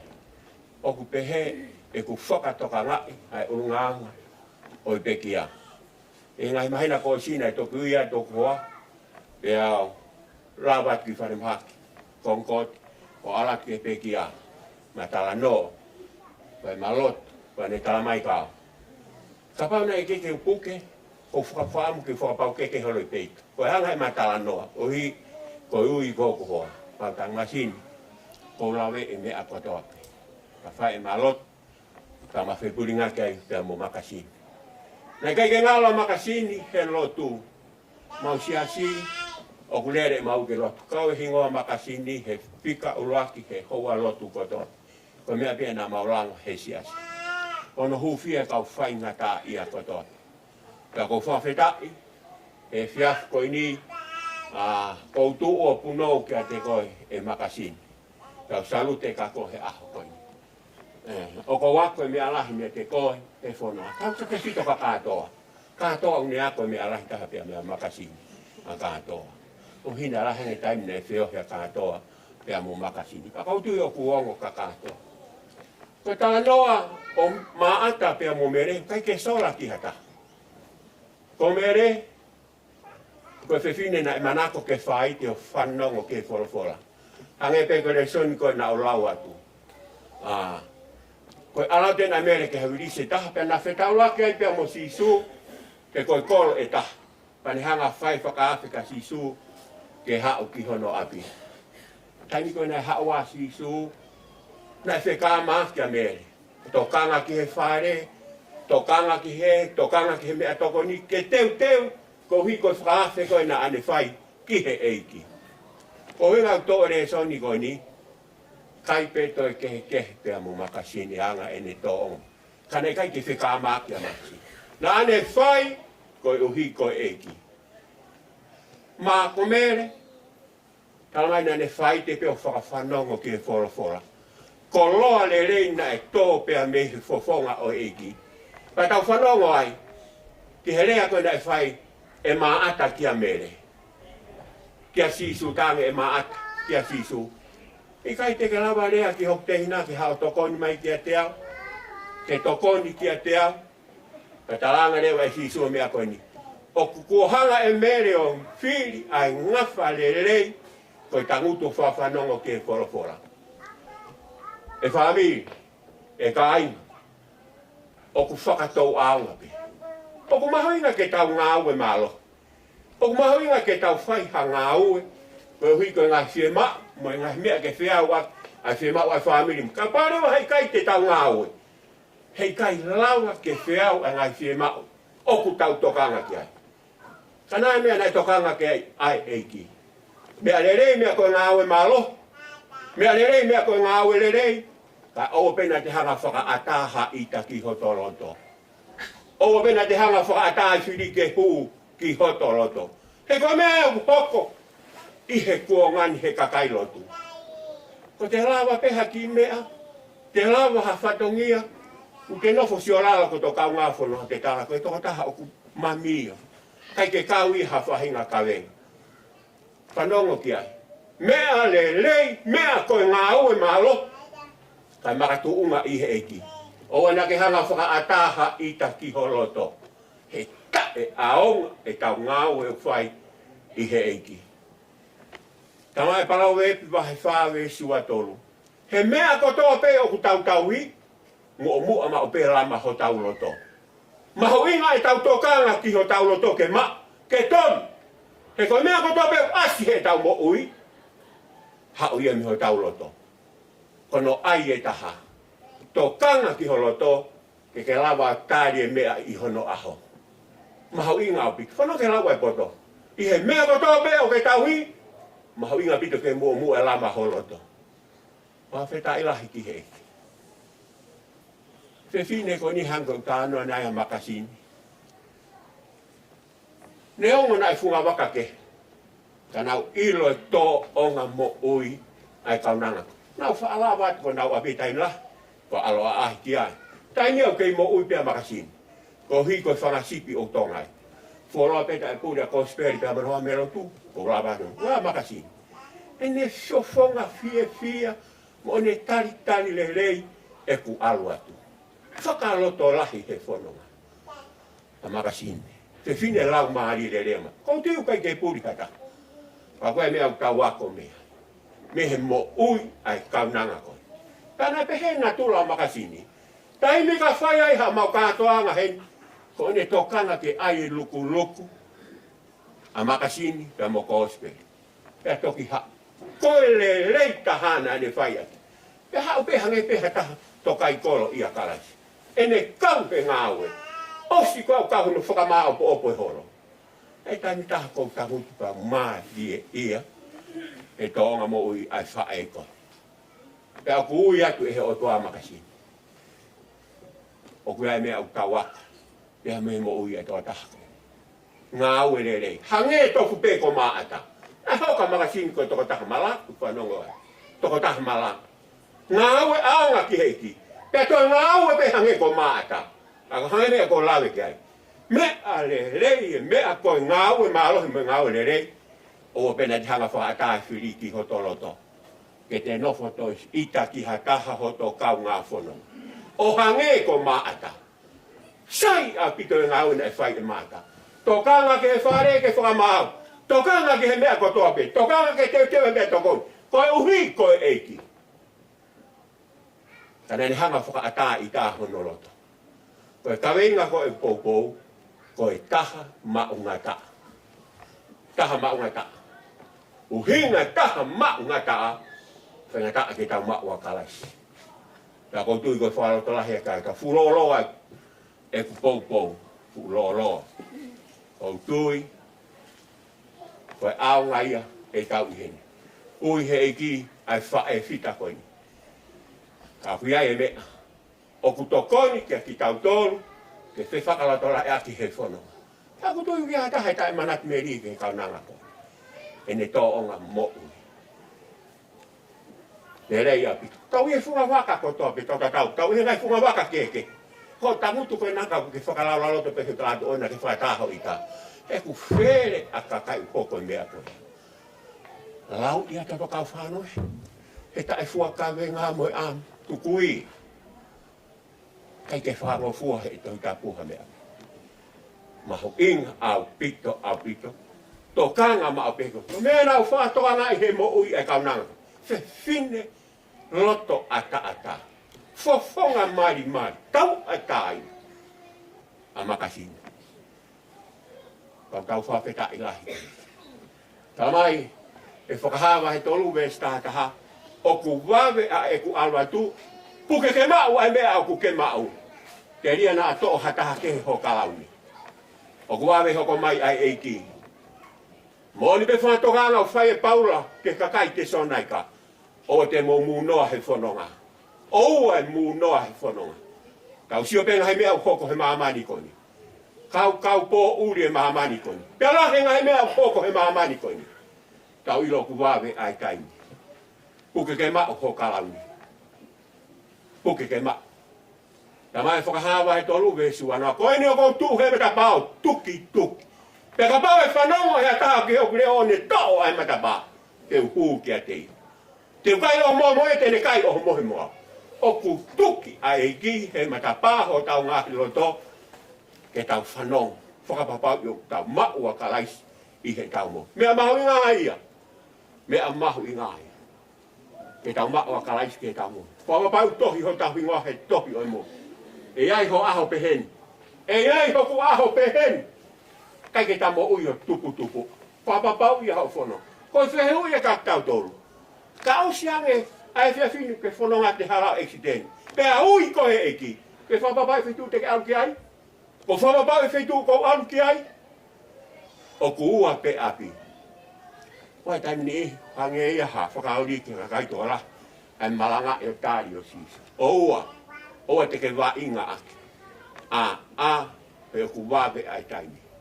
Mahu inga o pito api. He whono. O ku ui he ki ere kaunanga. Ka toi whakatata hai ki tau tōru. Wai mea mahu inga ke tau whanongo ki ai. Koi whora ai o tua. Wāwe e ku alua tū. Puke ke ma o ho kalauni. Koe kalauni koe a koe mo ui ta engata. Pea koe mo ui ta engata. O ku mao pea he tau tāria kalaisiki he tau mo ui. Sione wahe ni maa wees kaha taha pea mai taha wa. Pea ko e nia wha mo oni ko whake o toa kia tek tau tolu ai mo ui ta engata. Pea ko e mo ui ko ia. O ku mau i hono alo. Ka pahi kai te tau mau ai alo o toa. Kai ke tau mau ai mo ui. Papa pau ia he tau whanonga. Tau pau ia. Tau mau a karaiski he tau mo. Whami. Tau tui. Koe aunga e tau i heni. Kai ko hau peo. Ngā koe whāmeri whawhetai ki e ki. Ke ko hau ke mao hao pereti. O te ai e mea mahu ing. Ke tau whakawhanonga mao pe. Ki he mea mooni taha. Koe wholofora ai o. Ka Tauelangi. Whai tau pe kina ki tau tolu e hei ki. Pea moi whiohi o tau whai. Pea moi wholofora. Ko whakata he lau maario e ki ke tau toi whanonga ke ai. E whiafi ko ene. Mea nere mea koe ngāwe nere. Mea koe ngāwe malo. Mea nere iau piki. E siasi, he whamiri, e whanua. O na ki hanga whakaatahe whiri ke hu koholoto. Mahu ing au pito. Tau whapapau i tau whana. Nā i whiri e mere ai ngawhare rei. Koe whai te he lalawa e o si sua whakawhanongo. Ki he kolore rei na e tōpea me kuponga o e ki. Koe wholofora ai o. Lau mau peho wholofora. Pea ke whaalotu. He whainga mariko toa pe. Pea ke alu. Ke ngā whio e siaki uke kaua. Whai tāpu kina ki tau tōru e hei ki e whiafi koini. Amen. O kore ke tau hiwa mai hanga hiwesi i he himi koini. Ko whanau, hiwa ngeau, hiwa ngo furu maa wha o himi. Nima hiwa wha o himi. Hima hiwa wha o himi. Si i nofo hao haoa, ko hokuloto kuoto oa, ho o haa masani mai. Koe nofo ta e hairi fia, kai whonu i he fia, koe fia o langi. Si i nofo hao haoa, ko hokuloto kuoto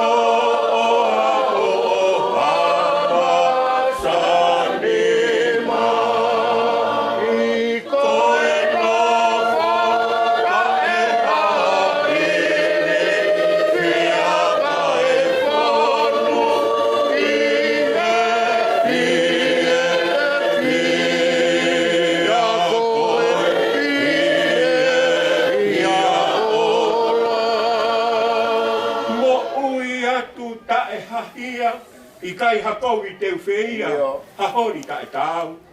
Ko e ki te mata kaua, hange ko ino ke i mua, o whiongo i mau. O e Latu tae hahia i kaina, ko i teu whia, hahori tae tau.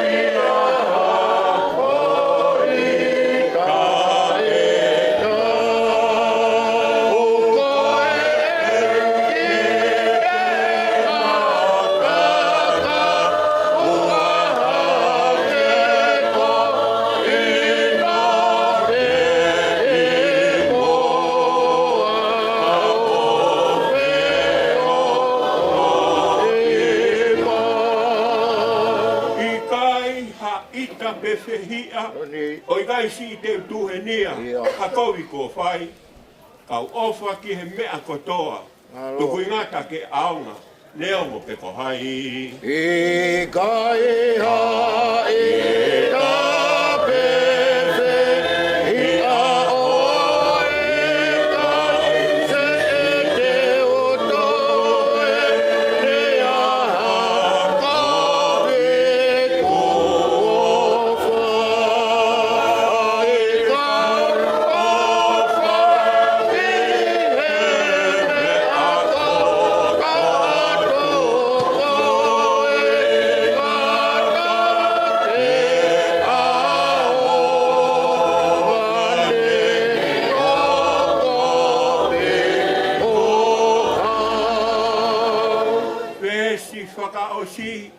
Koe malolo ala ia. Nai lau ki ai palofita. Koe langi I mamani. Au kutu mo unga whau o whainga ta ai hake ai. A whe te wau ki ai. Koe malolo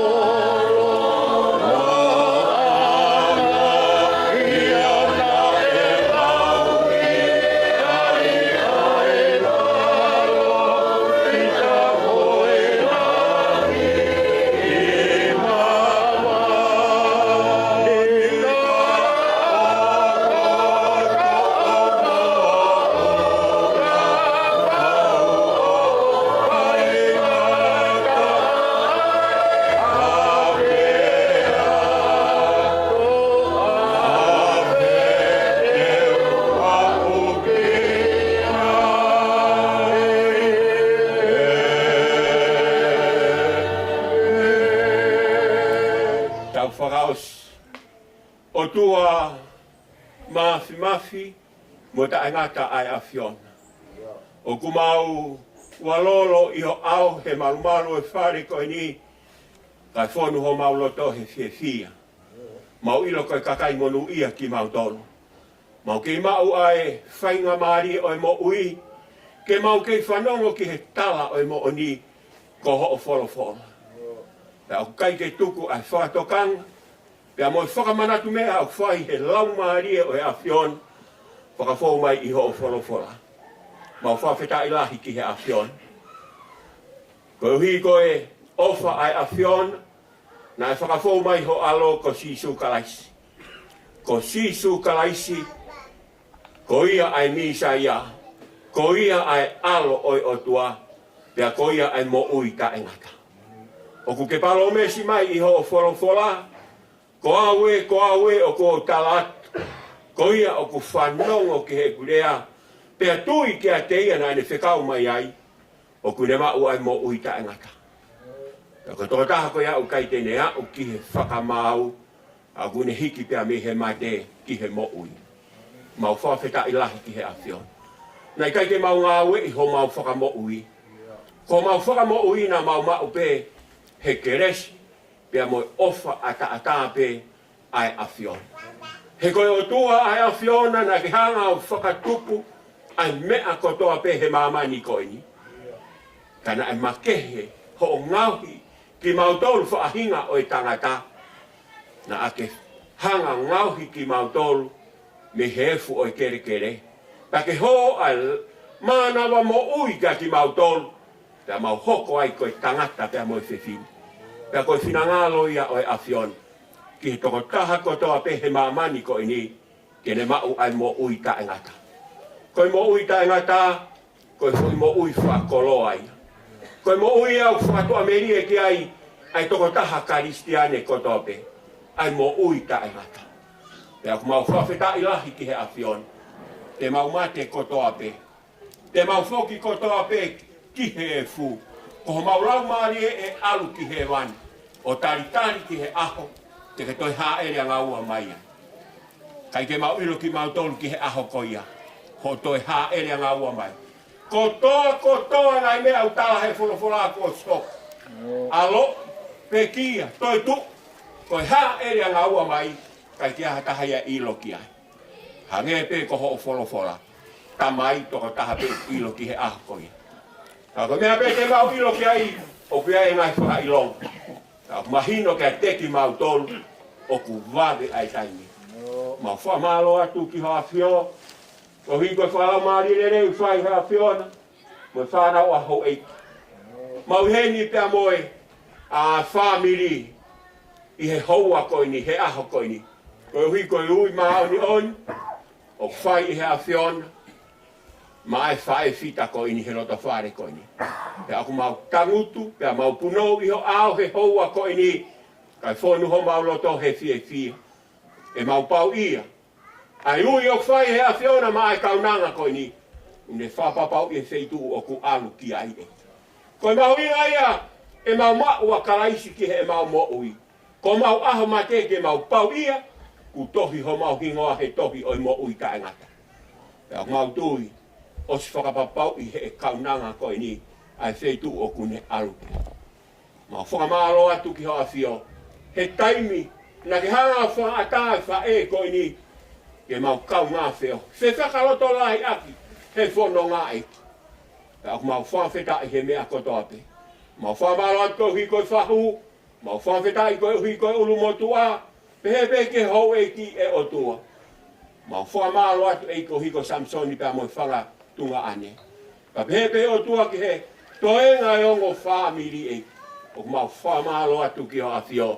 Ko hiko e aho koe. Mau hen e o tua. O ku ai Tauelangi. Ai hoi. Ai olo family e o tua he aho ko ni e o tua. Ka o ku mau fia e mau mo ui e. O mau pau ia e o ku iai ai api. Na ki paromesi ki ai. Na ki talangi ko kaua ko teu alu. O teu ha api mo ki mo dolu. Hiri ko e teu toi foki mai o mau a ki mo dolu. Ko e api au ku mau whatu ameri e ki ai. Ko e o tua ai Aofia ko e o tua teu maho kakai e. Aku mau whawhetai, aku mau fakamaau, mau amanaki nerei. He mau ngau e o whai I he mamani koe ni. Koe pe kia koe toi tu'u a karaisi. Ko ia halanga whakaukawa ke mau fōu ai. Ke mau alato mau ai mo ui taanga. Tāpoi kina kia ki mau tōru he aho koe ni. O mo family. Pea pehe pe o tua ke he ulumotu a moi whahu. Moki mau tōru kotoa pehe aho koe ni. Mau Tauelangi. Ke hoko mai e lau maari e o e Aofia. Ke whakamalu tu mao. Ho mau ngāhi loto. Ke tataki ki mau tolu ki he mooni. Ka mau hoko koe kakai. Mau pau ia e ai ho mau aho peheni. Ka pia e api o ku mau nofo teu mo amanaki ki ai. Koe mo ui ka engata. Ko he wani. Mahu inga pito e mau whapapau I he mau whanonga. Hange koe wesi nā mau whanongo ki ai. Kuku ke mau. Ho kalau ni. Te ria nā hanga taha ke o to'o ho kalau ni. O ku wawe e ku alu atu. Tu ke mau whapapau ia e ki he mau whanonga o ku whai. O ku wawe ho hoko mai e. Ka tāpe kina kia ki mau tolu. O sia pia mo ongo whamiri mo ho kau kaula e ki kotoa pepe ke ho e ki. Pia mo haa matapure o ku mau heni he aho koe ni. Mau whakawhoke langi pia mo i koloria. O ope ia ta engata pia ta engata. Ka tāpua ki ai e ki. Ko si sukalai pia mo o whalahi ai o tua ko e tau tamai. Pia mo whio I tū mao pia mo na lamari e maa mo maa oni. Na who mao ho o whai ki mau tolu kotoa pe. Aho ko ni o nā hiri.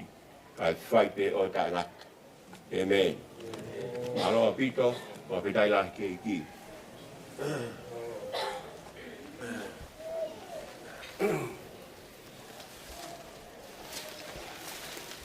Kua tuo wat pehe. Kua wat pe Makasini. Toka pe e whalake pā. Pe ke hiki. Whahu. E whakamari koe ni ke whai atuai pēha. Ki whakamalo. Whakamalo at pe ke sketalahi e vai whanua. E pe ke vai fekau. Whai at pēha whakamalo me family. Samson. E whai lotu. O lawa ke motuku e hoa koe ni. Tau inasi katoa pe ai. O tau kau ai pe ngai lotu le lei mo whakahoko. E pe ki kau whakau pe me vai whanua. O ina tolu ko tau peu nau whai lotu. I ngai whataanga ko tau peu tau ngai situa me ai. E whawhainga maari e. I ai ko e Pouri ko ia na e tō i o maulo to whare. O ko repe ko lawe ne fiafi. Ke whailoto ne fiafi. Ko malona au pito e loa e ko ia. E ngai lotu le lei. E lava ke mo whakahoko. Si tau whaifika. Wa malo lai tau pito e lotu. Peko e lotu pe ku leanga ave ki tau tolu. Pau ke ngai tunga pe. Wa malo atu e tari. Na e kore lotu. Na e whahuatu. O whahuatu e katoa ki Fetu'u Pongipongi. Wa malo atu. Koe ki foi pate taha muhe. Fekau, ka pau te lava kei, o tāpe. Pea koe tau wawe pe tau taimi, koe ono, tau oseipa mi heni. Koe tau ospe koe ni, e hoko atu ai pe, e whangi polo kalama koe ia, e siasi, whangi kaureka. Koe ka tau pātu e, tau polo kalama, tau hoko mai ki ai. Koe e koe lava pe koe ni, hoko atu ai pe, tau ki polo kalama koe ia. Koe tau hiva i pe ai, koe ne ono pe, koe tau osia ta mi he. Koe tau mea toko ni, whainga maari a wito pe pe me he holo mi he, e teo e kau whine pe me teito. Koe uni waki whamaa malo, a tā au pe. Koe taimi koe ni, kua mai pēr tau ki hiva, e kospe, koe tau sona ki poti, tau tare pe ke kaureka, ke tau whangi boro kalama koe ia, ke hoko mai malo a wito, malo a wito. Kana kwa Moimoi pe kulu haha mela. Ai lere pe ke whainga maari e pe o kekea. Neu koe programa e pia pihene la pe o tolo. Ai lere pe mo programa o e kua baba. Ku maui ngā pito. Hai taimi te moa o ki ai sai pe. Eo. Ka pau te mau te maro me doka kinu sai pe. Ai mo programa te lava lere a hau mako. Maro a pito.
tapu ko o Sione whakimipua, ka tāmoa ke o whaki maratmerie.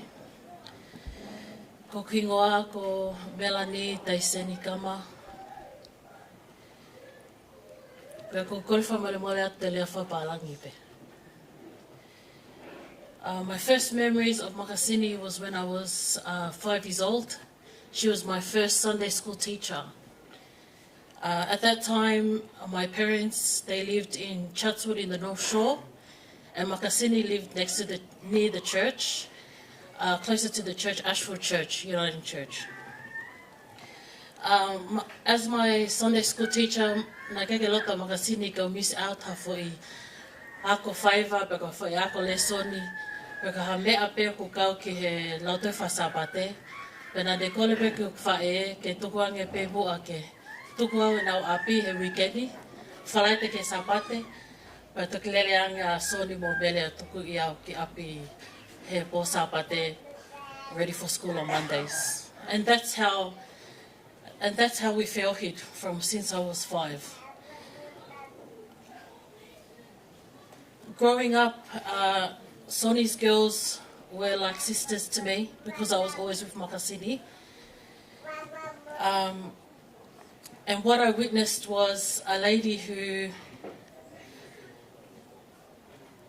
it didn't matter how tired she was after work, it didn't matter how little she had in her hand, but everything that she had, she would whaaki to family, she would whaaki to siasi, and she would whaaki to Soni's 3 girls. I witnessed her pele I Makasini leka. Ka wana ke lea fanongo ke lea mesake lahi I mua. Ko mesake si ipe ko foi pele a mesake a Makasini lahi. But actually her first foi pele was Makasini leka. And mesake lahi spoke about how mesake si would come to church every Sunday and he would be dressed like it was fakamaau. Well, that's exactly how Makasini lahi treated Makasini leka. Before church, she would walk, because she didn't drive, she would walk every morning early, first thing in the morning, down to Ashford Mall to get Makasini leka a brand new top every Sunday, without fail. And we used to say, Makasini lahi, just leave her to wear something different. But she didn't. She would not let leka wear something twice. Anything that leka wanted, she did. That was her fo'i o fa'anga. And when leka married Gospeli, I saw her heart shift from leka to Gospeli. And Gospeli became the new fo'ipele. And then when they had Mesake, then her heart shifted to Mesake, and leka became number 3, Gospeli number 2, and Mesake number 1. But Makasini always used to say that I was like a daughter of hers, and I didn't want to speak today, but as usual, leka forced me to speak. Usually, Makasini would always say to me, "Ni lea ka Makasini leka." For those who are very close to the family, sometimes they know Makasini leka gets very passionate and can speak out at times only because she speaks with all her heart. And no one else could speak to her, even au kasoni na tala mai ni alo leka Makasini leka. And I don't know why na de tala mo for mai ki au since we were small. So I always looked out for Makasini leka, and na de nofo pe Apisia. I used to live with Makasini lahi. When it was 4:05 p.m. and leka wasn't home, I would walk down to the school and go shh, laka ki api. She would say goodbye to her friends, and we would walk home. So just as Makasini always used to say to me, leka, I will always look out for you. I love you guys very much, and thank you for always sharing your auntie with me. Makasini, there's no time, there's nothing I can do to repay the love that you gave me. Mala api toko ofa lahi atu ka koe. Pea koe hiwa te o whai atu mai bui, koe ki hiwa pēna e kole mai leka ke o whai. It's called Look For Me, and it's about It's about Makasini going into the gates of heaven, into that golden city, that no matter how much time passes, no matter how many years, thousands of years, millions of years, Leka's heart is that you look for her, because she will be there too looking for you. Malo apito.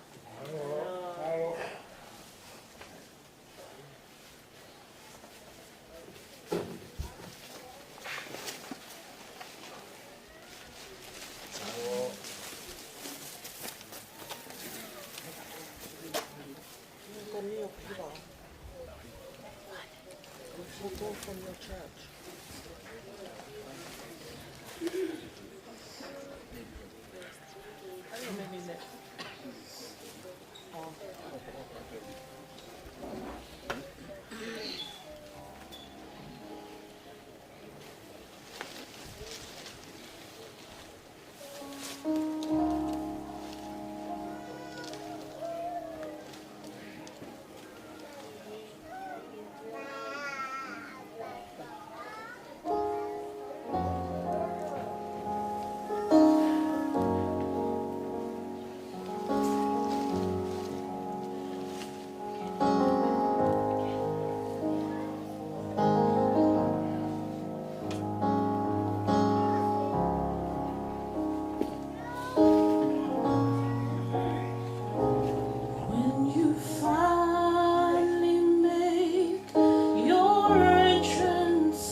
Pamalo ke hiva papof koi.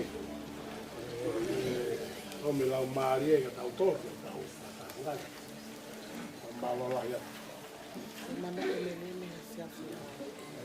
Me siafi mo o malaya. Just hold on. Yeah. Siafi mo. Sai ko time ko ni ko e marat meri e ia pe me siasi. Bonga molaya. E siasi ko Makasini. Fai mo nau hiva. Iyo, pe fai leva ko nau ki hiva ai ko time ko ni. Koe, o kumawe pe tau taimi, o whainga maari e pe o tau whare lotu. Ai ka mea nai lawe mai kēsi ki tau lahi si asi. Ai vai whonua, ka koe, unga koe taimi ke whare mate. Ai koe taimi whare mate koe ono. Taka pau te nau heni pe he ono ai kā mate. Ai lawa pe o ki kore ati ni te o fulu, koe mata i lawa ati tau. Tau ku whainga maari e pe o tau apini. Ka koe taimi koe a koe, oi kau ai whare mate. Yo nga ko yo no na tala te na o mai ai o ave pe. Haere Makasini pe. E ko taimi ni ko e malat meri e ia. E ko hi, okay, yes. Hiva yes. Pe faile mo ki malat meri e family Makasini. Pe ai hamo fangi malat meri. Pe ko e ospe ko ia. Pe tau filot e family. Pe tau me hoko sia taimi. Hen leva e fekau. Marape ko e fekau e wahengat e hen. Ai pure. Ma ose tau programa ko ia. Ia. Koe tau hoa tāpa me misi hoko. Ai koe taimi ko ni. Koe ai ki programa ko ia ai sias ko ia Makasini, ia. Tau mo Samson.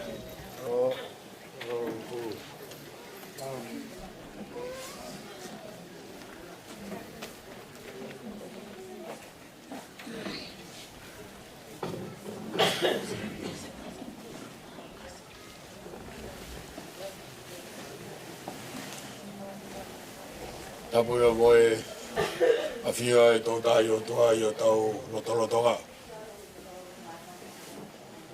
Matau ke awake. Matau ke whahu. Matau fo ke ulmotua ka umai o whamiri. Kore ke o whamalu atu ai. E tō mua ke whaiomari e koe ni. Ke whai a ki marat meri e. Ma e kaunanga koe ni, koe kaunga fanonga. E siasi nai o whai. Te whao kai pē motuan. Se tuatau o monga molaia. Ko kui ngoa, ko viria me vai no.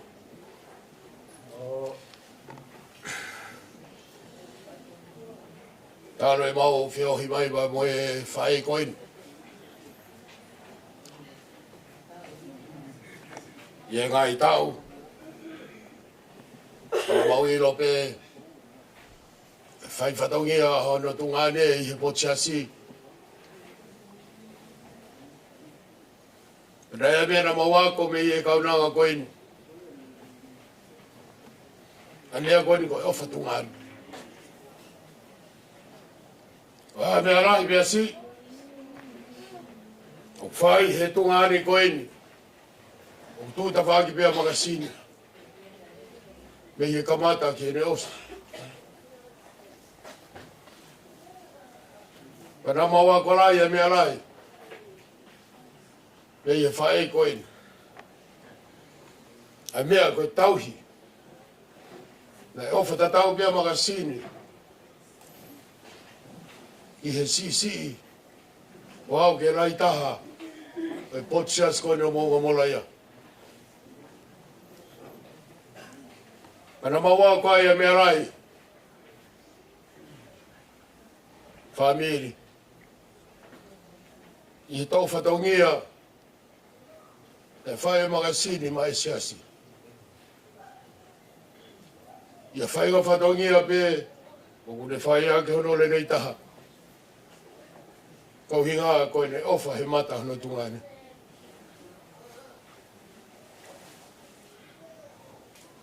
Pasi ni uia yo falahia.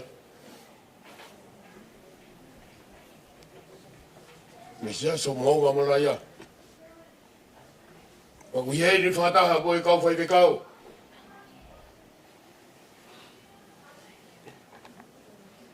Na nau kamata i mai. Ai ngā wea wahi whanua. O mai ke whawhikau lorotonga. O kunei he lorotonga fua whatongia i he wahinga. Na nau kao pe i he ngā ue mai whae koini.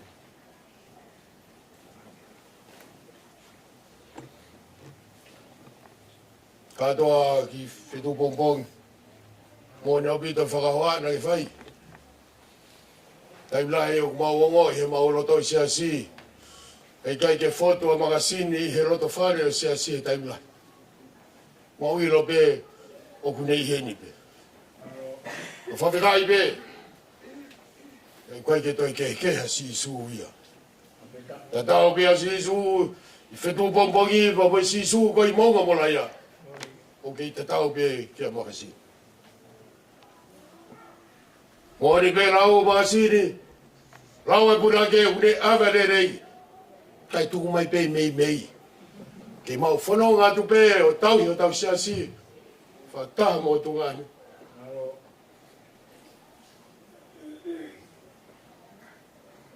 Ai hana whanau ngā ku tau whai. Whatai mi pe. Au matara monuat. Apisia koe ku ke alo hoko koe Aofia o hau.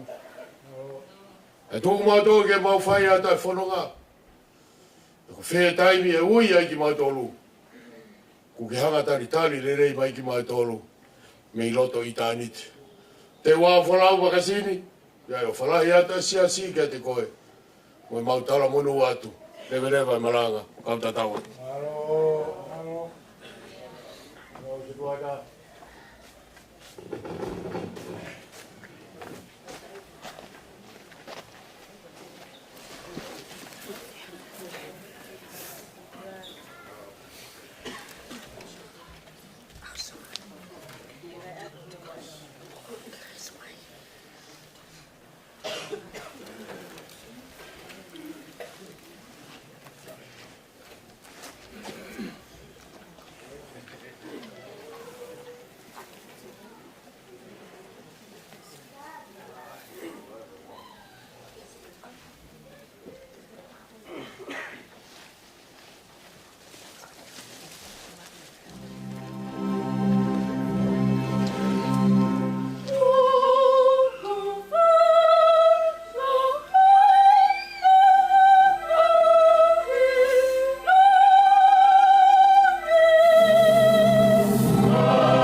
Sai whamalo ki e hiwa e se askoia o Makasini.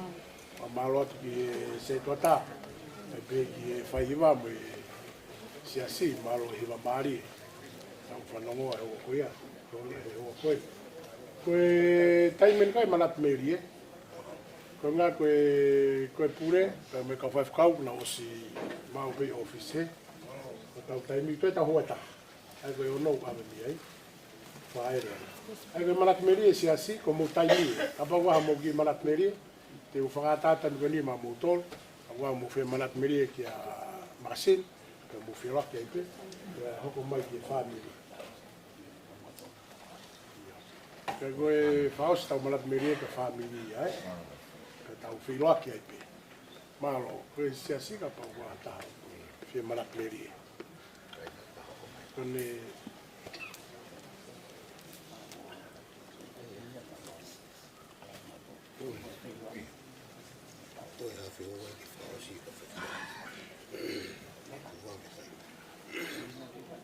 Yeah, I'm ready for Costelli. I didn't touch it.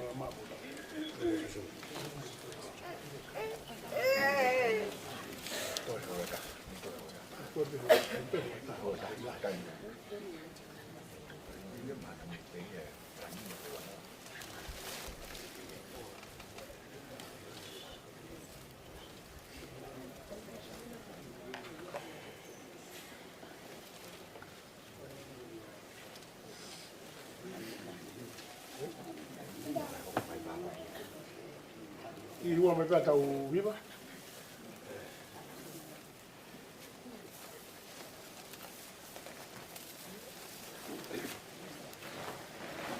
Koe me e tau kata.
atu. I programa koe ni, koe programa ni ai family. Ia koe di whanau o hia ni koe a Makasini. Amo e nau ngai mari, amo e nau whangi whanau. Ai koe whakamapuna katoa na Makasini. Kau pepe toka ni whakamapuna katoa. Iko ni ki whanau o hia ni ki whanau pe whinika soni. Tau tau moulawe ko toa pe, ai ki toko tolu. Ai ko kasani ta ko Makasini si i pe moana. Ta mo nau ngai mari, ai pe foke o matua. Ka ko i whanau koe ni, koe whanau o hena Makasini e. Ngai pe koe malat meri e koe ai whahua ni nai. Ko Makasini koe manako ke tau i whanau. Na ne ulak ngahi pe e whanau au. Whina moa. Pea toki o mai koe na Makasini ki heni i mau inu sila. Ngahi a te whanau a Sione man o ko tis. Kono whangatua ane. Pea toki hawa koe ki heni. Ka koe ki whanau na Makasini, mwana uki polo karama. Whamo puna mo na ngai mari. Malo abito. Malo.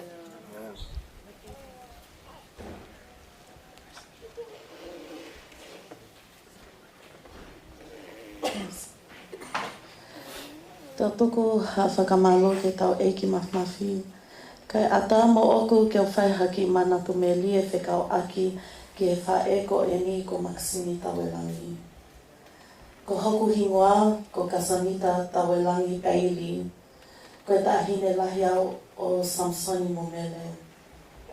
I know Makasini is my nehitanga. But as we were growing up, she was more like a mum to us than our nehitanga. My sisters and I, we would go to Makasini for everything. My mum and dad would go to work every day because si Makasini ni o manofe I api o tauhi mautolu. Ko mana tui e ne ave mautolu ke Sunday school pompong sapate kotoa pe. And my sisters and I would always have a new dress every single Sunday. But I know Makasini Leka's dress was always more special than me and Anna. She always wanted us to look our best. Our hair was always very neat and we always looked so clean because of Makasini.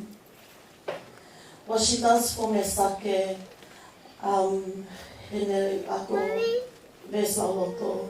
she done the same thing for me and my sisters. Ko mawako vesla loto wike kotoa pe.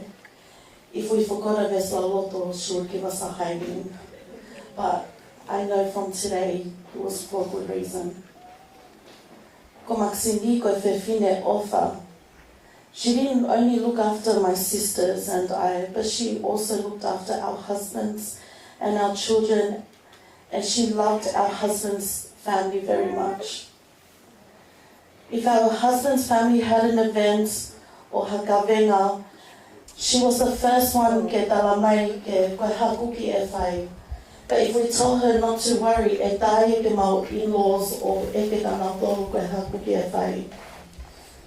Makasini, to be honest, Makasini made me and my sisters look so good in front of our in-laws. Mangali poto he koe whiwhine koe ni. I want to also acknowledge and say thank you to our husbands' families for standing by our side from the beginning of when Makasini was sick up until today for her funeral. For me, I have 4 children. Ka koe kutama whika tolu ko Kisaya Faith. Koe tama ia nei ofalahi a Makasini ki ai. My daughter Kisaya, when she was born premature. Pea maunofo I whale mahaki mahina tolu pea ko si Makasini ni toto hau or change I shift. If I need to go home to my other children, ko Makasini no hau o tokanga ia Kisaya. Koe whiwhine o kumanaku he kuki. Pea koe whiwhine o kupoto he tui sisi. Koe whaipe ha mea si o mea lahi ai family o siasi. Ko Makasini o kukuki toko taha pe. She always wants the best for everyone and everything. This lady didn't only love my family, but she loved her church. I want to acknowledge and ko fakamaau lahi atu ki he kau fekau. Pea mo siasi wasiliana Moe siasi, moe kau whai fekau mamfo o. Homo a ahi, moe lotu na mo whai he wha e koe ni. Koe puke a Makasini, na e sinofe mo Makasini leka mo Kospeli. Koe wikeni ni ihi o whatama e sineka o kole mai ko ki alu nofo mo Makasini lahi, so she can have a rest. Koe ku nofo mo me wha e koe ni, o whatala mai ea ki o whakaawa e tohi tapu, o lau ene uvesi manako. Na e manako he same tata fitu, pe moe same wa fitu, moe same hiwataha. Towards her last days, it was a special moment, spending time up to her last day. Makasini Leka and I, we both witnessed her last breath. And it was such a beautiful experience as she went very peacefully. Makasini is now happy and singing in heaven. Thank you so much, Makasini, for everything you've done for me, my sisters, and my little family, and also for my parents. Things are not the same anymore. Makasini, you can rest now. Your work here is done. We will miss you so much, Makasini. Ma'ofalaya kakoe. Malo. Kole ke o hupala. Ngai bakakapo ko spaya tu. Ke tuko pe moa ki o. Pai ki mara tu belia. Kuk si pai ko ni. Kokilo ko Makasini mapapa na Nigeria. Kuk pakilo pe au ki he. Ifine ko ona ako. My mom.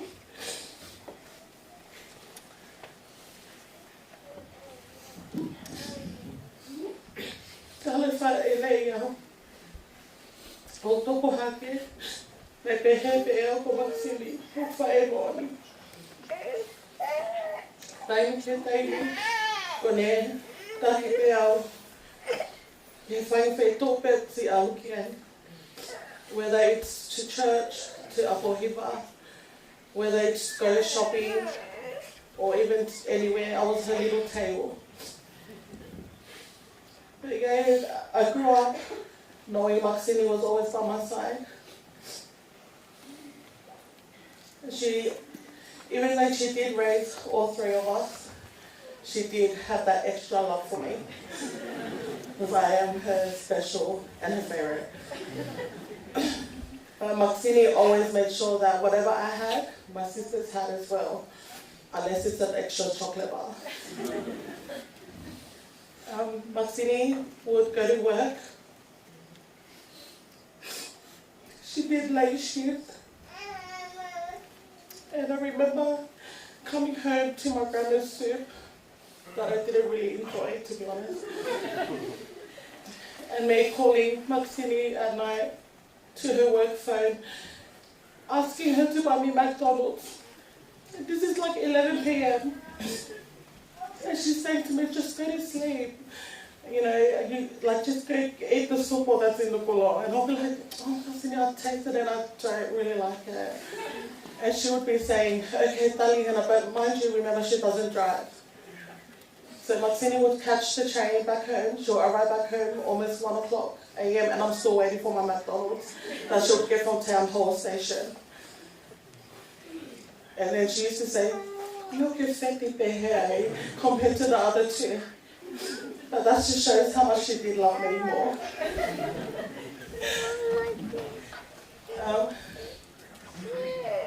There was a time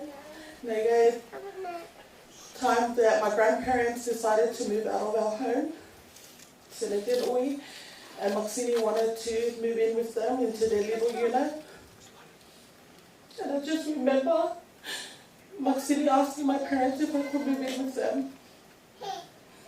And my dad was saying no, because he could tell how Aofia was and how different my personality was compared to the other two. And he said to her, Moalope, tuku mai tahine, ko soke ne toonga, fo whai kehe o pito. Especially in front of people. Tuku mai pekeo, hakoi. I just remember Makini crying so much. I was at home. My sisters never got here or got a hiding, it was always me. And every little hiding that my dad or mum gave me, I would call Makini straight away and she would taxi at home to Lakemba and pick me up. And I just remember when I hit high school, her asking my parents again, to see, oh my bed, to see ngahi, came out the phone. And my dad agreed, and he said, yes, it's fine. So when I went and lived with Makini, I lived with Makini, my grandparents, and Melanie. And I just remembered my grandma always getting mad that Makini was spoiling me too much. And then it came to a time that me and Gospeli got married. And like they said, what Melanie said, her love shifted from me to Gospeli and then to Mesake. But her number one is Orlando. If you know Makini had a little dog, and his name was Orlando, and it's surprising because no one has mentioned him at the funeral, but Makini loved this dog with her all. Like, she absolutely adored this dog. And if you guys came to my house for the funeral, he was buried in front of my house, just in front of her window. When I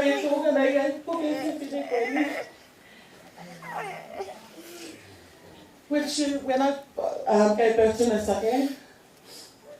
Mesake was her everything. She used to tell me off all the time if I did anything to harm him or upset him. And she would say to me to, like, stop being like that because I was never like that to you.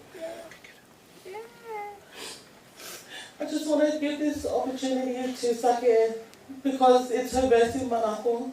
I know you said it early in the morning for our Whaka family. Ms. Sake, I'm going to ask you to come here. Just to allow your Same Delta Fetu'u. Yeah. Te ata Fetu'u e nā Same whakawhetai a Sehova ana pulanga katoa whātua fakamaau ana whahinga. He ko ofa ki te tautolu Tokaikolo pe Moimoi a Sehova o ko tānata hallelujah. Nei awe whewhine koe ni ke tauri koe nei puke ai. Ki whekueli, she got diagnosed with cancer. And I just remember her being in pain. And she just said to me, I could tell she's in pain, but she never said that she was in pain. She said, I'm okay. And I said to her, no, let's go. We'll go to the hospital. We came back with the news, and I just remember her hugging on Mesake. And she said to me, whatever God's plans is, I will follow. But it's so hard for me to let go of Mesake and Seal. And I just said to her, don't worry. The doctors did say to her, when it hits June or July, it will be her final time. But she's so strong, she made it throughout December. It is so good to witness her in her final moments. Aho ki mui, si tototo aia sinai, whaine mohe. Peko wape mo kasanita nei ina whakaaki. Peko de ahake, ko de pehe mai ka baua. So sio ke he palasi, na duko la mohimihina. Fakamaau o kito. So pehangi ke sinai, that's the way to go. Koe halaia ke ke whawai. Kei peke o ngawa moe Makini. Hosi Aofia ki au, ko fakamaau. O Gospeli. Malo e tauki. Na ke whai mai ka matolu. Kei peke tatawa api. miss you so much, Makini. We love you so much, Mama. May you rest in God's loving hands. We love you. Oh, we're just going to sing one of Makini's favorite songs. She always used to sing to me, okay? How? We'll just sing it. You guys can join in. Makawai mo ui kafe mei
Hello everyone. I'm Anna's husband, Patrick Pasala.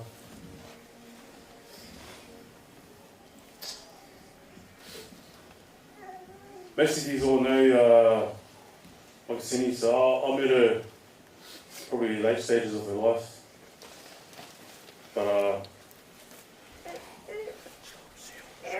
meeting her was like I've known her for years. So welcoming, big heart, just always offering something, like if I wanted to eat, if I wanted to drink, take this, take that, and I was just like, oh wow. But it just showed the character of her, like, didn't matter if you met her once, met her twice, she was still the same person. She would offer you the same thing that she offered these girls. That's how much love that she had. And not only when I married her, she showed the same love to my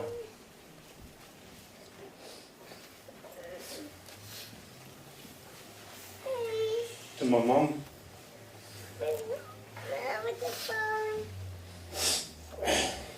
to my sisters, and my sister's kids. Like I said at the start, the way she was when she met you the first time, second time was the same. And she showed that love to my family, and you know, it's a big part that's missing in the family, but she's in a better place now. She's looking down, she'll guide us through. But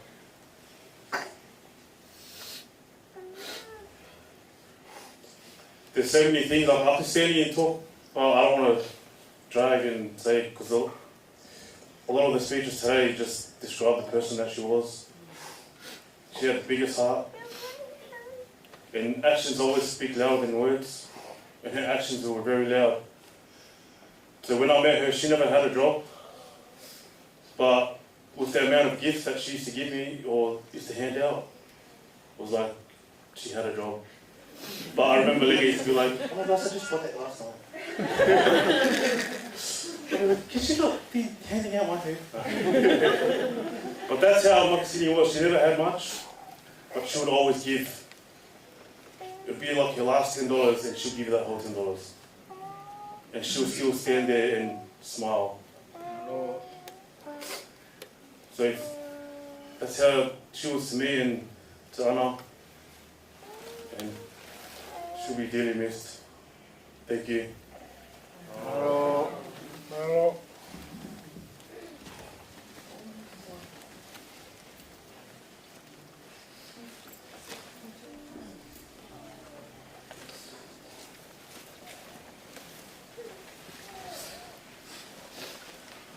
E seisu o ko wakai ho o whakia.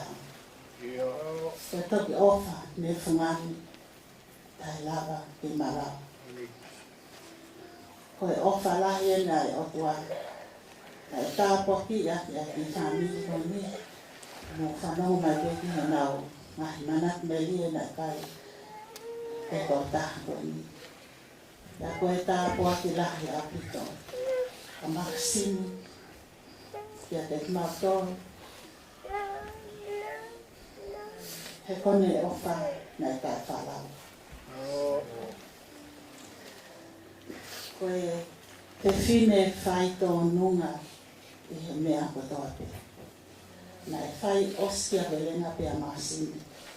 E ngai mea kotoa pe kai tau ta pe whita. Ke ngai ka venga ai siasi.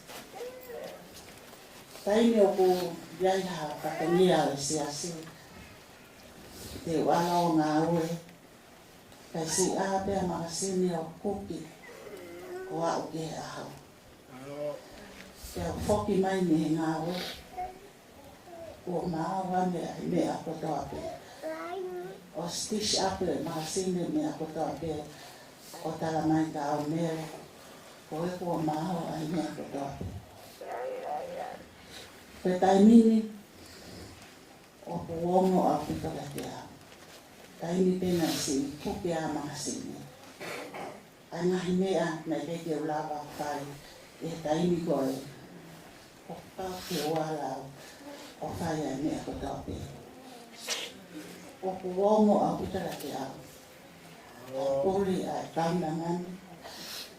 Ka taunangana e ofa mo oni. Ka koe mo oni au pito.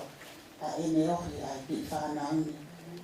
Na e hange pe kasanita a sinsi ana ane whanau moa. Ka toi awa te ki e whangamoko puna. Koe mea ta tau pe. Kia koe tāpu aki lahi a ke whaniri ko i.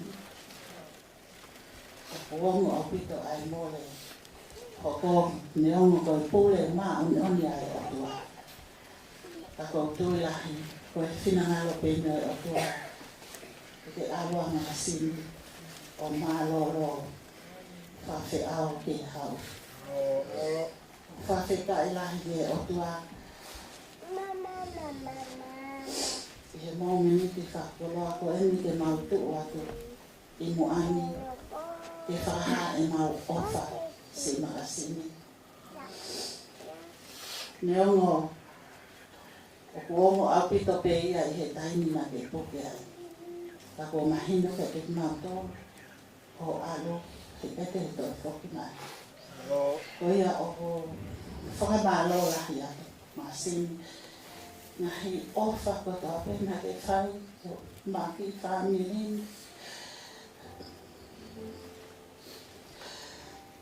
Ko nau pupe whine, ko nau pao whanau. Ko konga lahi, ko ofa pe ia, ko e Makasini. Ka hea o ko, kai he te aha lea e whai ko e fakamaau. Ko mea pete o whai. Makasini ko e fakamaau atu pete e koe.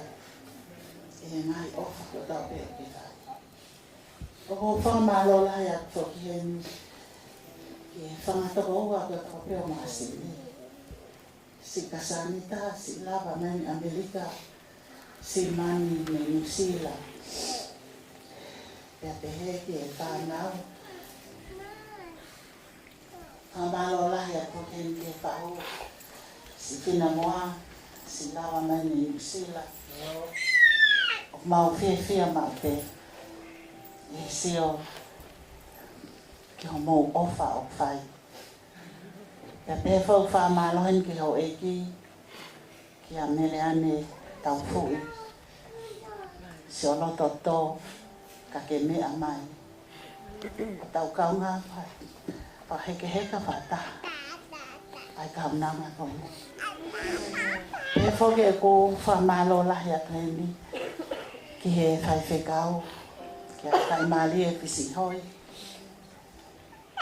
He ki se misto po, si lava mai me Brisbane. Mau ofa lahi atu, whamalo lahi atu ka te moa.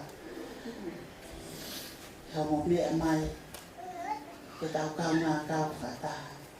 E whakaheka o kaunangani.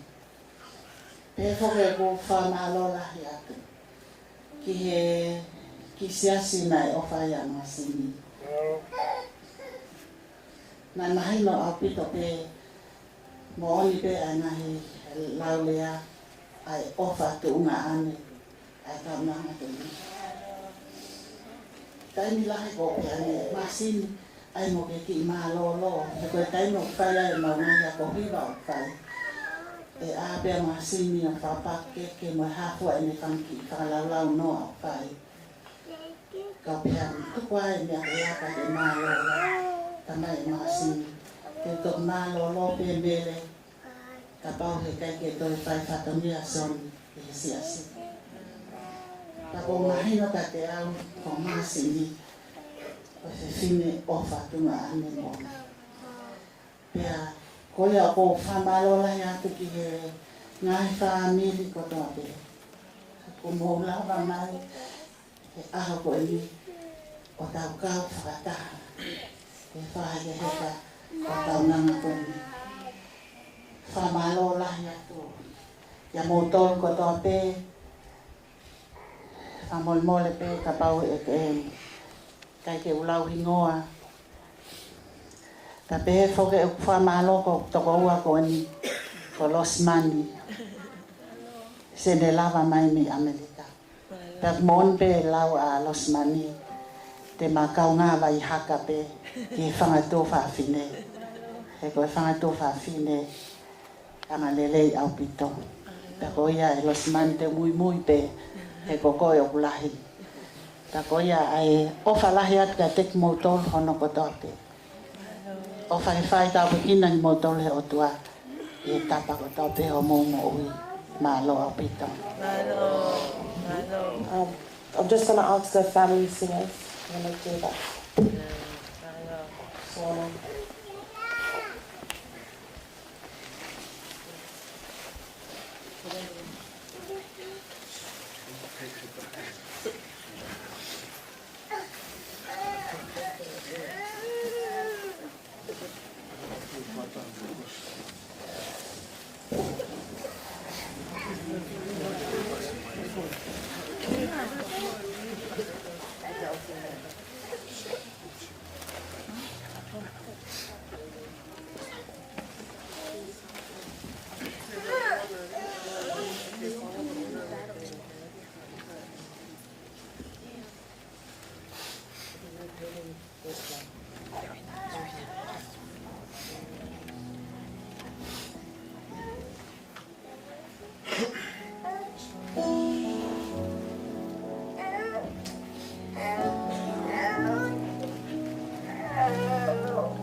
We'll be going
Sione ospiti no che parla.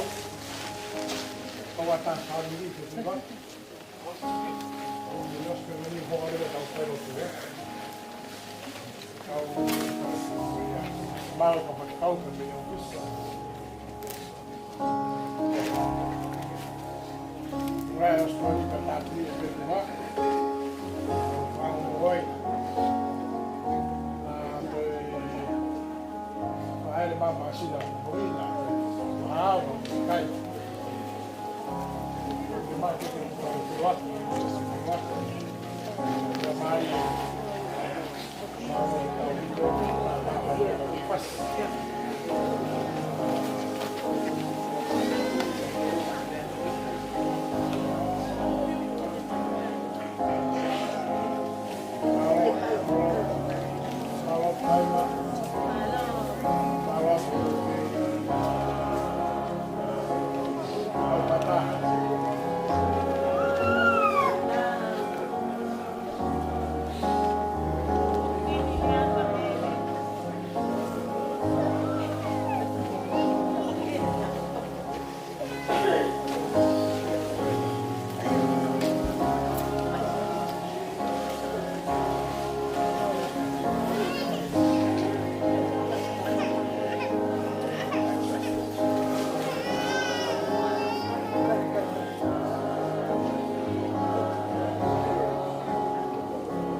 Yeah.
fekau.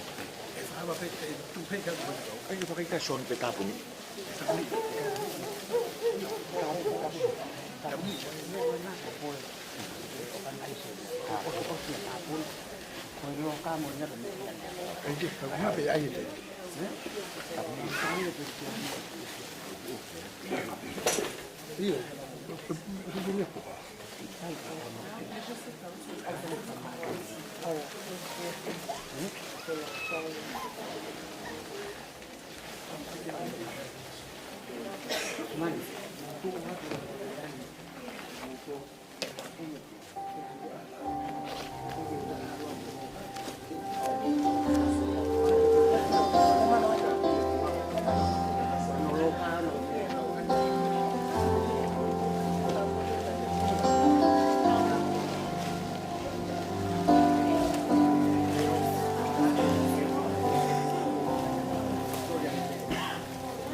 Tau whalapao Sione, smahwene pure, ka me kau whakau, ke whakato e tau whalapao si, maro au pita.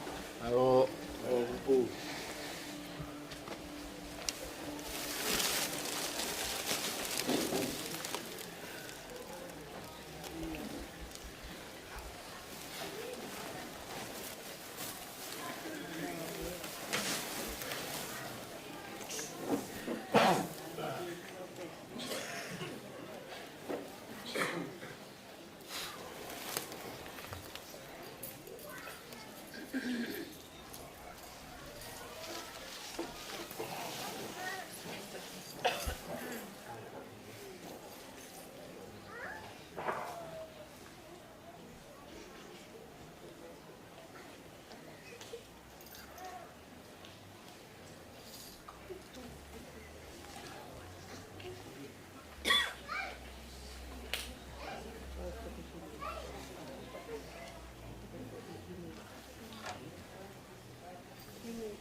Tap ki Aofia e o tua mafi. Tap ki hono whare tapu. Tap ki hou hiki. Tapu atu ki e whahu. Tapu atu. Kulukulu haweara. Tapu atu ki a Samsoni. Mai tua whewhine. Ki e whamiri, pa mo e kai ngā no kotoa. E kau Tauelangi. A mai siasi. O ki tau tolu kotoa pe u kahao i hono Sione. O ke mua e whainga maani e koeni. E whai hatau whamiri tuku. Ki e aho e whatongia. Ai aha koeni. E tau hiwa. I hono ni mangiao mo hiwa mo fu maano o hili. Ni ma hiwa ano ke tau hiwa. Siso wa fei tau laloe si o kau piliki miheni. O mau kapiteni koe he komi ai whanua lelei. Awhi mai a o nofo mao. Kai oua me ke fakamaau.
Seuke ka foto mai ai kolo Jerusalem Tauelangi.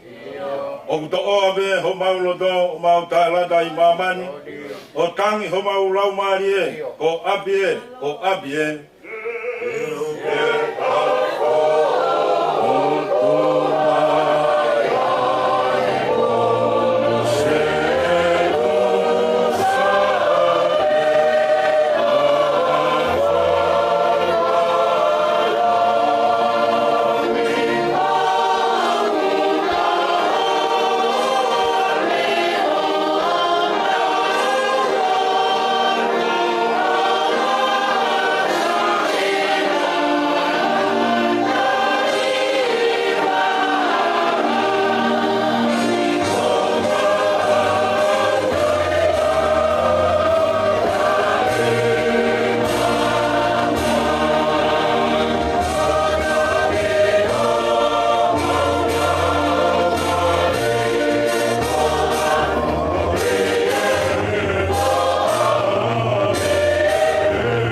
Se so ko mau frau ke todo fai ho mau we.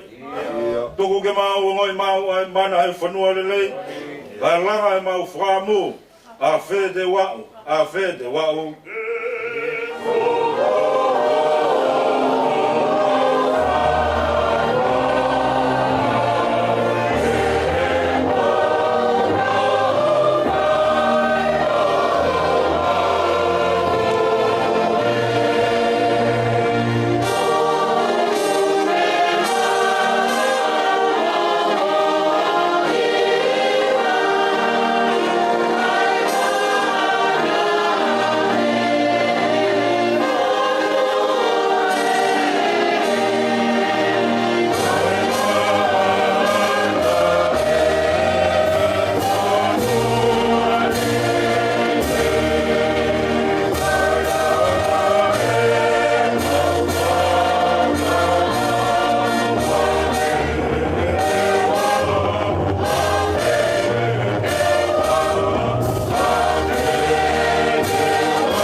Le sone lau mak tau tolu e Aofia fini. Koe mea whakahaa kia Sione me tae ha mai. Ua furu mātaha o e wahe. Uraki o e vesi e Fetu'u e konga. Pea o wakai halangi fo'ou, moa whanua fo'ou. Hene more ai uraki langi, moe uraki whanua. Pea o ku ikai kei to'u ai tahi. Pea o wakai ai kolo tapu, a Jerusalema fo'ou. O ku auhifo mei langi mei he otua.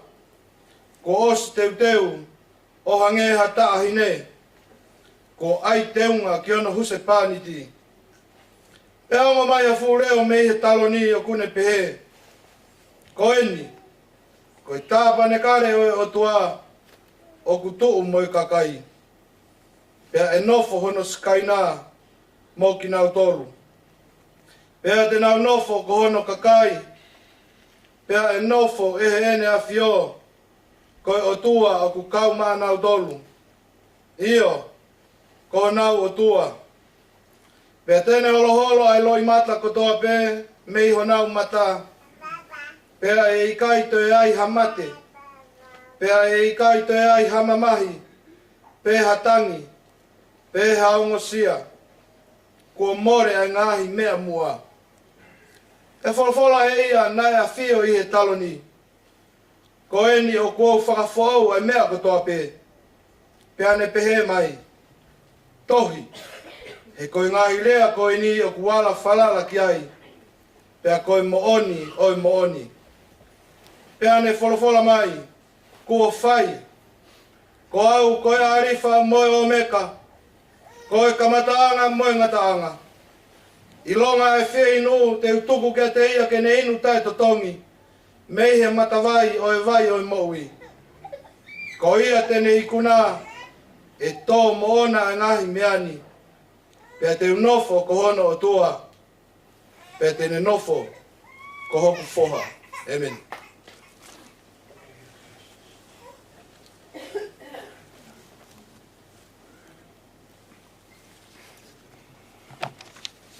Polo whalahim te tauto e hiwai.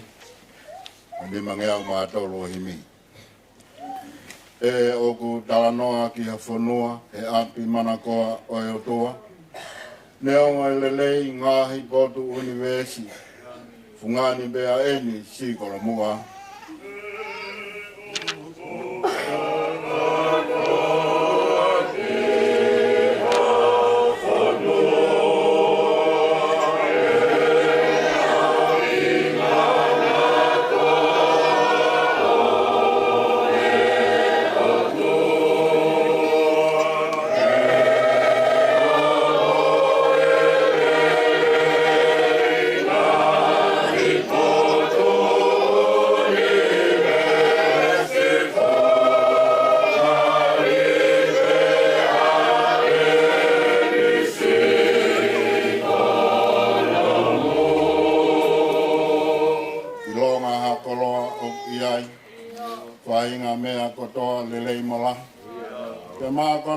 Sino moya tamai, ikai ngatuai, ono masani.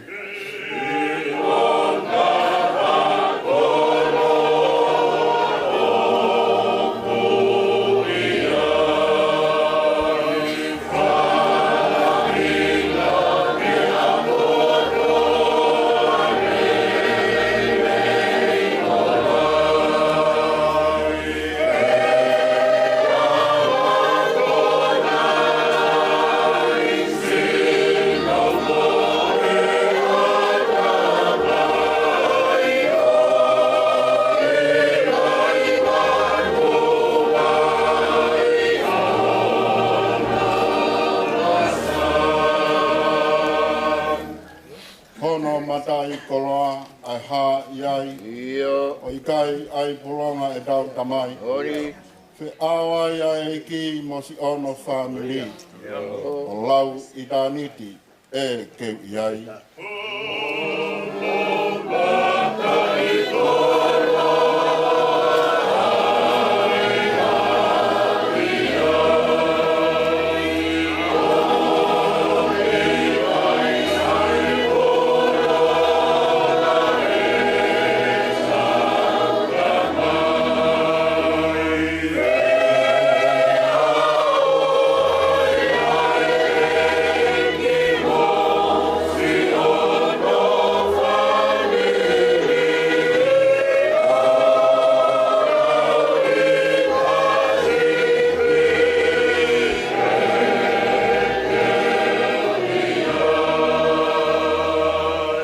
ai sfasi.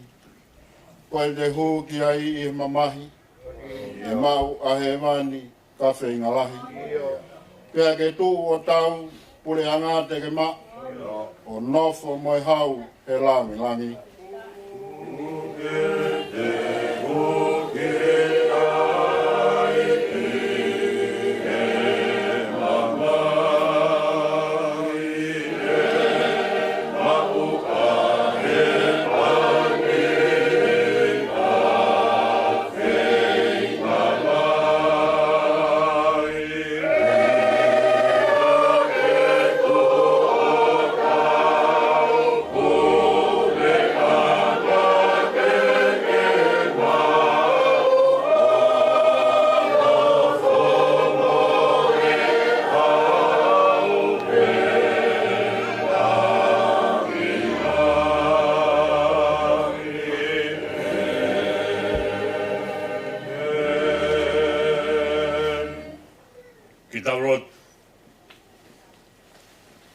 Sihova sāpau tie, koe hau koe o ngahi hau.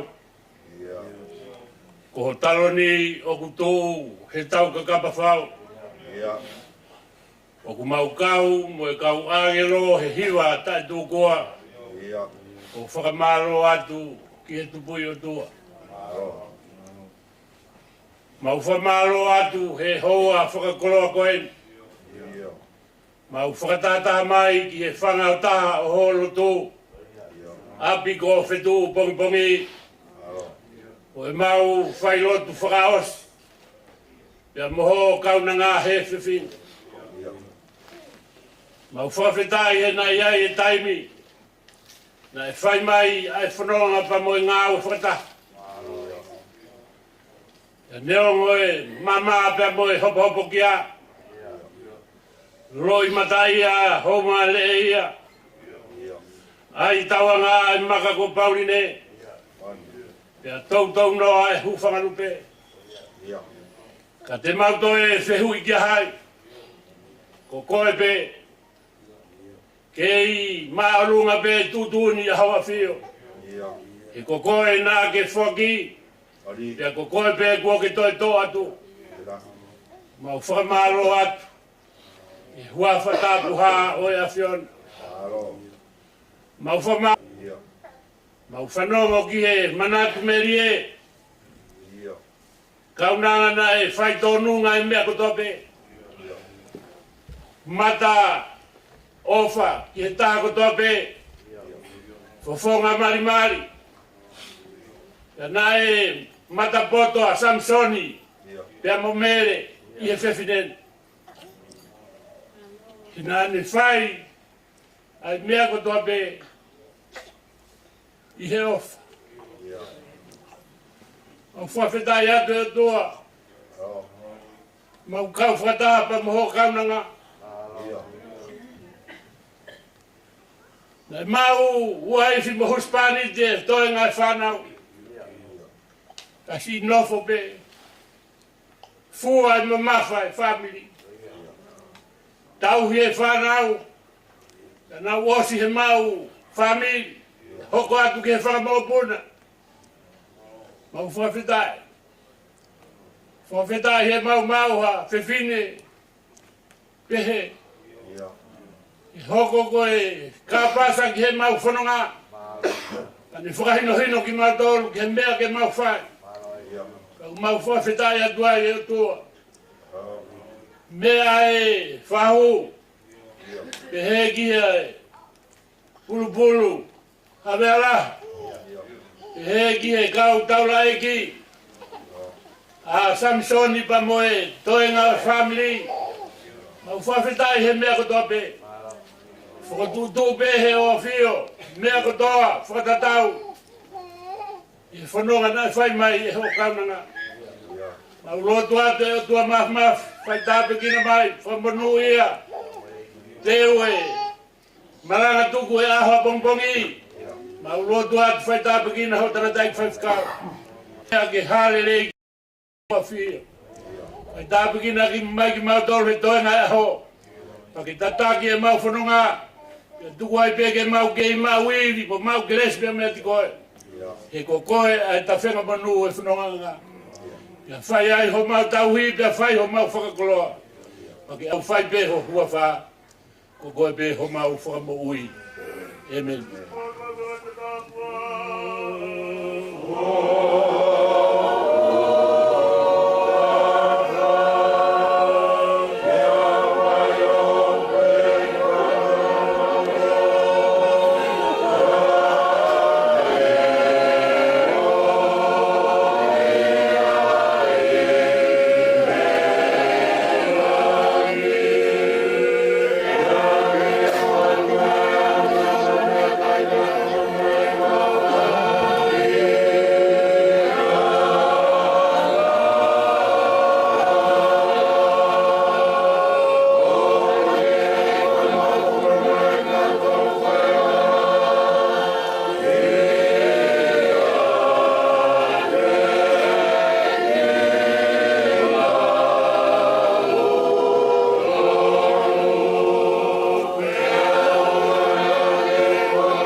Ko Sione nane fanongoa, rea whakao po Tauelangi, o hange koe tangi loa sia fu talpite la, o aupe koe arifa, pea moe o meka.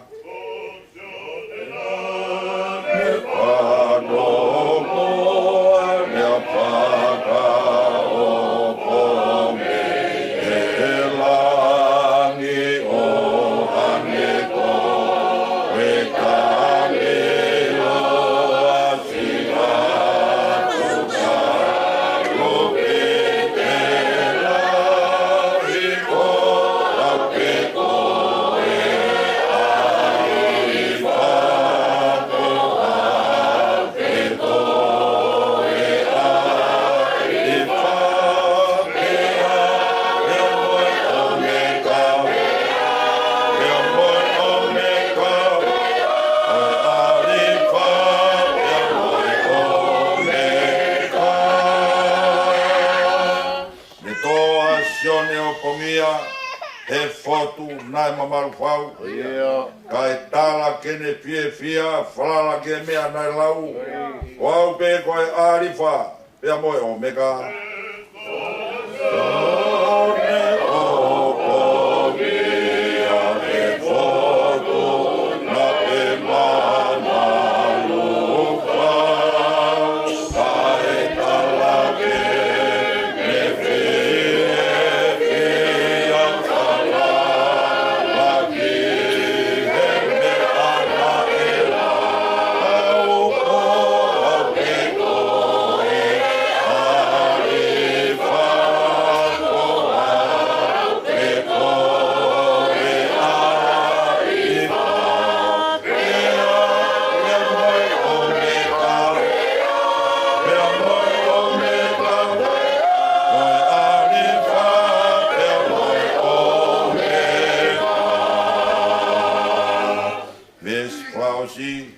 Ka koea ahi mai ai eiki, ke whai ha poupou he sias. Ke ilo he loto si ai iwi hono eiki lahi. Ko aupe koe arifa, pea moe o meka. Ahi mai ai eiki, ke whai ha poupou he sias. Ke ilo e loto si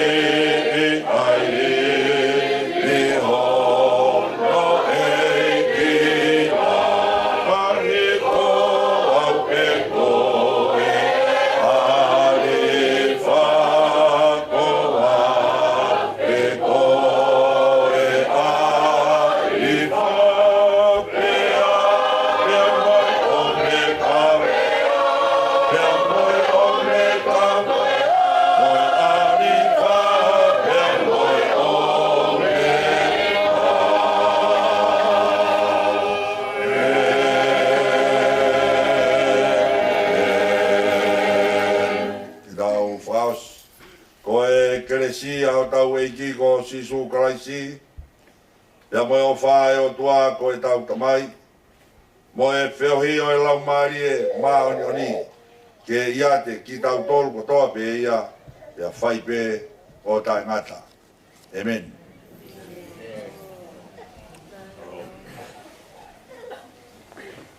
Ore me ke u whakatupe tala whakapa. Me ka mata ki tau houa whailot whaos koia i e bia whini. Uloa te Makasini. E pape. E pehe ki e uloa ke houa hiki. Ue whahau. Atu pe ke u whaipea ki whamalo atu. No no pe. Ki e whaifkau pure, whaifkau malolo. E pe ke si kau whaifkau. Se tua talahe vai whanua. E lotu. Ka me ngahi wholofola, ulawa ke tau fanongo ai hoa koen. I hono whaini no i pe ki tau tolu. Ka kuo kei ke ilo ka haharea, ke mua ke whaia ka whamalo. Ko ngā koe tau heni aneu, koe lotu pepa mo hiwa. Ka moni pe whainu hino, umu whai e kau Tauelangi. Koe potu tau whenga ki ai, pite ai mea whai ai, ko hiwa pe mo lotu. Ka koe ahoni, whonu kles ia. I mea whai ki tuan, ka mea hene hoa iki, i ngai lotu le lei, me ngai wholofola, me ngai hiwa, whaafofa. Ulawa ke tau whanongoa. Whamaro ahi apito ato mo kei mau taimi, mau iwi. Ko hinga, ko a ko toi pe tau a ta Pongipongi. Ko rea i pe lau maari e ki, ke no fo ia ia ki mau tolu. Ko hinga ko tau a whaka osi ko ia Pongipongi, patu ki whahaere atu. Ai mea whaka ki rock youth. Whamaro atu kainga. Kainga ko toa pe, siasi. Ai pehe ki e ngai whamiri. Family pe me ufalupe. Ka pegi family o Makasini ene fae. Pe me foa, fo yone one, fa malola yatu. Pa mo ki motor ko to ape. Ngai ku fekau aki, ngai mahel. O Makasini nga kau fakata. I hoa ko ni. Tau le tau fakafea o mai aneu. Pa o men ke hoa ko ni. O ke ma o pe lau mari le lei. Me ngai rea, ngai malat meli, ngai lot, ai pege ngai hiwa, pege tau whailotu aneu, ngai vesi lau loto, lau heki tamasi, si tahai he tau proklama kau koe a honi a me sake Sione. A wai whakamalo lahi au pito taika ki mautoro. Ko inga koe kainga ofa kotoa pe, u tau lo nuku, i he malumalo Sione, koe tau i heni, koe ofa. Ko inga koe kaunanga, koe ni, o ni hanga whakatataha i ki tau tolu, i e hoa ko ni whamalo lahi atu. Whamalo vokeni ki a Paula Moimoi. I he ata, o lava ki o atua i ke o pe. O lava ki wakai mai, ai whamiri ko toa pe, pia mi tua purianga ka pe foki toa eiki. Whamalo atu Paula, ai pe ki o hoa. Whamalo atu ke kau whiwhine pa me tafu, o i Apisia sini. Ai pe ki nau tolu ko toa pe, na muwala ni mamai. O maa ai, hoku whatongia, mo i kawe ngā. Ko whamaro lahe teka ki moutou. Toi pe tau ahe taha Pongipongi. Pa tau wongo i rewa, ko tau tawatai na kakato. Pea me he kaunanga koeni, i ho tau whanonga ngai manat meri, i hono urunganga. Pea tau wako he mea lahi pea me iai. Whamaro lahe au pito, teka ki moutou. Wham ki tāpikina ki moutou, i ho tua mafi. Ke tau tue Tauelangi. Lelei a Pongipongi. Pea ua na hoko ngai whatamaki ki moutou. Ia mo foki atu ko mo ngai fo tua ala. Malo lahi apito atu te moutoro. Whamalo atu ngai tokoni ko toa pe. O kai ki hao atu ki ai e whamalo atu mo whalai ka moutoro. Lewa malanga kau te tau atu. Kwa Pongipongi, whamore pe ko tau taimi, ko hiwa, malanga ia Makasini. E whahaere mai me whare mate. Pe family, malo pe ko e fitu, o wihena ia Makasini. E kolet ke family, ke mo lava mai, ke tau lava pe ke tau hiwa pe he. Mo talitari ai vai whanua e pure, e whakato o tau whatongia. Malo au bika. Malo kokolo.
Jadi saya ini malu. Pure malu mon. Maka lagi malu lagi. Iya. Kedua dah. Malu. Malu. Malu. Keluar. Lagi. Malu. Sione.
See you in the morning at 6 a.m.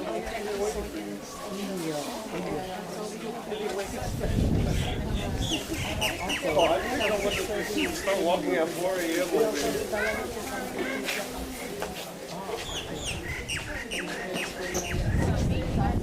Oh, yeah. Thank you very much.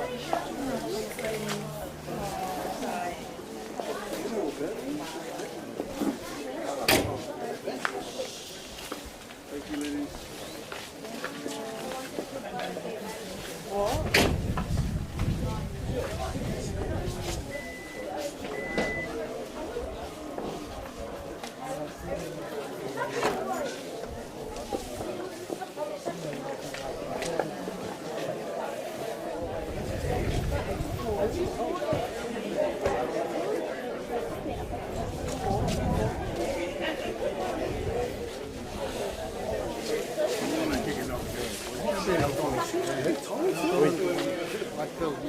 Dude, I always...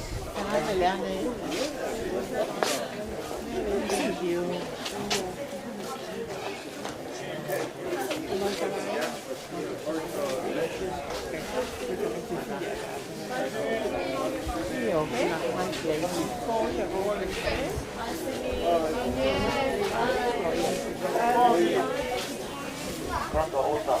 Thank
you.